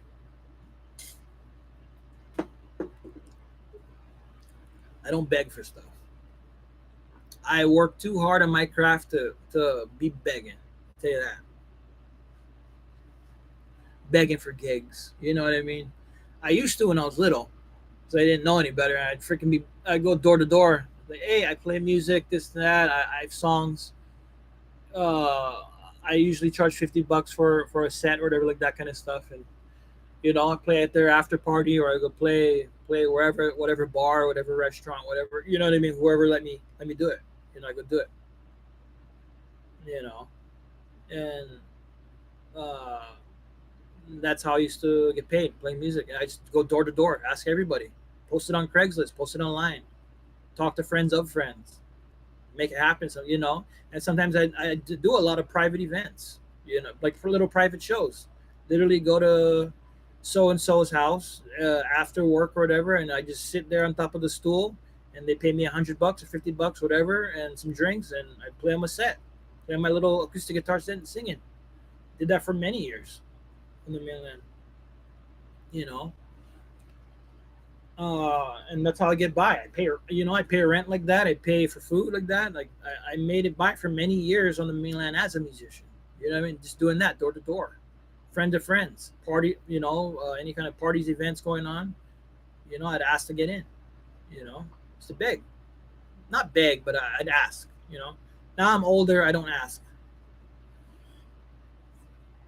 I'm over that. I rather just start my own company. I'd rather stay at home and just hone down, do the online. That way, not only is it local, people see me local, but they'll see me all over the whole world. So I'll make contacts everywhere: Europe, Australia, Asia, Polynesia, uh, mainland America, South America, Canada. You know what I mean? All over. It's building connections. That's the main thing. Don't put all your eggs in one basket. I always say. You know what I mean? Like really diversify yourself.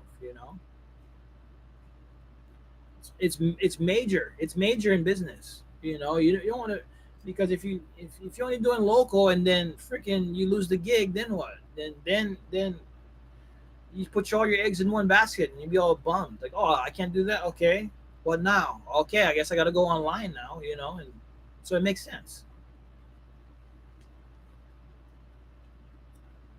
Um,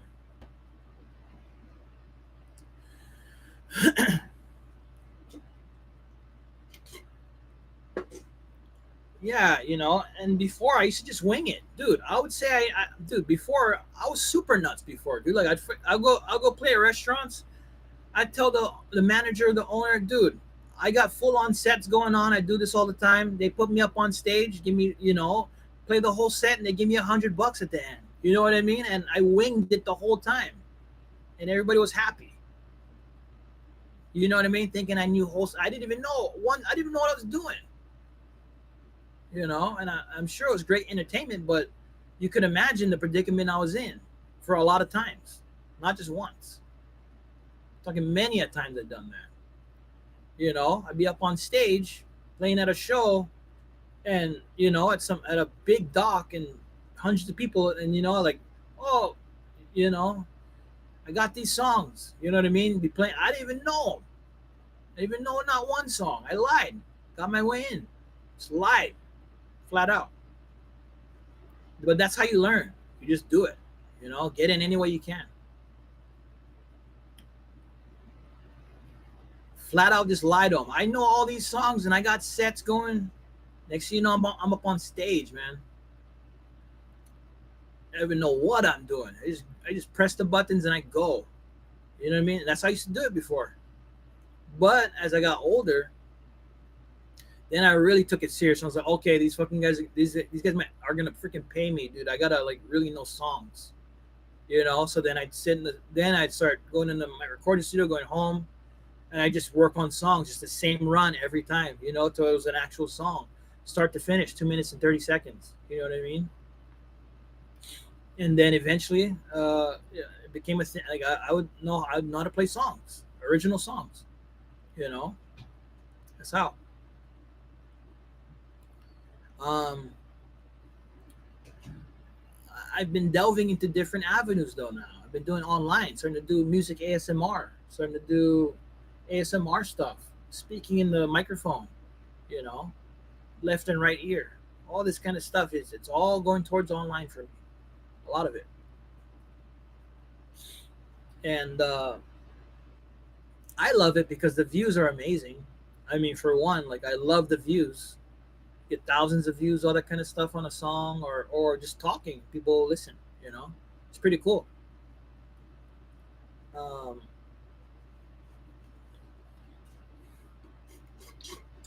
Gotta get water. You.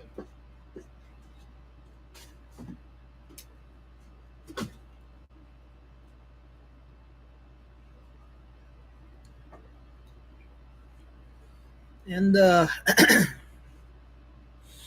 there is, yeah, and I just, every that water really helped me a bit. Feeling a little bit better. But yeah, and so all everything everything that I've done has led me up to this point. And now I'm like, I got a little badge on my YouTube channel that says musician. You know what I mean? Like it's an official music artist channel now, and I'm a official, official. And it's it's super cool. It's like I never expected it. It's kind of like I just was. It's like just winged it the whole time, and all of a sudden I'm just legit now, which is amazing. Um, and that's how some people got to do it. Sometimes you got to just wing it. Fake it till you make it. That's what I did for many years. Just faked it the whole time. I just lied. I was like, yeah, I'm a musician and I play. I did all this stuff and I'm here. And they're like, yeah, play me a song here. Here's $100, $50, whatever. Just play them a song. You know what I mean? I didn't even know what I was doing. But everybody claps at the end. Everybody yells and they're super stoked and I'm happy. You know what I mean? And that was before I knew how to actually. Now I'm older and I really know how to play songs. You know what I mean? Like now it's legit, kind of legit. Like I know how to make. I know how to jam now. I got a pretty good idea. Yeah. But besides that, many things, man. Like, many things. Like I remember, I can paint for people. I can draw. I can make cool stuff. I can all the Daryl stuff, right? I can do many things. It's not too hard if you just get your hands dirty and just do it.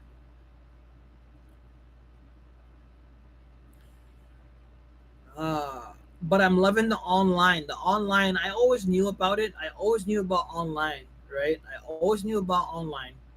I always knew the potential of it to like gather millions of followers and all that kind of stuff.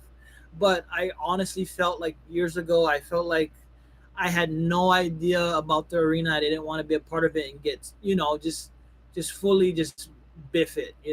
I wanted to come in with some cowboy boots on. You know what I mean?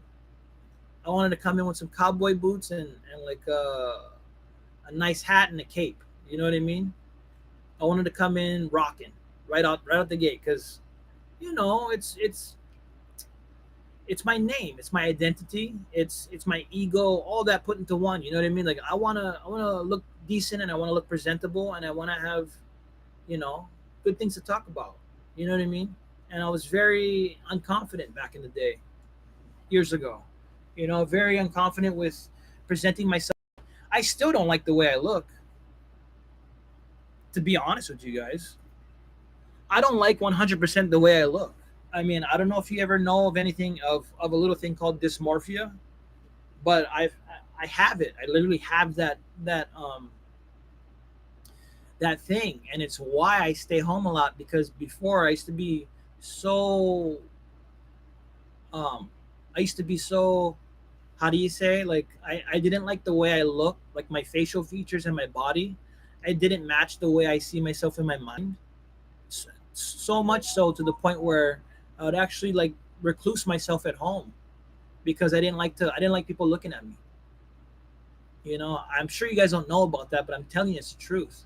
I still have it too. I have like something called this. I think it's called dysmorphia. You know, and and it's there, and it's still why I still am a recluse in that sense. You know, I don't when I honestly when I look into the mirror still, like I'm older now, so I can manage it a lot better. But even now to this day, I look in the mirror like I'm looking at myself in the cameras right now, and I don't like the way I look fully. You know what I mean? Like I see myself completely different from what I'm seeing, and it's a form of dysmorphia, and I suffer from that. But the thing is, I make do with what I got. Yeah, and even though I have all this kind of like these things going on in my mind and stuff like that, I still I I still I plow right through it, and I go online, and even though I don't like the way I look 100%, um, it's nothing sadder to be sad for me about or to be depressed about. It's just the truth. It's an actual fact. Okay, I suffer from that. But the thing is, uh, you know, it's nothing to be sad about. It's a true fact about who I am. Yeah, it's a uh, it's something that I've dealt with my whole life. Yeah. But one thing is I don't let that. But do you see where my will comes into play in all of this? It always boils down to the will, right? My will doesn't allow me to just sob in a corner and mulch about it and m- mull on it. You know what I mean? To dwell on it. Okay, I pick myself up, I dust myself off, and I turn on all the cameras. Even though I don't love what I see, still to this day, I still do it. Do you know why? It's because it's just the will. It's the will that's instilled in me. It doesn't allow me to to be defeated by that, right? So it boils down to will. Okay, if you really want, okay, I to get a million, to get 10 billion views, if I gotta go on to all these things to with dysmorphia, so be it, I guess, right? I like it's bad to you guys. It's to the point where I look in the mirror and I look away because I don't like what I see. It's very prevalent still in my life, but it's something that I deal with on a daily basis, and it's real. And if anybody else is suffering from that too, I feel very, I feel for you.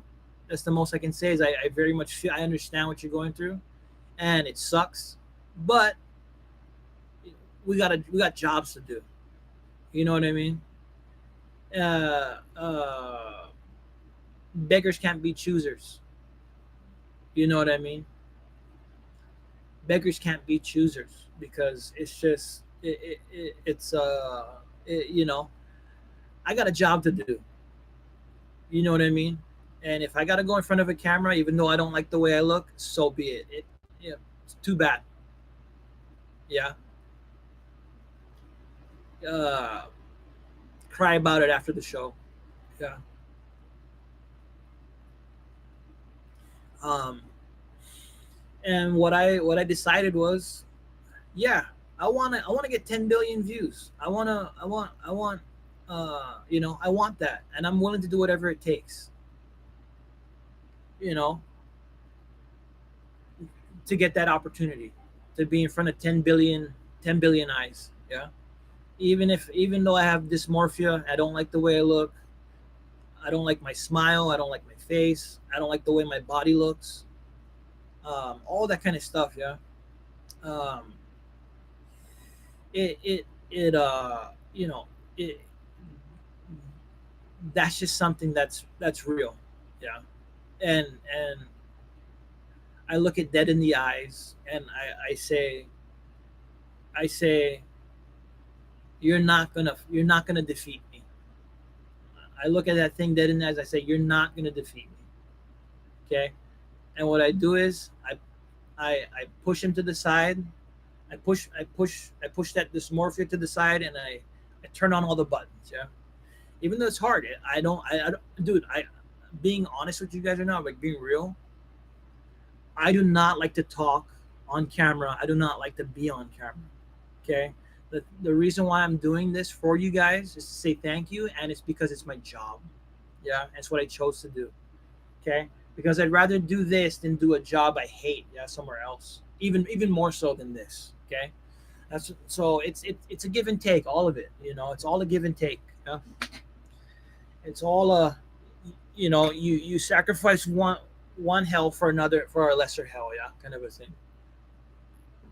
Uh, if I could, I would do it a different way. But this is the only way I know how to. So this is what I do. Yeah. Um, what else? Besides the dysmorphia, besides all that kind of stuff I got going on, uh, you know, I see a major opportunity over here. Okay, and I've always seen it, and I know about it. It's the online rush. Still yet, it's still prevalent. But one thing is a lot of things got to go in your favor. People got to like you. People got to sub to you. People got to subscribe to you. People got to believe what you're saying. People got to like your personality. You got to like you in general. You know what I mean? There's definitely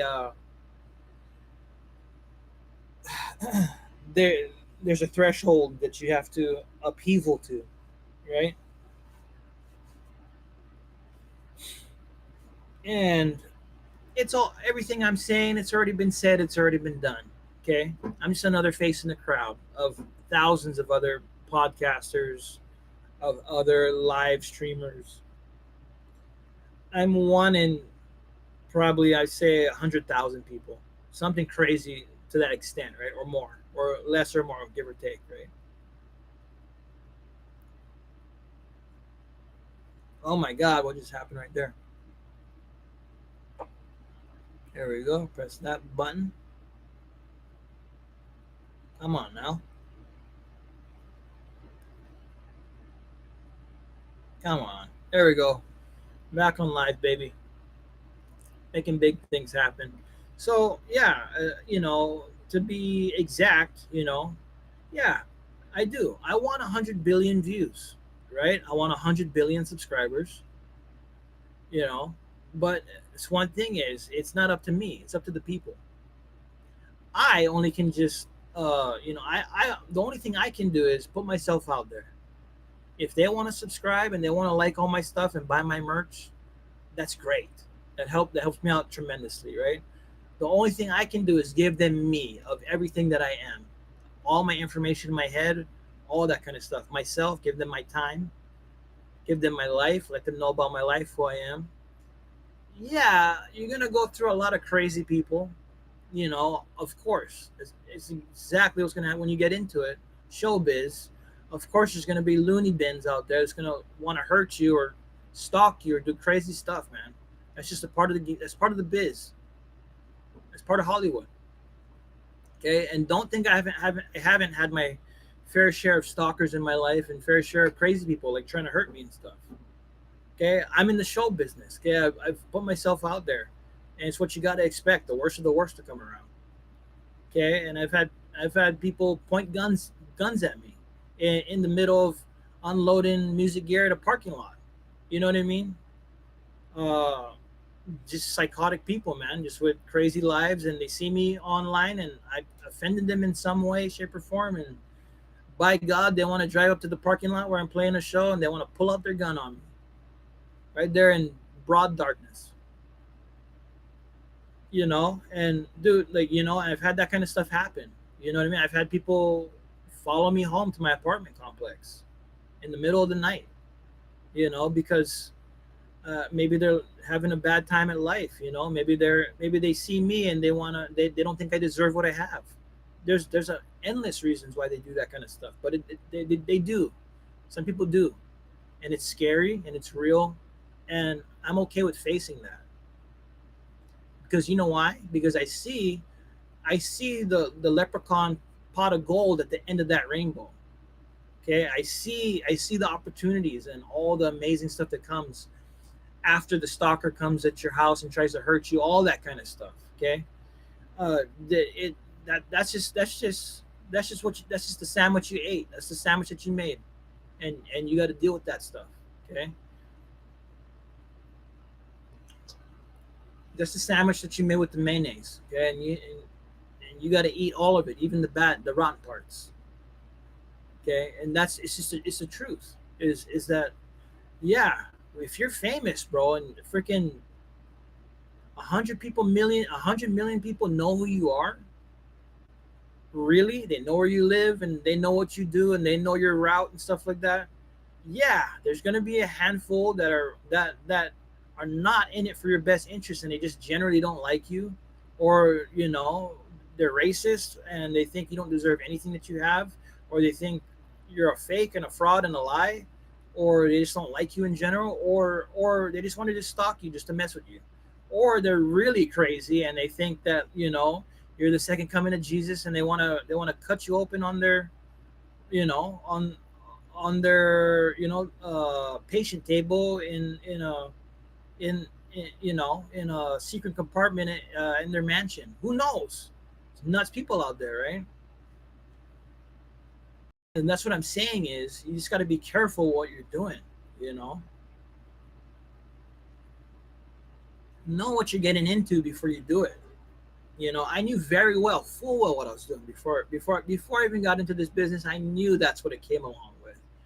Because with just like with any other business where there's a lot where there's opportunity and a lot of money, there's also a lot of craziness that comes along with it, right? I knew I was gonna meet super famous people. I knew I was gonna make friends with really big famous people. I knew all of that stuff before I even went into it. Okay, and it's crazy, and they get weird when you're alone, and they get drunk and they get high and they smoke cigarettes and they get drunk and they do stuff to you. All that kind of stuff, man. I mean, it's real. It's Hollywood, dude. It's like, it's like they're there for a reason because they're probably nuts, just like me. You know what I mean? And yeah, I've had that kind of stuff happen. I've been messed with when I got drunk. Probably been drugged maybe once or twice. Roofied. Uh, that kind of stuff goes down for real. You know what I mean? And it's not a laughing matter. It's not nothing to joke about. But I'm telling you the truth that if you get into this kind of business, you're gonna run into that kind of stuff, man. There's a lot of crazy people out there that want fame, that want all the luxuries that come with it. You know what I mean? They want the cake and the pie too. Okay, and they're willing to do anything to get close to it. Okay, even hurt people for it. And that's one thing is me. I'm actually a good guy. I'm not in it to hurt anybody. I actually I really do just enjoy playing music, and people can tell that right off the bat when we start jamming. You know what I mean? I'm not in it for nothing more than just a good time, good song. Yeah, I'm not in it for like sex or for like any kind of crazy power trip. None of that. I'm solely in it because I'm completely addicted to playing songs. I'm a state. I mean, you could probably call me even a stage whore. Like I love to be on stage. I love to play sets. I'm weird. That's why I'm here. Probably just weird. I like to be on stage. I like to play fun songs. Probably weird, but that's just that's who I am, and I don't run from it. Yeah, strange. Yeah, like if I could tell you, and I've been in music classes my whole life since middle school to all the way up to high school, taking music classes, music courses. I'm one of those guys where I sit out in the middle of the night in my back porch and I'll listen to music for 8 hours straight in the middle of the night in complete darkness. I'm one of those guys. That's how much I love music. Okay. Maybe it was a coping factor to deal with my extreme loneliness. Probably was. You know, my mom was always at work, didn't have too many friends. I see where my faults lay. But at the same time, what did it make me? It made me into a pretty damn good musician because what do I do? What do I mostly focus on? I only focus on good songs that I love, right? If I'm scrolling through stuff and I hear a song, I save it. Play it again and again and again. I like it. Yeah. So yeah, man, I'm telling you, it's dangerous to do this. I know that going in. I know that being famous comes with very scary territory. Okay, there's stalkers, there's killers, there's people that just hate you in general. There's groups that hate you, that want to only see the worst come out of you, come from you, and happen to you. Okay, and that's one thing is I'm not afraid of that. I'm not afraid of that, and I never will be because I know who I am, and I know I got a clean slate, and I know I'm solid, deep down to my core. Um, there's I'm prepared for anything and everything to come my way. Why? Because I love to play music that much. Um, you know, and I tell you, I've been to the ringer. I had to learn the hard way. I make choke mistakes, just like Justin Bieber. Incidences, same exact type, like just sexual stuff, like bad stuff happen, like behind the scenes stuff, like stuff going completely wrong, getting gear stolen, people taking advantage of me, um, all that kind of stuff, man. Like real life stuff. And you know, it's when it's happening, it's really scary. But when you look on and back at it, you're just like, yeah, I made a mistake. I was little, kind of thing. I shouldn't have got drunk with that person, that kind of thing. I shouldn't have took drugs at that exact moment, or else that wouldn't have happened. That kind of thing. You know, a lot of stuff like that goes down. Uh, that's why you just got to be careful. You know, it's a crazy world out there. People have different. People don't have good. Not everybody has good morals. Yeah, not everybody's out for your best interest. You know, but good thing for me is actually I kind of turned out all right. Pretty good person in general, like fully in general. Like I'm really a good guy when you get to know me. Like I'm not. I don't wish harm on anybody. I'm actually like a really good guy. I just have my own little trip that I'm just like a workaholic, and I have my own things going on. Kind of in my own world all the time. Uh,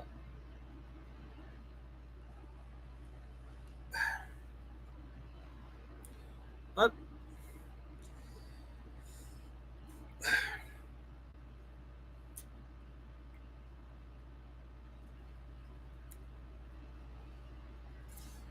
Getting stuff all set up right here.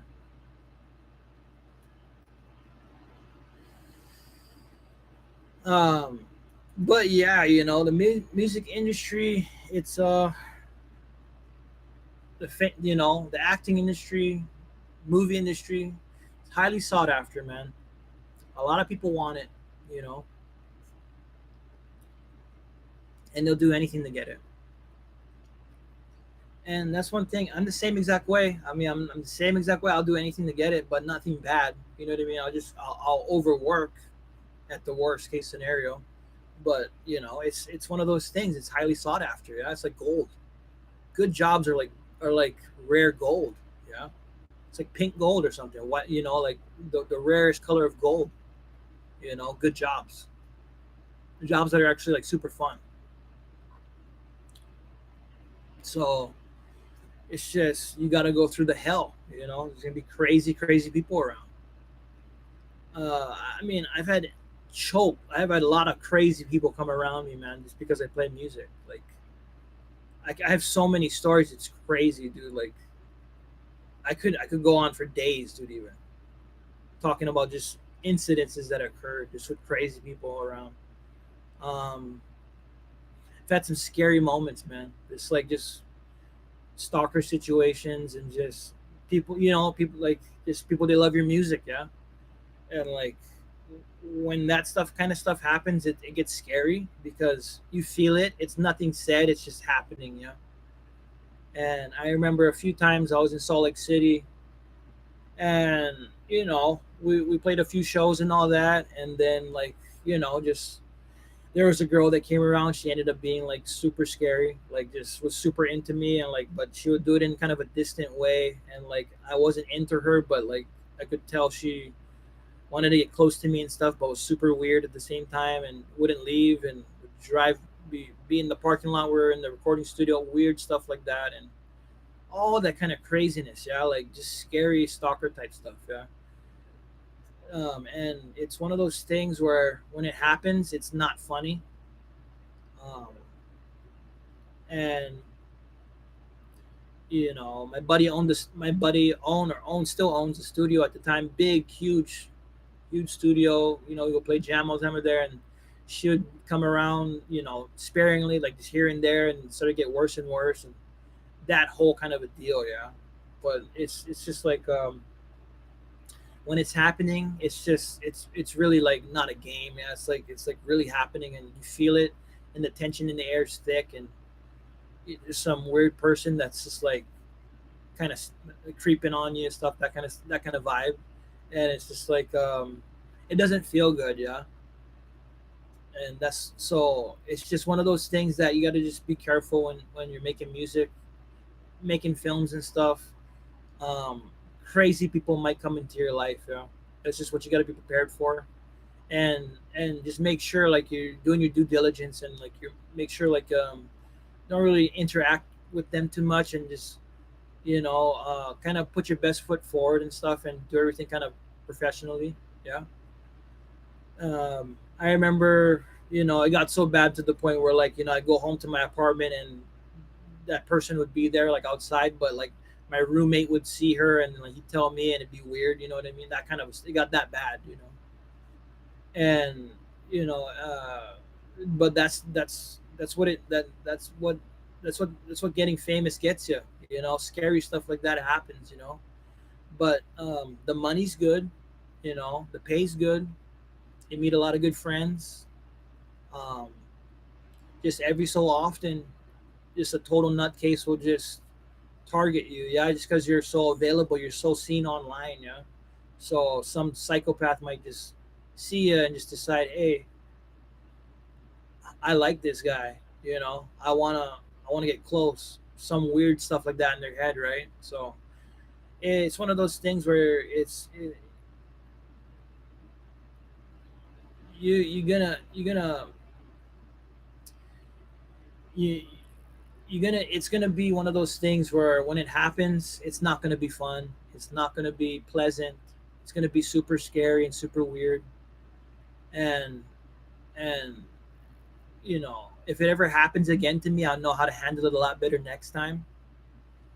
I hope it never does again because it's really scary when it does. But what can you do, man? If this is who you are, then this is all you can be. And if I gotta get shot in the parking lot one day because some nutcase thinks, I don't know, that I'm his wife or something, so be it, man. That's what it comes down to. You know what I mean? You gotta be you, and you can't let nothing in this world scare you. Any kind of demonic stuff, any kind of bad stuff, can't let it hold you back. Yeah.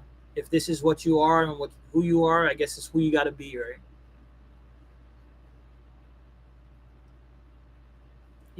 I'm okay with going down with the ship if it comes to that. Yeah, because I am a musician. I am a filmmaker, photographer, actor, painter. I'm an artist. Yeah. So if that's how I got to go down, that's I guess I got to get shot in the back of a parking lot from a stalker. Yeah. Or some weird stuff like that goes down. Yeah. So be it. Um,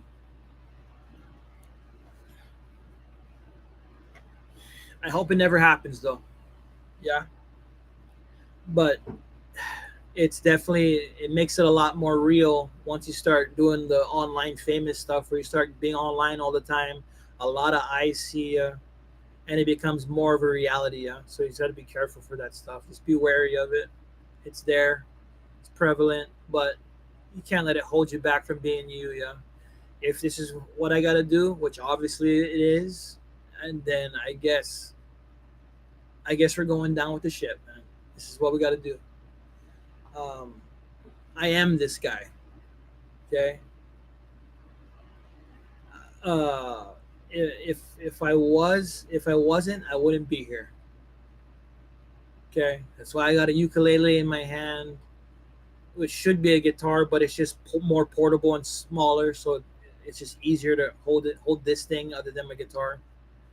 Um, I am a stringster for sure. I super enjoy fiddling with strings on wood for sure, like million percent.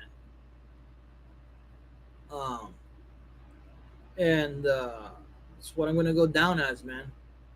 Freaking guitarist, I guess, for like emo rock band or like whatever band, man, goes down rock and roll or whatever. That's what I'm going down as musician slash filmmaker, actor slash photographer slash painter, all that stuff, man. Because I never could see myself being anything other than that. Yeah. Even financially, all that stuff, even the money, all that stuff holding me back, it doesn't matter. Look at that. Look at me. I'm still right on course.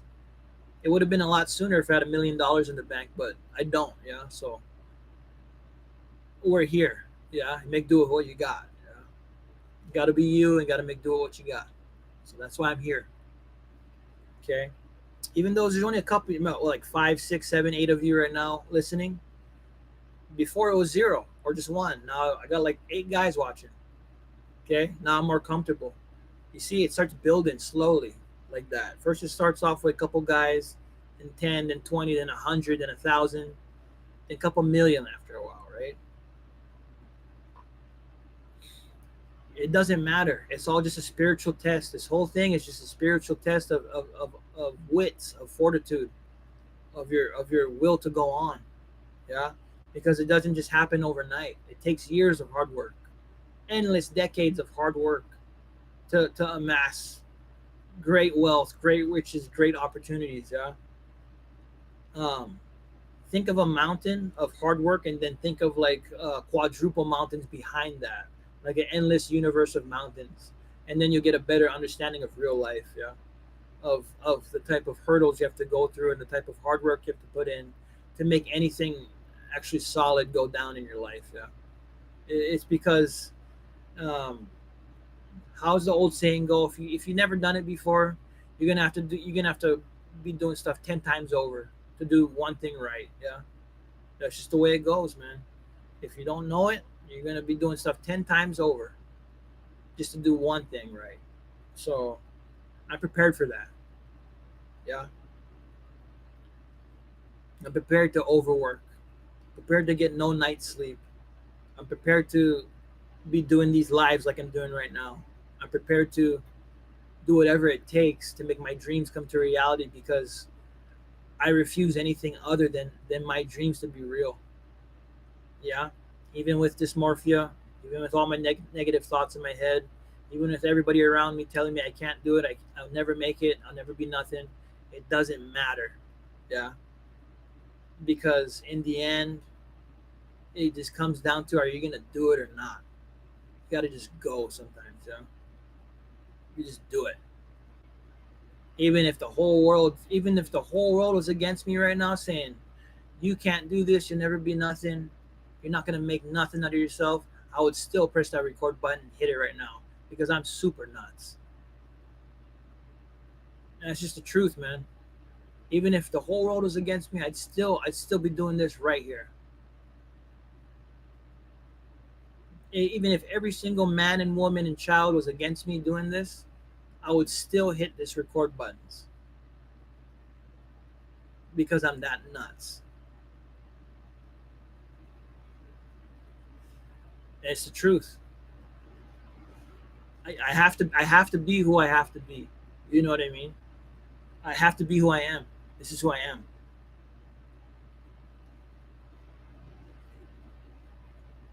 And you guys can deny it, you guys can ignore it all you want. You have the right to ignore me all you want, and you guys have the right to just pretend I don't exist. You guys have the right to block me, to not even know I exist in this world. But I tell you what, I'm gonna try my darndest every single day I wake up to not get your attention, but to get the next guy behind you, and the next guy, and the next guy, and the next guy, until I become a Howard Stern, until I become a Tom Cruise, until I become whoever, Keanu Reeves, until I become anybody that you can think that's super famous. Because this is all I know is how to respect myself, yeah, and treat myself as such.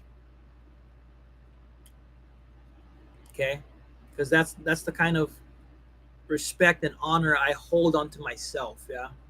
To know that I ain't just garbage in the bushes, yeah. To know that I'm worth something, in this world. It's nothing to be sad or tear over. It's just the truth. Okay, I know my worth. I know what I'm about. I know my positivity and good message I bring. I'm not gonna let nobody in this world hold me down. Okay, and that's why I'm gonna stand here and I'm gonna be talking to you guys for a long time. Not just tomorrow, not next week, not next month. I'm gonna be doing this for years,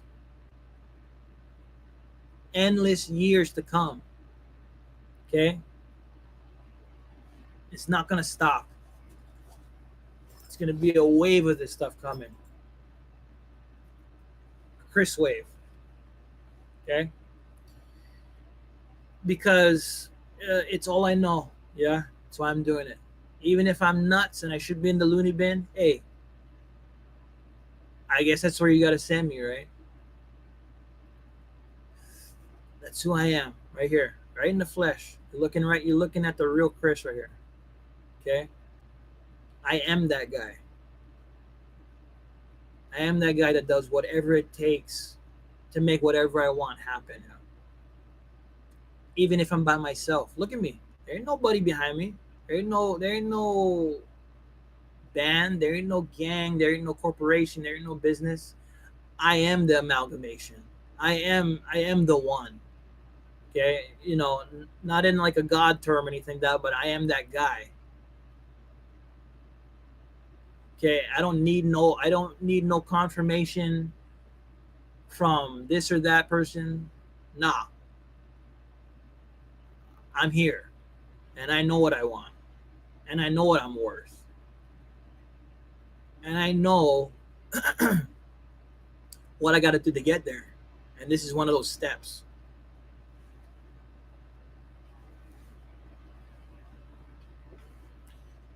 All right. Now, I know for a fact that there's going to be a lot of people, a lot of testers, right? A lot of naysayers, a lot of negativity, all that stuff coming right to me, right? Because that's the pressure. That's exactly what happens when you try to do something like this. When you try to go live and you try to put yourself out there, there's gonna be a lot of hate. I don't mind. I'll just block you right away. I'll figure it out as soon as it happens. Okay. So one thing is, I ain't. There's no fear. Yeah. It's just a task. It's my job. It's what I got to do. Okay. And this is part of that task. In order to get all the subscribers and all the views, I guess I got to go online. Here I am. Okay.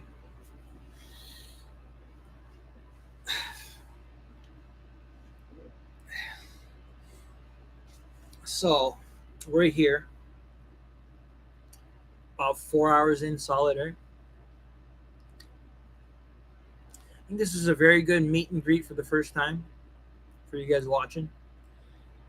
I think it was a wonderful first time meet and greet. I let you guys a little bit know about who I am and what I'm about, what's my message, all that kind of stuff. Okay, because I owe that to you guys. I owe that to you guys.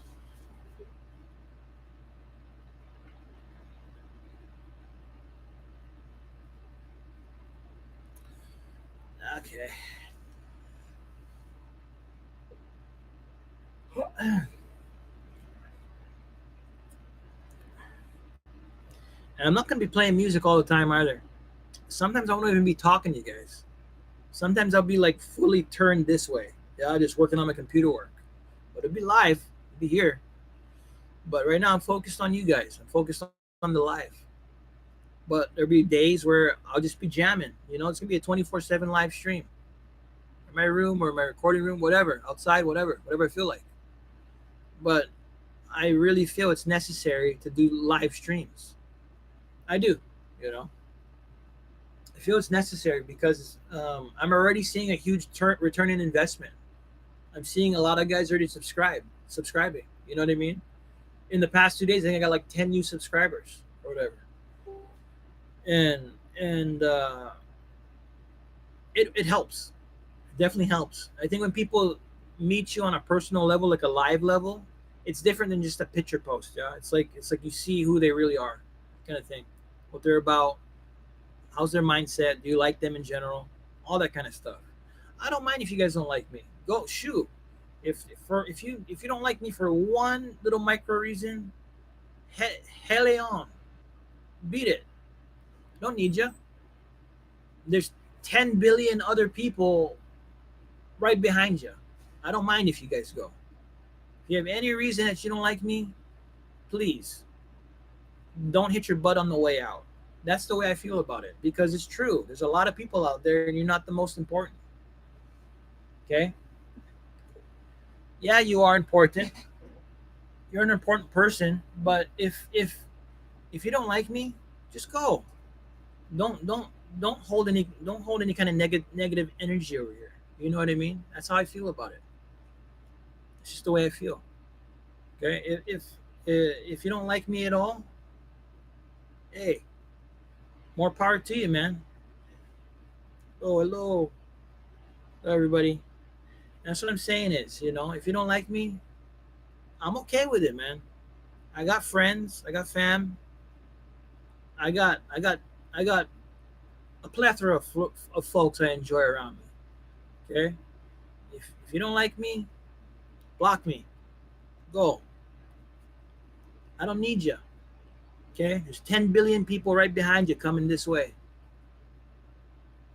I would highly advise to stay though if you enjoy music because I definitely do play shows, and I think it's worth a listen. It's worth a watch. You're talking about a lifetime of jamming here. Okay, so it might be a little bit good. It might be some good nuggets in the songs. That's what I used to live for. I used to live for like little song nuggets, just little good sections in the songs. I would just wait the whole song just for one little moment where it sounds good. You know, I'm that guy. I'm very detail oriented when it comes to song structure. Like I need it to be a certain way, or else it messes me up.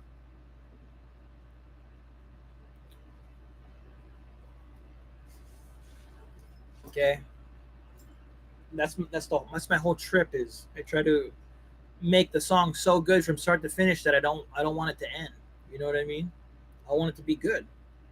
So I study it a lot and I try to take snippets and pieces of all types of songs that I like and I try to morph it and combine it into one song. Or just make an entire original altogether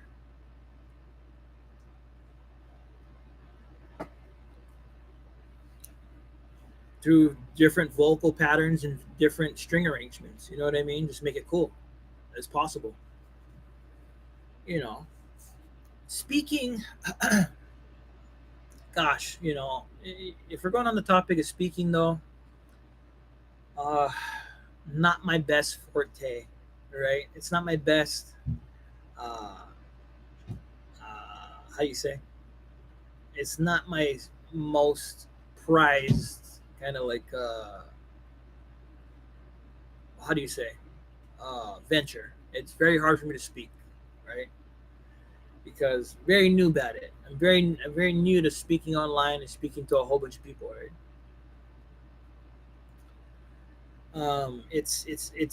It's very difficult. It's very hard, to say the least.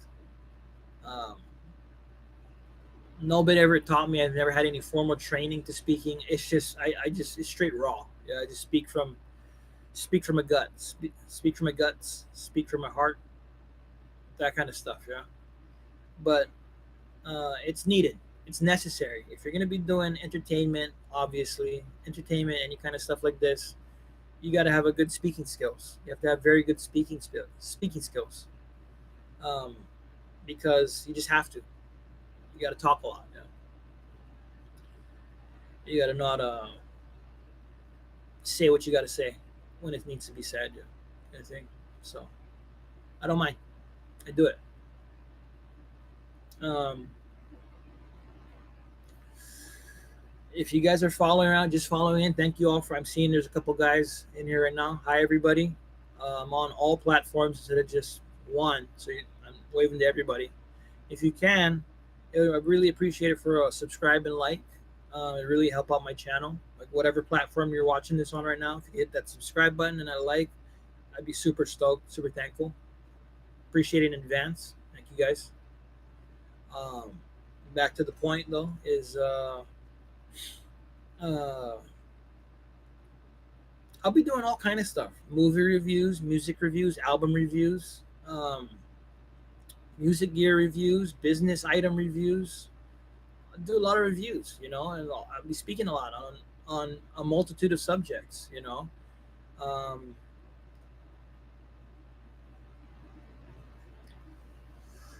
all kind of stuff, you guys. There's no, it's not really one niche over here. It's kind of like a culmination of my entire mind. I'm kind of bringing my whole life to you guys. You know what I mean? My whole life, my whole everything. I'm bringing the whole table. What you get is me. Okay. You get the music, but you get me too. You know what I mean? And I'll share whatever I can, whatever I'm comfortable with, and whatever I speak about is what I speak about. I'm not one for too much secrecy. I'm very much into like being open and trying to be as open as possible, and telling you guys the straight raw facts. You know, um, for nothing other more than just entertainment's sake. You know what I mean? Just making light convo because it's enjoyable to me. I enjoy speaking. I enjoy speaking my mind. I enjoy telling you guys about stuff, and it feels good. If I'm doing it, I'm doing it. And here we are. Um,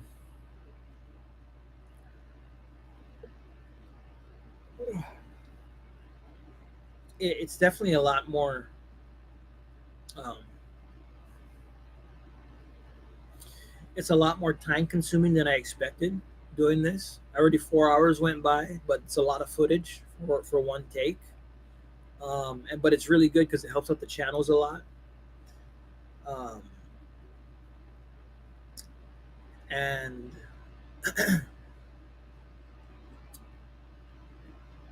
gosh, like looking from the YouTube perspective of the live, my room looks like a complete mess. But I assure you guys, it's not. It looks crazy, but it's not as half as bad as it looks. If you come in here, my room's so small, and you can literally walk 2 steps, and that's my whole room. Literally, I live in like a small little hut kind of a room, but it looks big from the YouTube point. For some reason, it's like wide view, laptop webcam style, so it just looks crazy right now. It just looks like my background's a mess and like everything's everywhere. I assure you, it's not. It's not a big room. It's small. It's insanely small. You can walk 2 steps. That's about it. Anywhere, any given way, barely, if you're lucky. So, um, duly noted. But okay. So I wanted to say also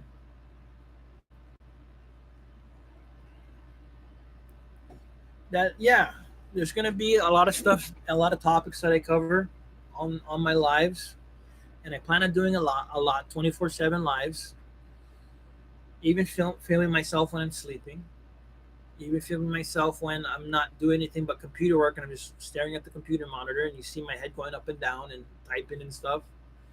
Um, I want it for entertainment's sake. I want it to, so it takes up time.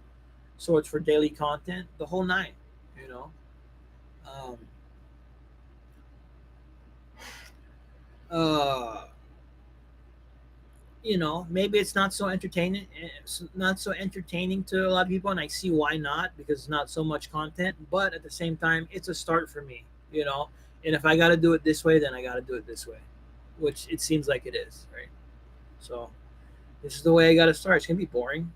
Sometimes I won't have much to say. Sometimes I won't even speak at all. Sometimes I'll just be just doing my thing, and I'll be walking around. I'll be on the computer working, doing menial stuff, just doing like organizing. But it'll be on. My camera will be on. It'll be live. Yeah, it'd be content. Maybe it might be visual ASMR for somebody. They might enjoy it. Maybe um, somebody will get something out of it. They'll find some kind of value or entertainment in it. And enjoy it. I hope so. It's what I can. It's what I'm. What I can. It's what I'm giving to you guys. It's what I can offer you guys. I wish I could offer you guys more. I wish I could offer you guys like a beautiful background set and like really cool stuff going on. But this is what I got to work with. Yeah, this is what's possible for me. So I got my room. I got my webcam. All the social medias coming to me live. This is what I got for you guys. Okay, it's not much, but this is what I got to work with. Um, a lot of stuff in the works though. There's a lot of stuff coming up. A lot of stuff, music, film, photography, paintings, drawings, um, portraits, notes, new topics, um, ideas, all kind of stuff. This derelict stuff, right? But nonetheless, content. So yeah, if uh, you know, if anything, I hope you guys just enjoy it. Yeah, it's what I can offer you guys. It's what's happening. I'm doing lives. Here it is for all it's worth. Sorry if it sucks. But that's what I have.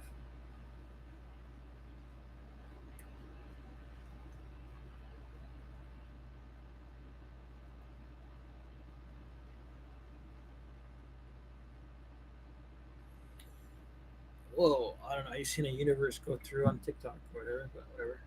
Um. Okay, so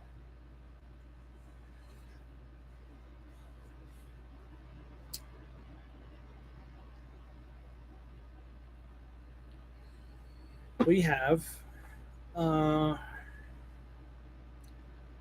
many things to talk about. Many things. How? Okay, for one is that I can think of at the top of my head is how is it going to look a year from now, 5 years from now, 10 years from now if I keep doing lives? Right? Will it be super famous? Will it still be stagnant and not much people? I don't know. I wish I knew the answer to that, but we're gonna find out, aren't we? Um, we have a best viewers on streambo.com. Move to space.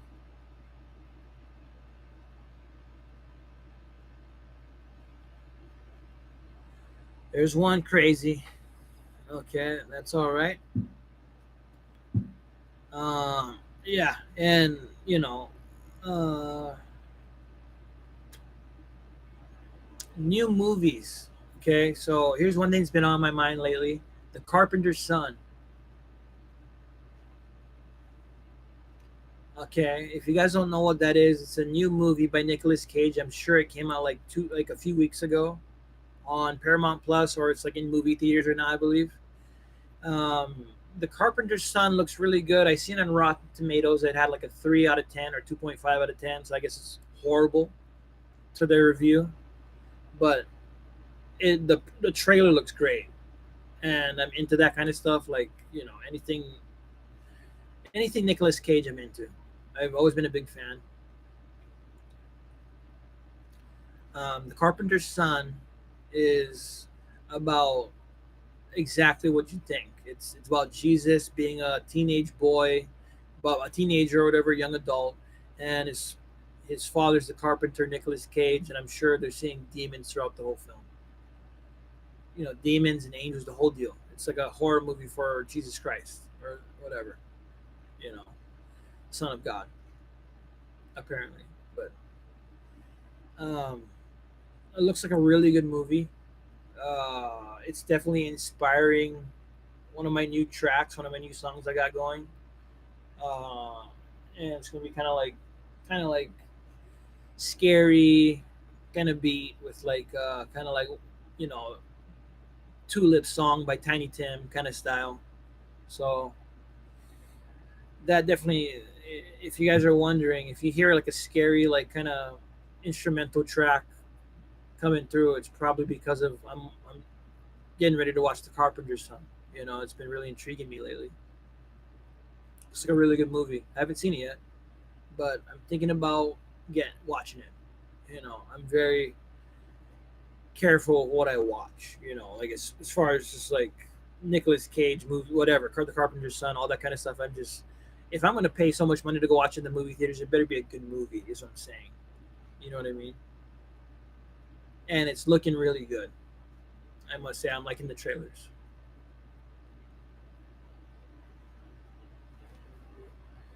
That's been on my mind lately. The Carpenter's Son, 2025. There is a new. I mean, I don't know if you guys are horror fans. I'm a big horror buff, like a horror fan movie kind of guy. I love horror, sci-fi, adventure, all that kind of stuff. Um, Another one that comes to mind is for new movies in general is if you guys, I don't know if you guys are if you guys know about the franchise, a 28 Days Later franchise. It's a zombie horror flick, zombie horror movies. Excuse me, zombie horror trilogy. Um, but I believe they're coming out with 28 Years Later Part 2. I believe it's coming out next year, 2026, like summertime, something like that. But yeah, I heard it's coming out, I think I seen like a trailer for it, like a very quick clip of it, and it's looking really good. Like I want to watch it actually. I liked my favorite from 28 Days Later was the second film they made, not the first, but the second part. This the newest one, 28 Years Later. Yeah, there's because it's 28 days later, 28 weeks later, than 28 years later.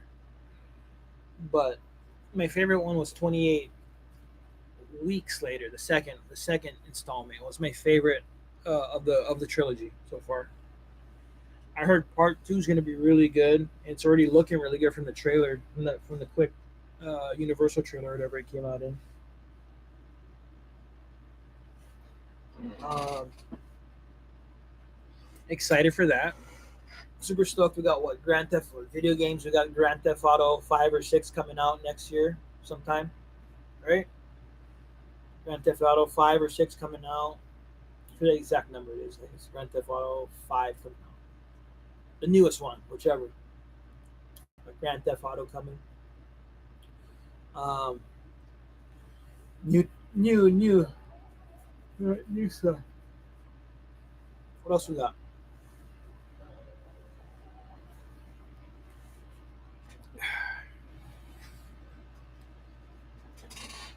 New stuff.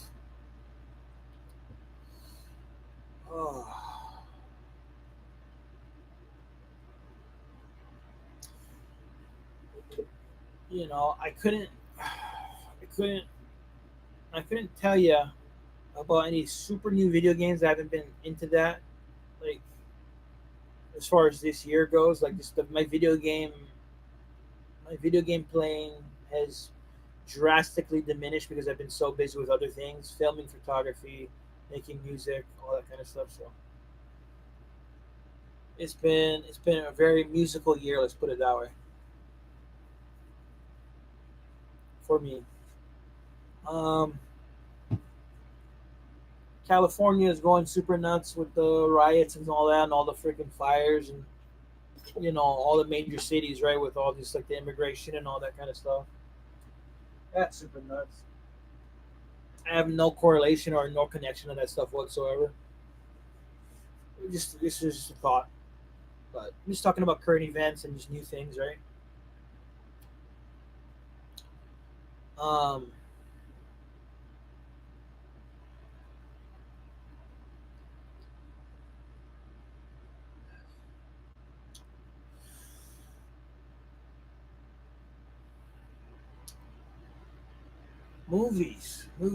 movies.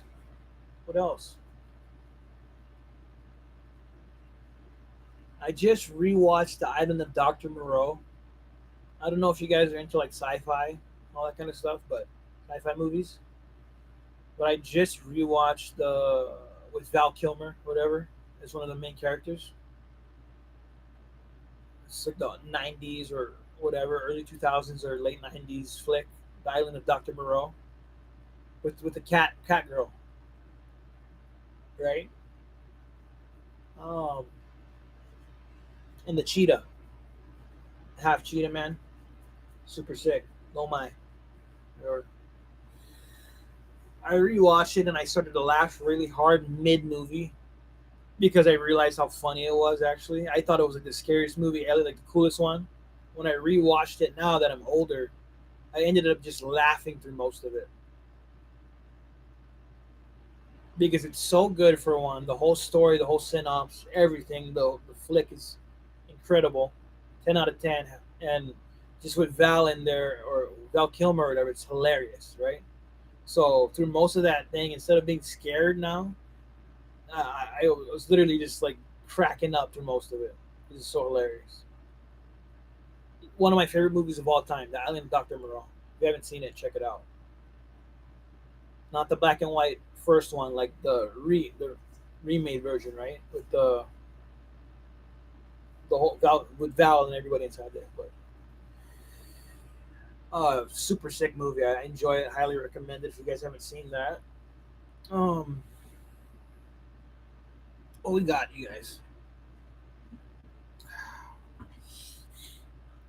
Uh,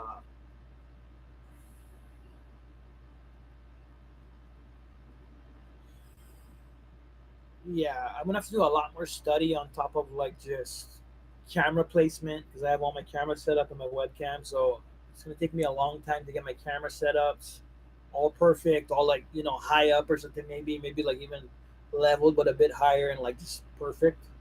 So it's gonna take a while to set it up correctly. Need some handstands, all that kind of stuff for it, for these phones, for the webcam. Um, be a lot of work coming up pretty soon because I just see it before we even start. But, so movies, video games. What else we got, you guys? Um,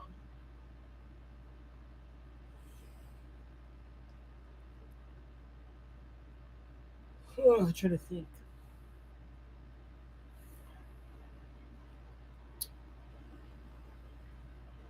Uh,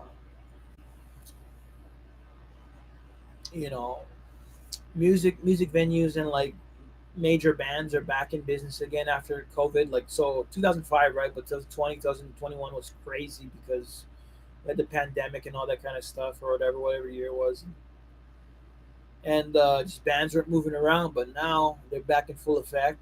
I mean, there's a lot of all the major bands and just regular bands are out again in the mainland, and they're doing tours, world tours, America tours again, world tours. Thankful for that.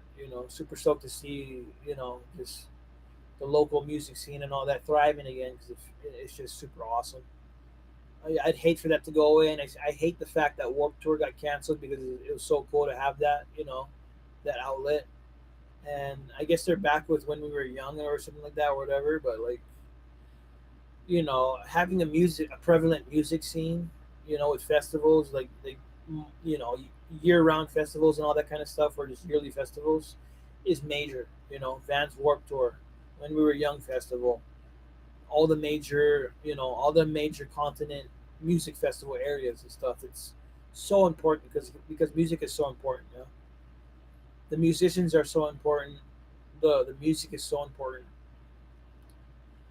It brings back so much nostalgia to hear your favorite bands from when you're a teenager to hear them when you're older and see them and stuff like that. When you have a mature mind, you understand what's going on actually instead of just in a blank doll. Um, it's really cool to have that experience. I had to go see nostalgia. It's like nostalgic, right? And I hope the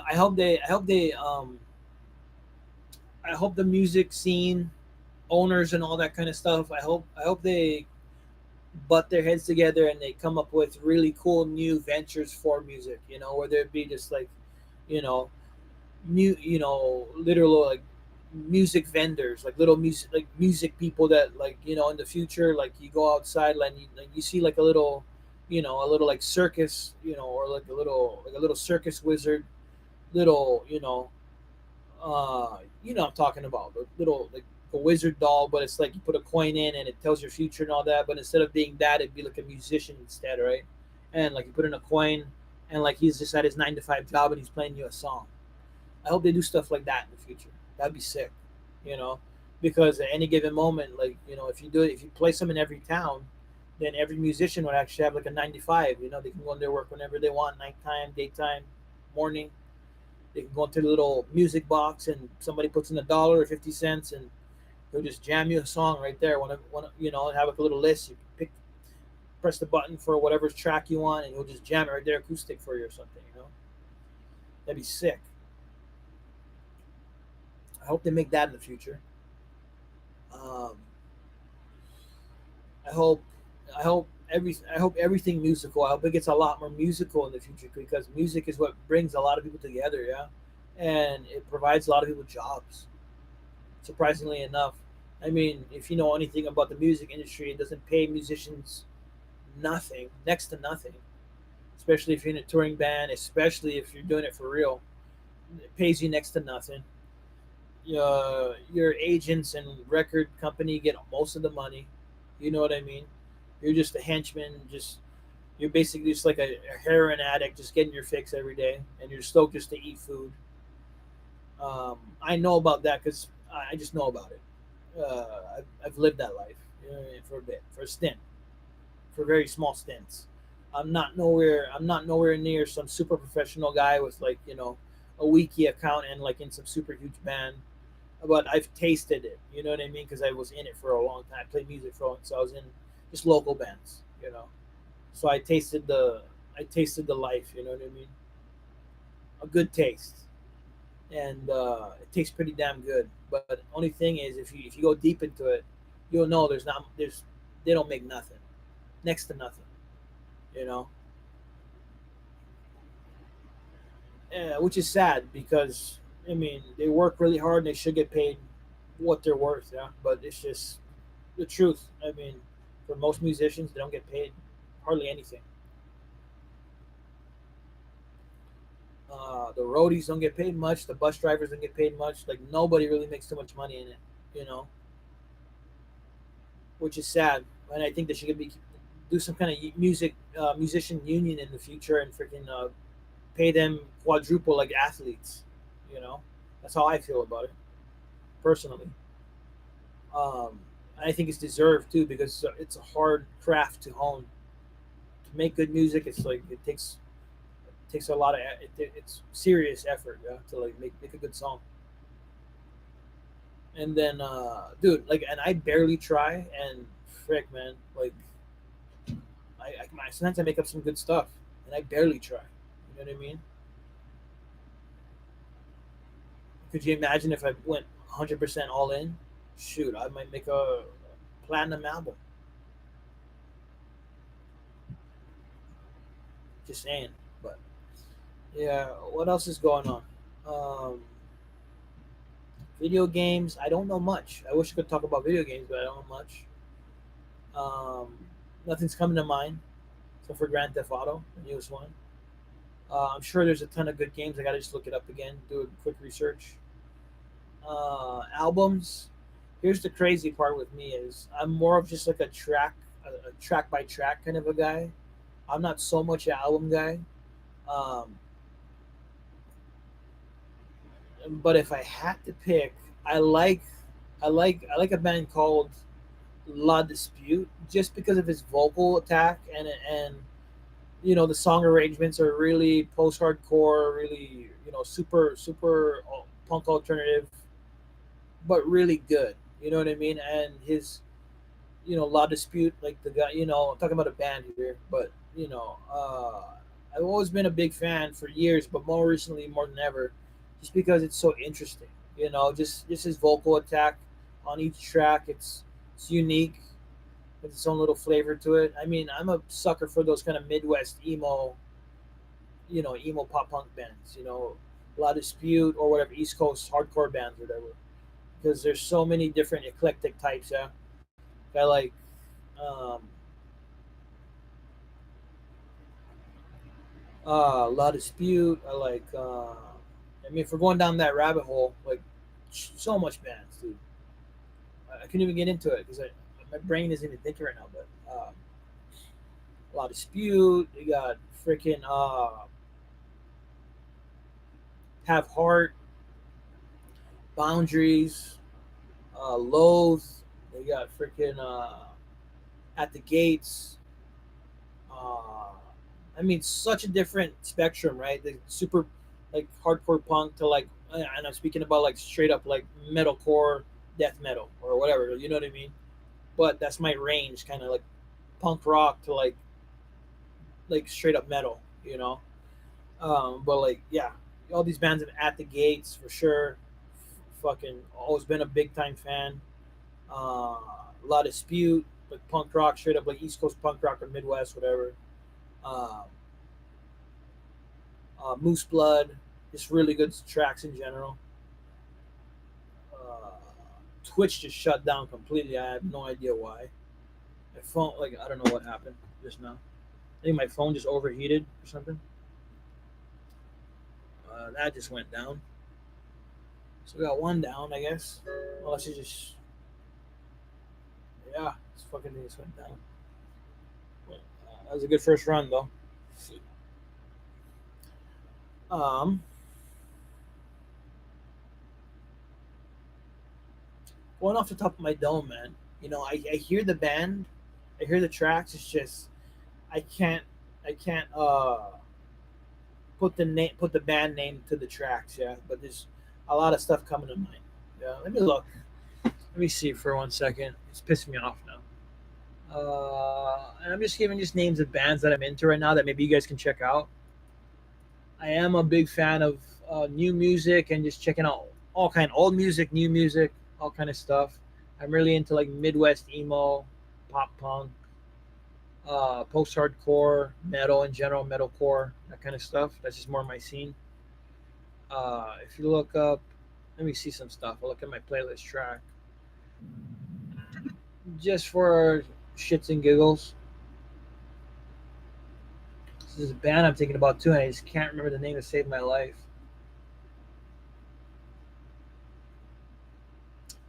Fear Before the March of Flames is super good if you just like straight like post hardcore screamo stuff. Fear Before the March of Flames.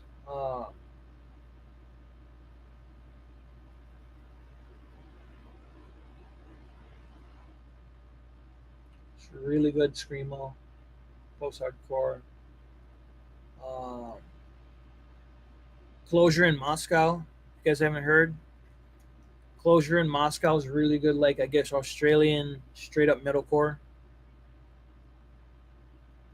Um, oh geez.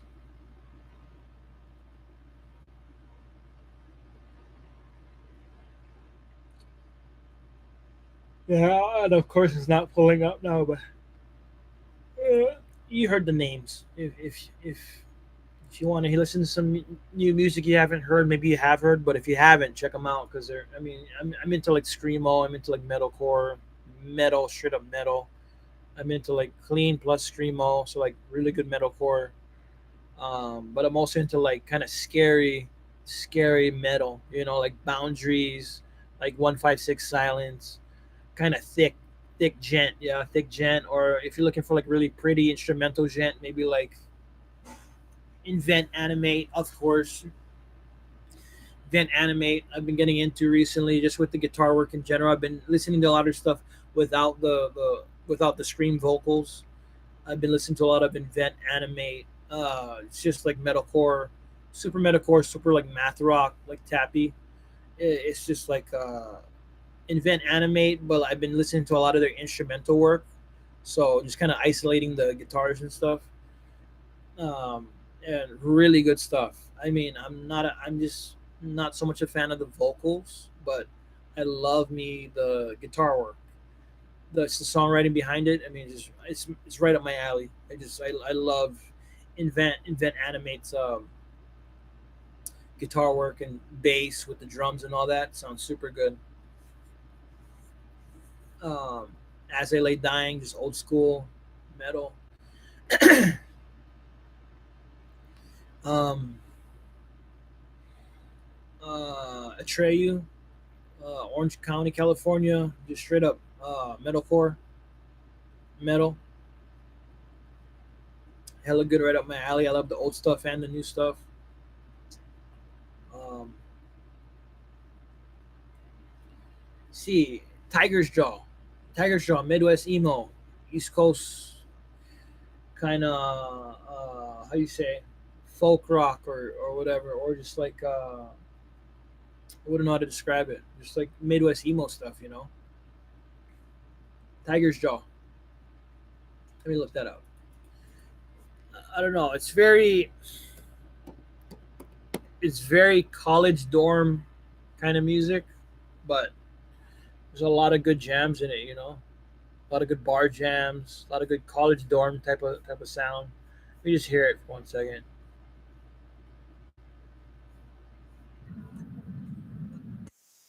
Yeah, yeah.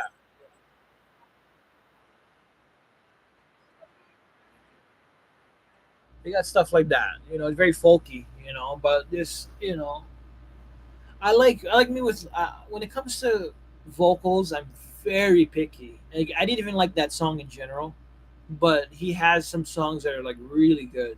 You know, so I'm so picky on the vocals for when it comes to like rock music and stuff. I'm so picky, like ridiculously picky. Like it has to be like miraculous for me to enjoy it. Yeah, I'm just that guy. Yeah, it's like just I'm so unimpressed, and it takes so much. It takes an act of God for me to like enjoy a song. You know what I mean? It has to like completely wow me in ways I didn't even know about. You know, for me to enjoy it at all. So it's so stupid. It's like the stupidest, uh, kind of grievance, but it's a truth. Like my songs that I enjoy are so far few in between that like anything on my iPod is like a gem upon gems for me. You know what I mean? Like it has to be so such a relic of a song. You know, like from the vocal attack to like the song structure and the sound of all the instrumentation. It's weird. You know, because I need it to be a certain way for me to enjoy it. Yeah. And every band has some I hear maybe every 20 bands I listen to, I might hear one song out of the batch that like I'm just like this is hella sick, you know. So it's one of those things where it's just it needs to be a certain way for me to enjoy it. I mean, and Tiger's Jaw has that on a couple tracks, you know. So it's just been on my mind lately. Tiger's Jaw, La Dispute. There's a couple songs I enjoy. It's very in your face kind of scream vocals and it's kind of like almost rapping, like a rapping scream vocal. Uh, kind of almost speaking, but like in a fast rap kind of way. But it's screamo too at the same time. So it's very unique and interesting. But uh, I straight up, I'm a big fan of like Have Heart though, like Have Heart, the band Have Heart from Boston or whatever, or from East Coast hardcore. I really enjoy his vocals. You know, it's very prevalent in my mind. If I'm thinking about the band, they got good songs for sure. You know what I mean? Have Heart's on that list. Of course, Bread and Butter, South Sin, Circus Survive, Coed and Cambria, Thrice. Um, uh, you know, but there's just one offs. Like in when you if you listen to a lot of music, a lot of tracks, a lot of songs, there's like out of every like 1,000 bands or whatever, like there's a unique one that sticks out like a sore thumb throughout the entire like mudscapade of it, right? It's like there's always, like at least for me personally, like it's like a gem of gems, right? It's like you hear them, they're really good, and all of a sudden they have this miraculous track that just speaks to you, and it's just there, it's in your face, and it's powerful, and it means something to you, right?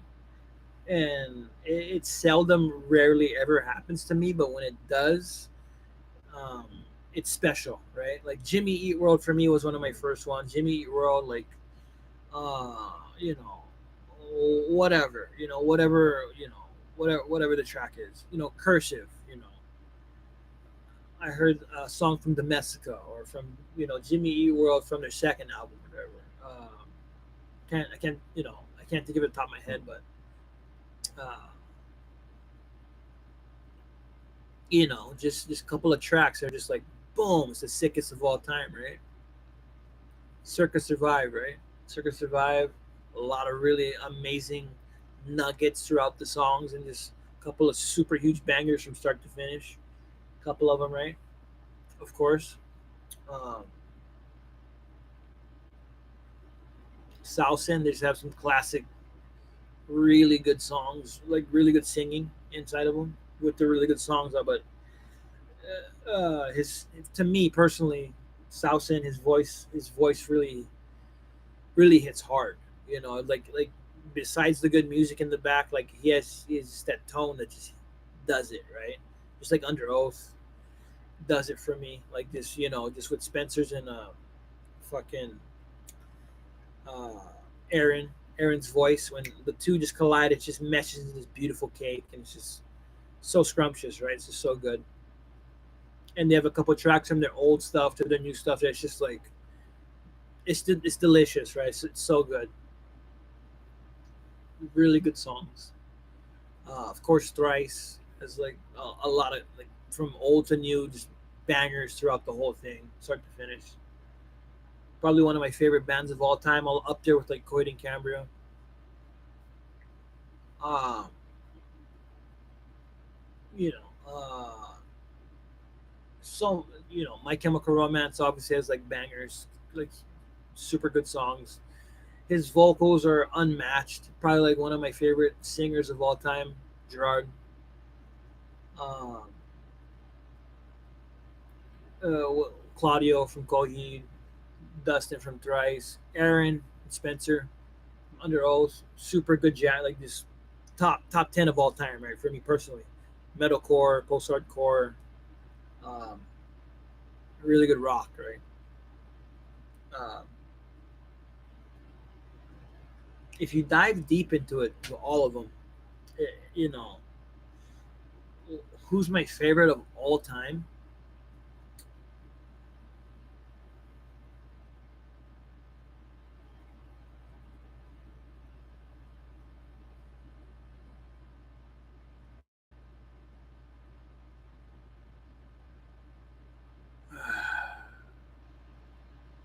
It depends on my mood.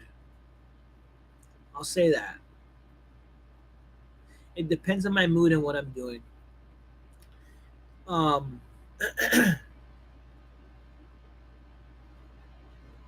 if I was to go of all time, who's my favorite musicians of all time?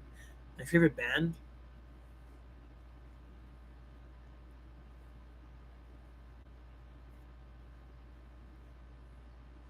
Shit.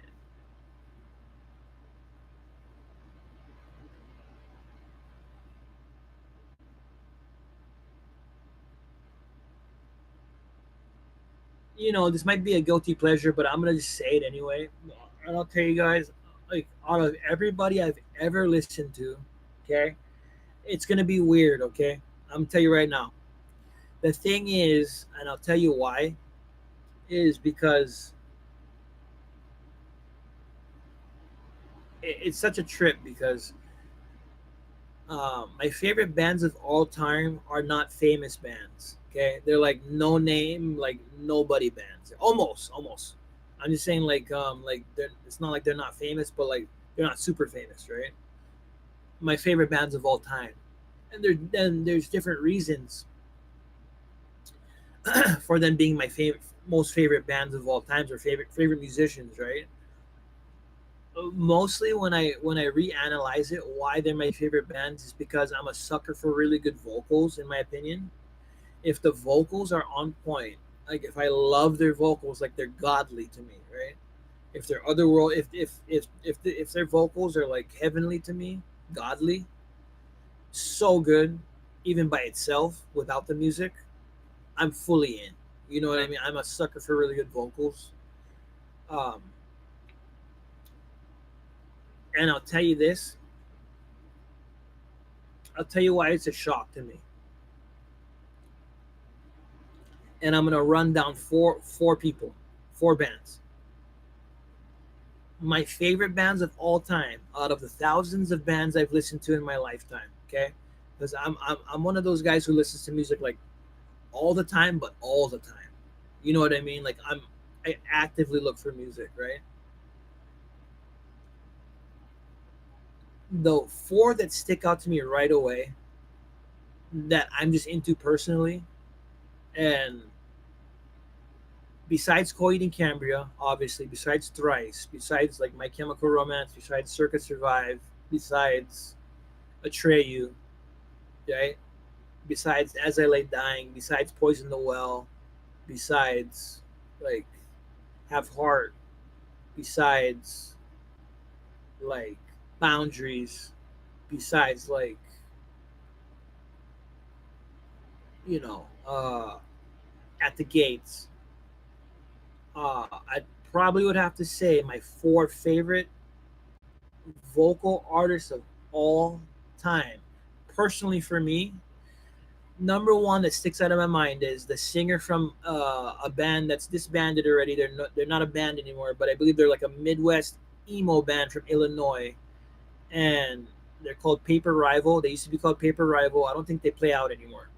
It's like an old, like not super famous, right? But very, very good band in my opinion. I love the vocals, and I till this day I still listen to a few of his songs. Okay, off of Giraffe or whatever it is, whatever thing's called. But I love the band. I love the singer from Paper Rival. I love his vocals. I don't know if he plays in any other bands anymore. Probably, I don't think he does. But I'm a huge fan of the vocalist from Paper Rivals.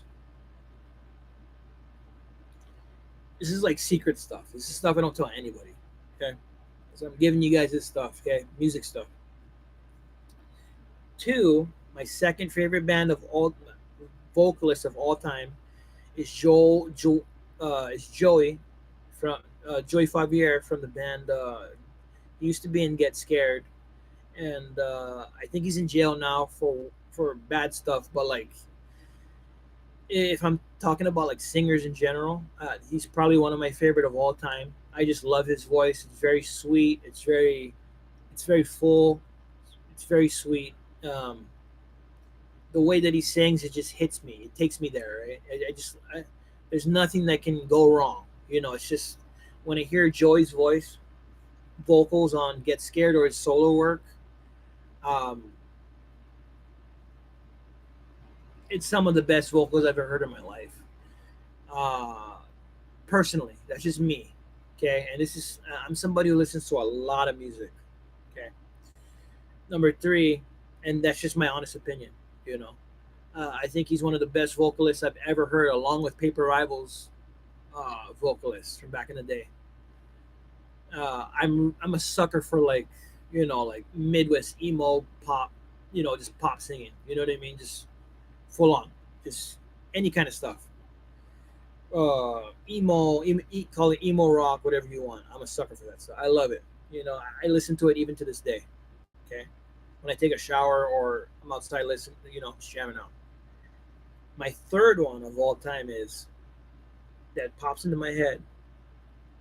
My favorite, and it's always for the singing. Okay, you know, I probably have to say I don't even know the band name. I don't know the band name. I've been trying to find them for like 20 years online. I don't think they're a band. I think they broke up and they're like I think they're like they used to be like like a San Francisco like just girl or Portland. It's not a San Francisco or Portland like girl like indie pop band or whatever, and indie pop punk band, so kind of fast song like surf music, right? And the song comes to mind, but she's one of my favorites. Like, I'm alright, I'm okay, I'm alright, I'm okay. Her, she's one of my favorite vocals of all time. I don't know her name, I don't know the band, but I know the song in my head. And I heard it off of like a surf flick. Okay. That song in particular has never left my brain.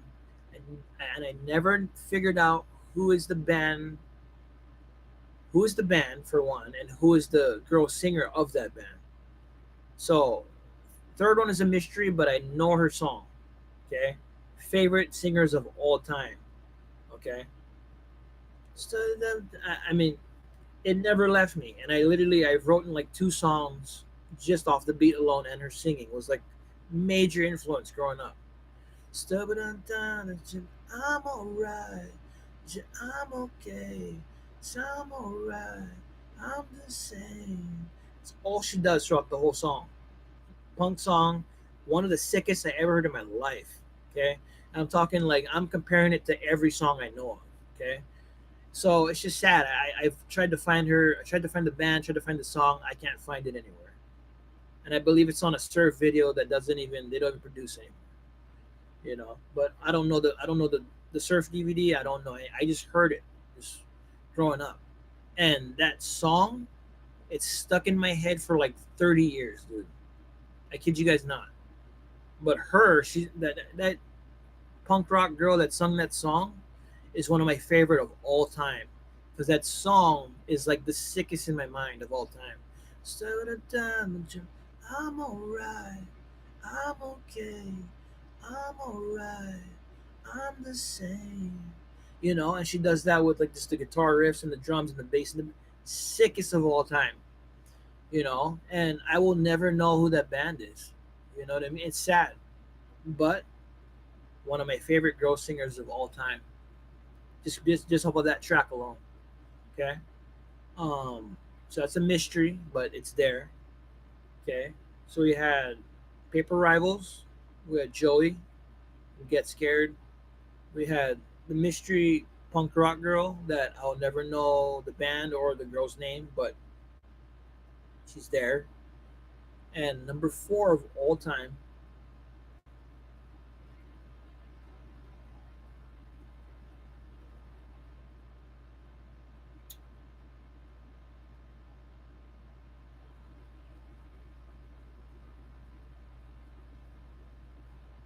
my favorite singers of all time is and my fourth favorite singer of all time that I've heard.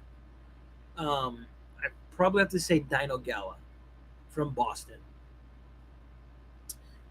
The background singer. Um, I forget his name or her name, but the background singer for Dino Gala when they were a band like last year or like 3 years ago or whatever, 4 years ago. That girl, the girl background singer, is my favorite singer of all time, and she just had a couple of tracks in Dino Gala that they filmed live or whatever, or whatever you may. I even forgot her name. Her name's like Allie or something like that. Or but just really left an impression on me. I just love her vocals. I love the sound of her voice. Yeah. So favorite singers, two guys and two girls. Yeah. Dino Gala. I think it was Allie. I forget her name. Probably not, but yeah, like her vocals do it for me. I just love her vocals a lot. She's a couple tracks on Dino that really stick out in my head. Like every time I think about that band, I think about her, just her good parts in the tracks. I'm like favorite singer of all. I could listen to her forever. Yeah. So those are my favorite top four of all time. One of them I don't. One girl I don't know from a punk rock band from like the late '90s, early 2000s. Dino Gala, Joey, from Get Scared, but I love his solo work more. I think, and then Paper Rival singer, like Midwest emo.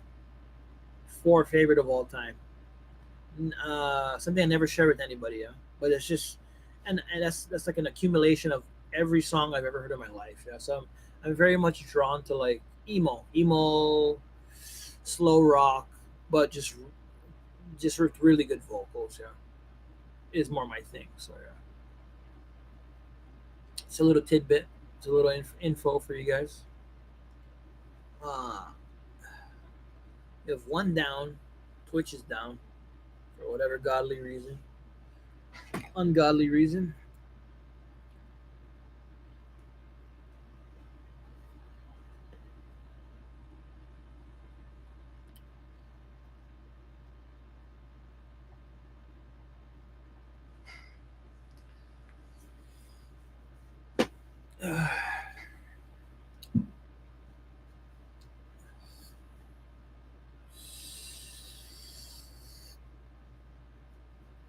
And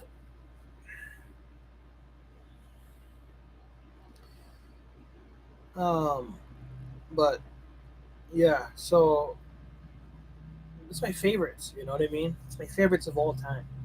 You know, and their songs mean a lot to me. It's very inspirational. Uh, I love vocals.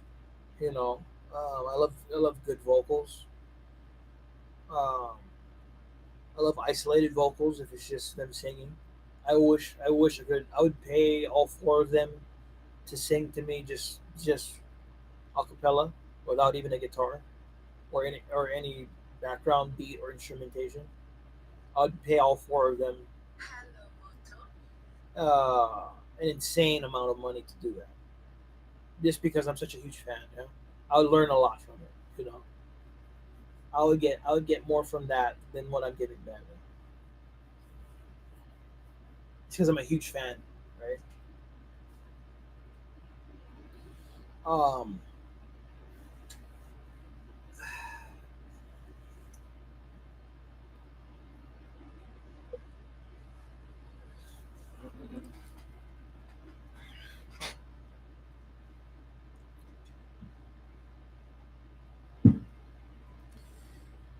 I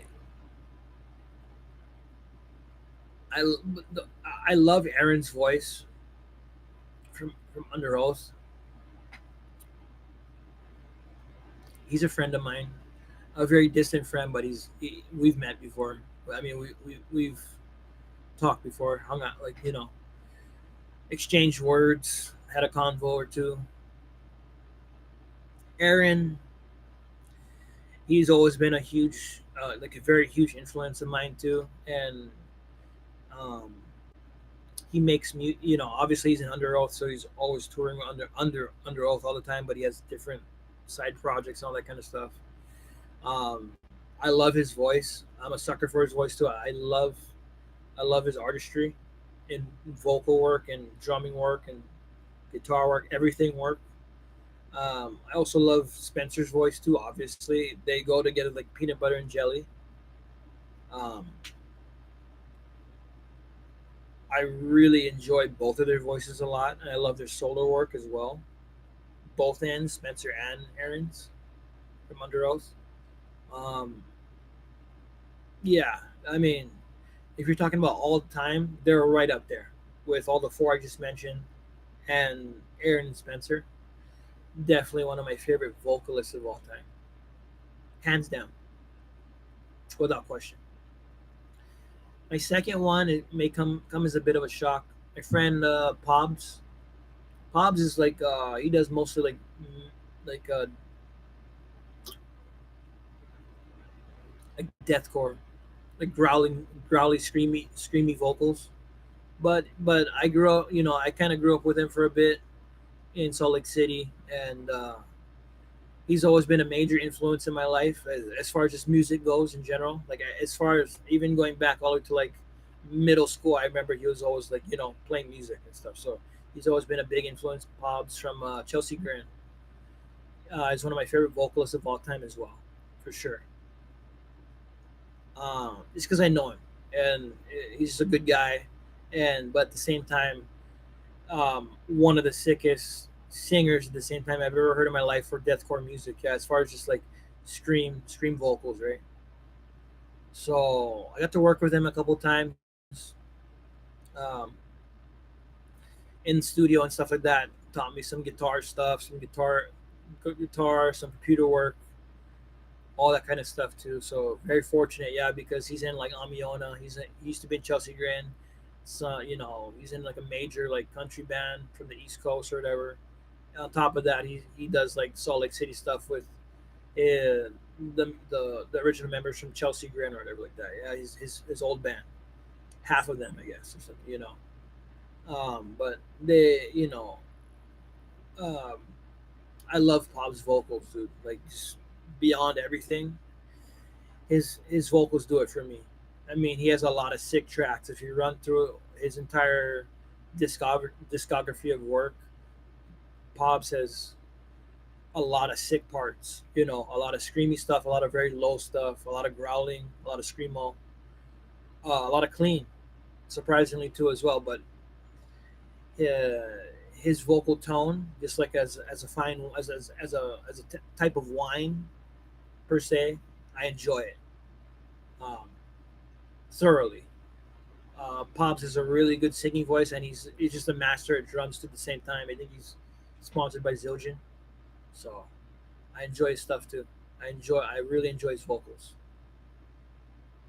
Of course his drum work, but the vocals do it for me. Yeah.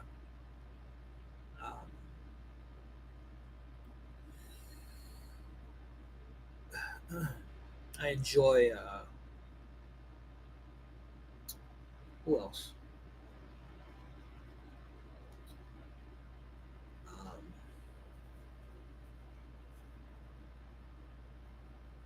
shit. Uh,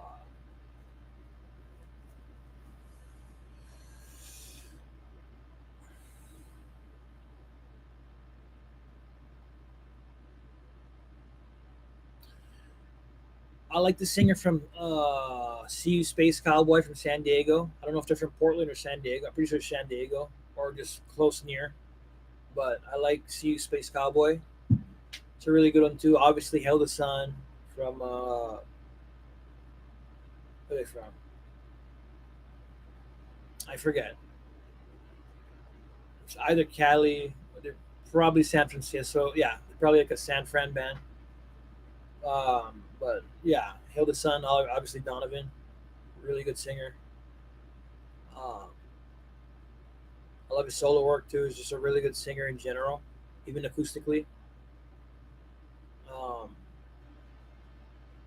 yeah, I'm very much a sucker for really good vocals. Yeah, if the vocals are super good, which with no pun intended, I'm not saying my vocals are good at all, but I do vocals. Yeah, I try to. Um, uh, with no intention to try and copy those guys at all. Also love I Met a Yeti, the singer from I Met a Yeti from Orlando, Florida, or Florida, Tampa, or whatever, Lakeland, wherever. But um, I Met a Yeti, very good singers. Poison the Well has a lot of old school tracks that are just classics. Apathy's a Cold Body, uh, mid song, right? Just the clincher, the good part, super good. Um, so many good bands,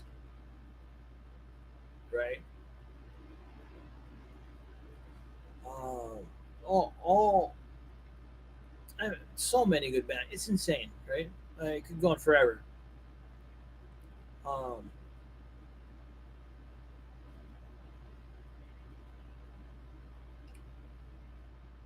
Sonny, Sonny when he used to be from First to Last. Sonny, Sonny when he was growing up was a really good singer. I don't know if he is anymore. I think he kind of stopped singing, if I'm not mistaken. I haven't seen any new work from him yet, as far as like vocals go. Because I know he does like his Skrillex thing, and he does like he has music and all that. I mean, he pumps out stuff all the time, but just it's like his dubstep stuff, right? It's more into like the instrumental work. But dude, I'm such a huge fan of his old stuff when he was younger, teenager. Yeah, like Copa Face. I mean, how you gonna deny Copa Face? How you gonna deny um, a lot of his tracks growing up? Note to Self,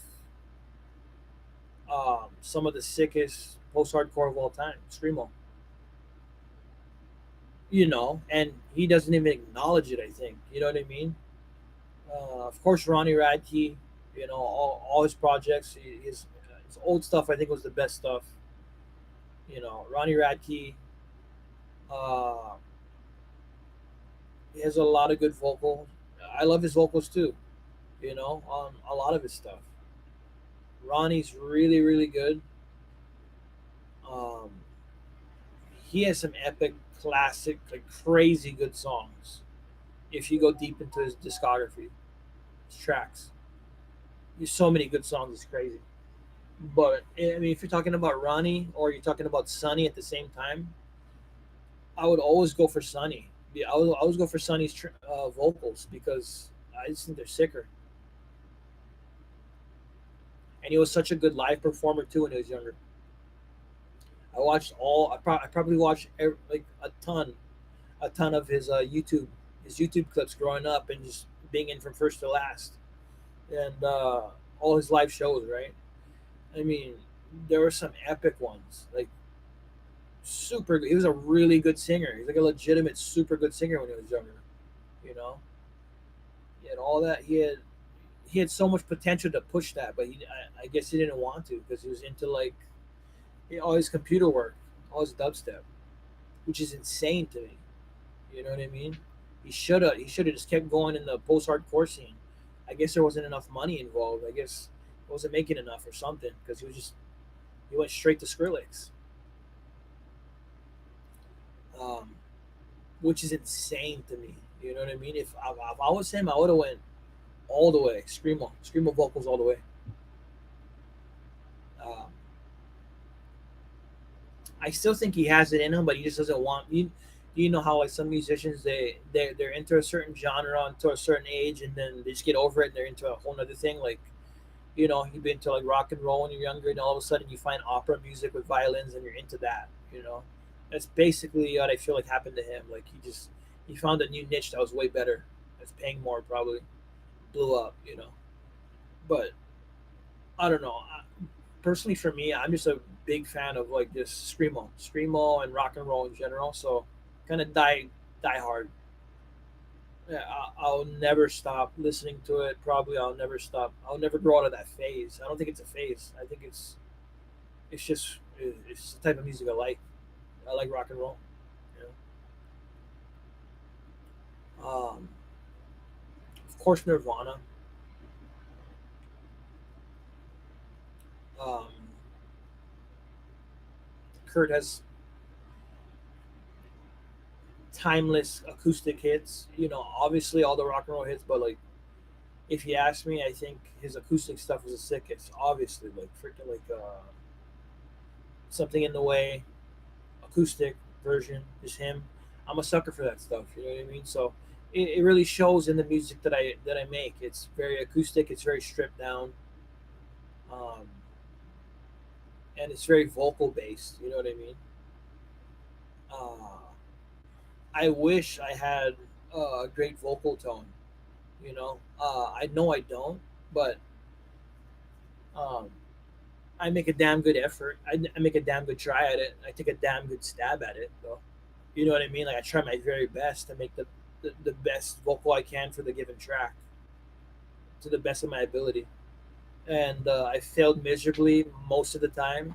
And I could say throughout my whole song list, I probably have maybe one or two nuggets where it's like it kind of hits good. It's there. It hits a bar. Yeah, but nothing solid set in stone yet. I'm not trying to be the next Nirvana. I'm not trying to be the next anybody. I'm really trying to take pieces, nuggets of what I really enjoy from certain bands I love, and I'm trying to mesh it into like weave it into one thing, right? So, um,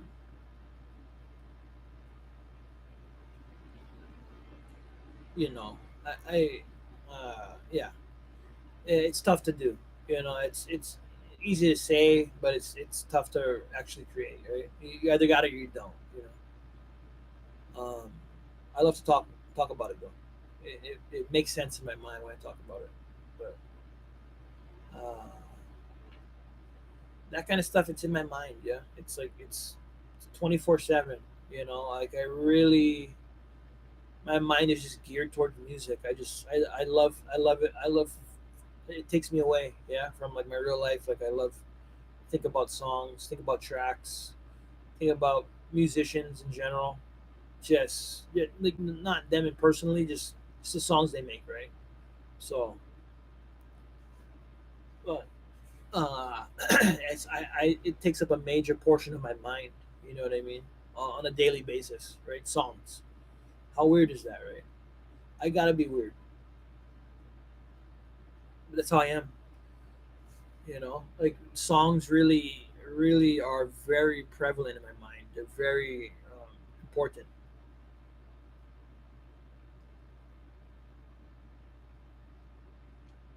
for some reason. You know?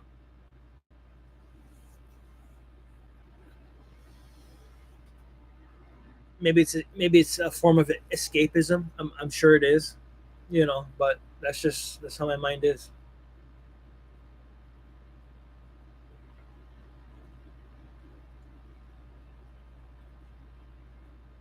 And dude, I don't know what's going on with this thing.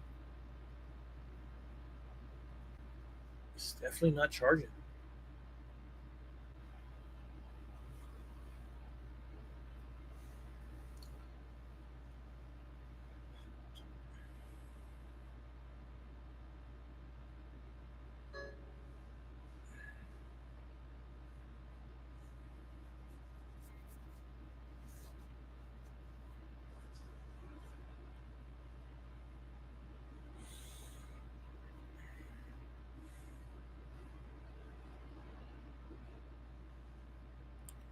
All right, you guys.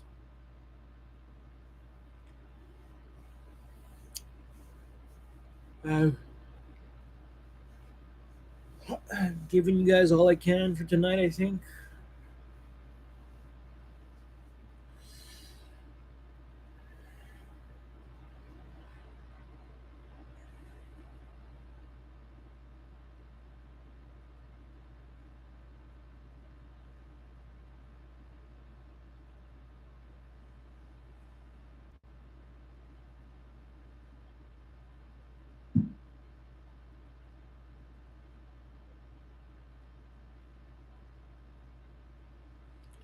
Right. That's just a little bit about me, you know. I think about music a lot, you know. Not just those bands I just mentioned. There's a lot. When I go deep into it, I like look through my playlists and I look through my iPod and look through YouTube. Start scouring through music. Really good bands start popping up. You know,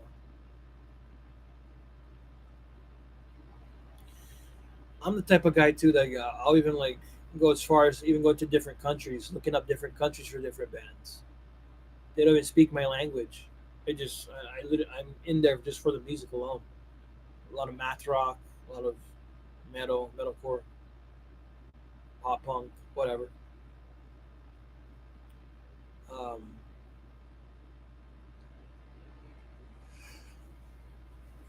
you know, because I'm just looking for good tracks. Local Japanese, uh, Asian any style like freaking math rock, any kind of stuff like that. Just uh, metalcore, European, all kind of stuff. I'll look it up. I'm trying to find good songs. Australian.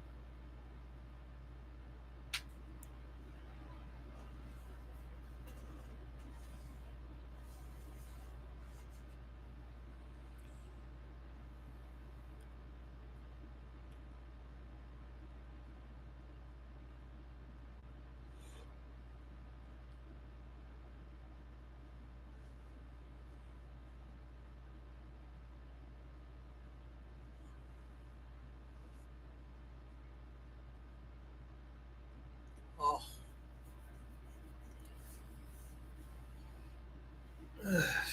okay. So we're gonna make sure right now. So we're gonna go 11, 13, 11, 15. So 11. So 11. 12, 1, 2, 3, 4, 5, 6, 7, 8. It's like 9. So we're gonna bust a 10 hour. So I wake up on time to go to 10. Wait, 11, 12, 1, 2, 3, 4, 5, 6, 7, 8. Yeah, that makes sense. 10 hours.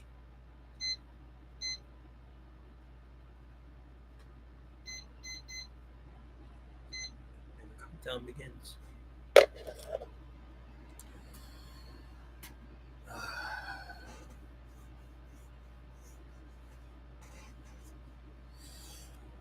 But this is what I have to put up with, you know. Not too much subs, not too much likes, you know. Just how it is, man. And if you guys are here, give me that subscribe, give me that like, please. It really helped me out a lot. I appreciate it.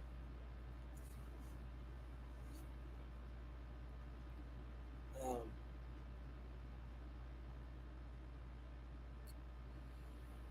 it's late, you guys. Super late, super late.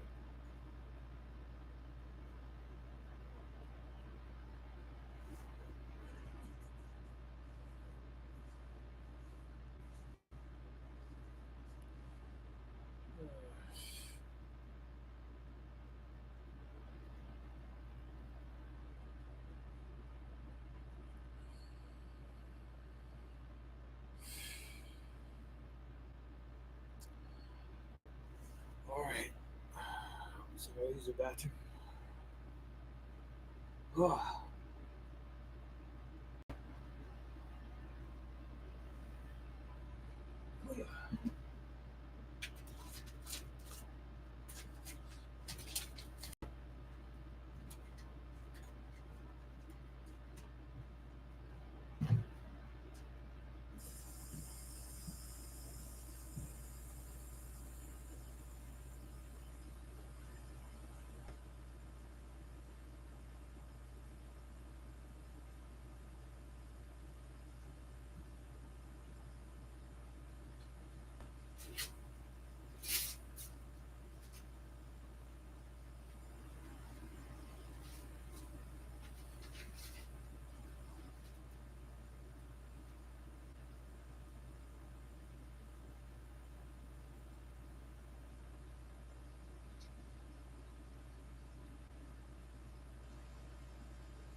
All right. So we have card time. Card time. Card time. So let's do card. Yeah. Okay. Gotta do it like this. Gotta do my card, you guys. Have a great night. Thank you for coming in. But this one's going down because I gotta do my card.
You've reached the debit card activation service.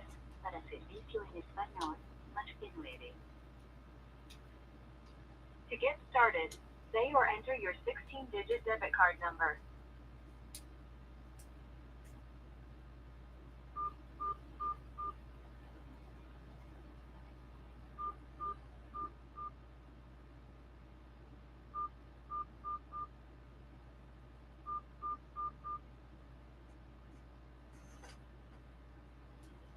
Next, please say or enter the expiration date.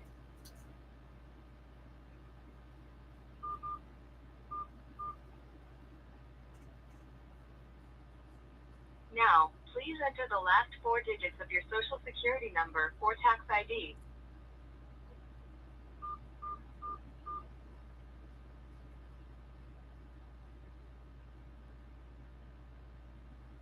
Thank you. Let me activate that card for you.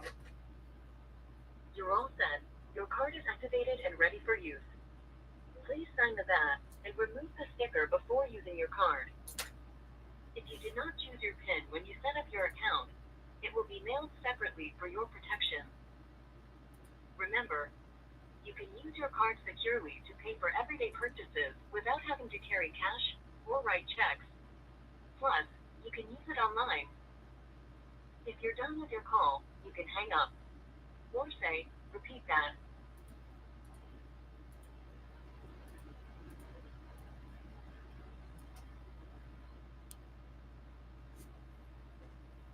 Your card is activated and ready for use.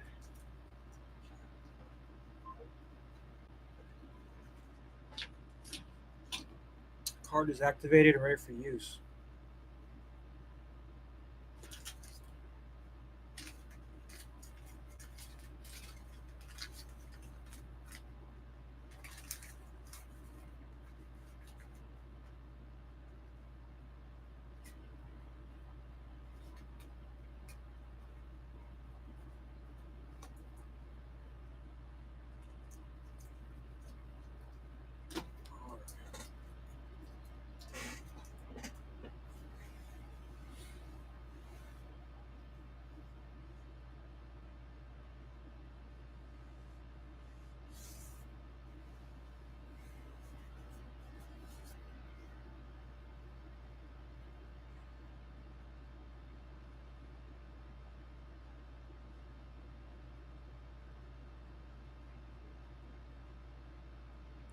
This thing's going down.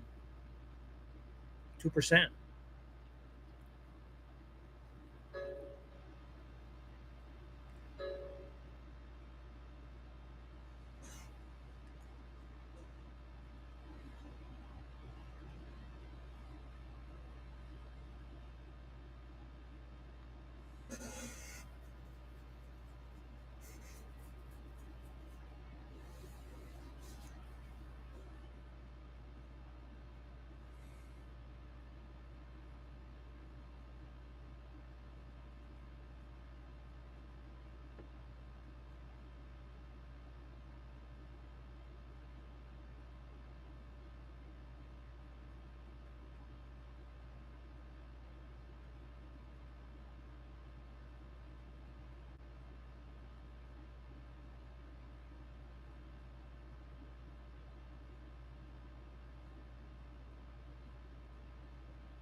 found yourself.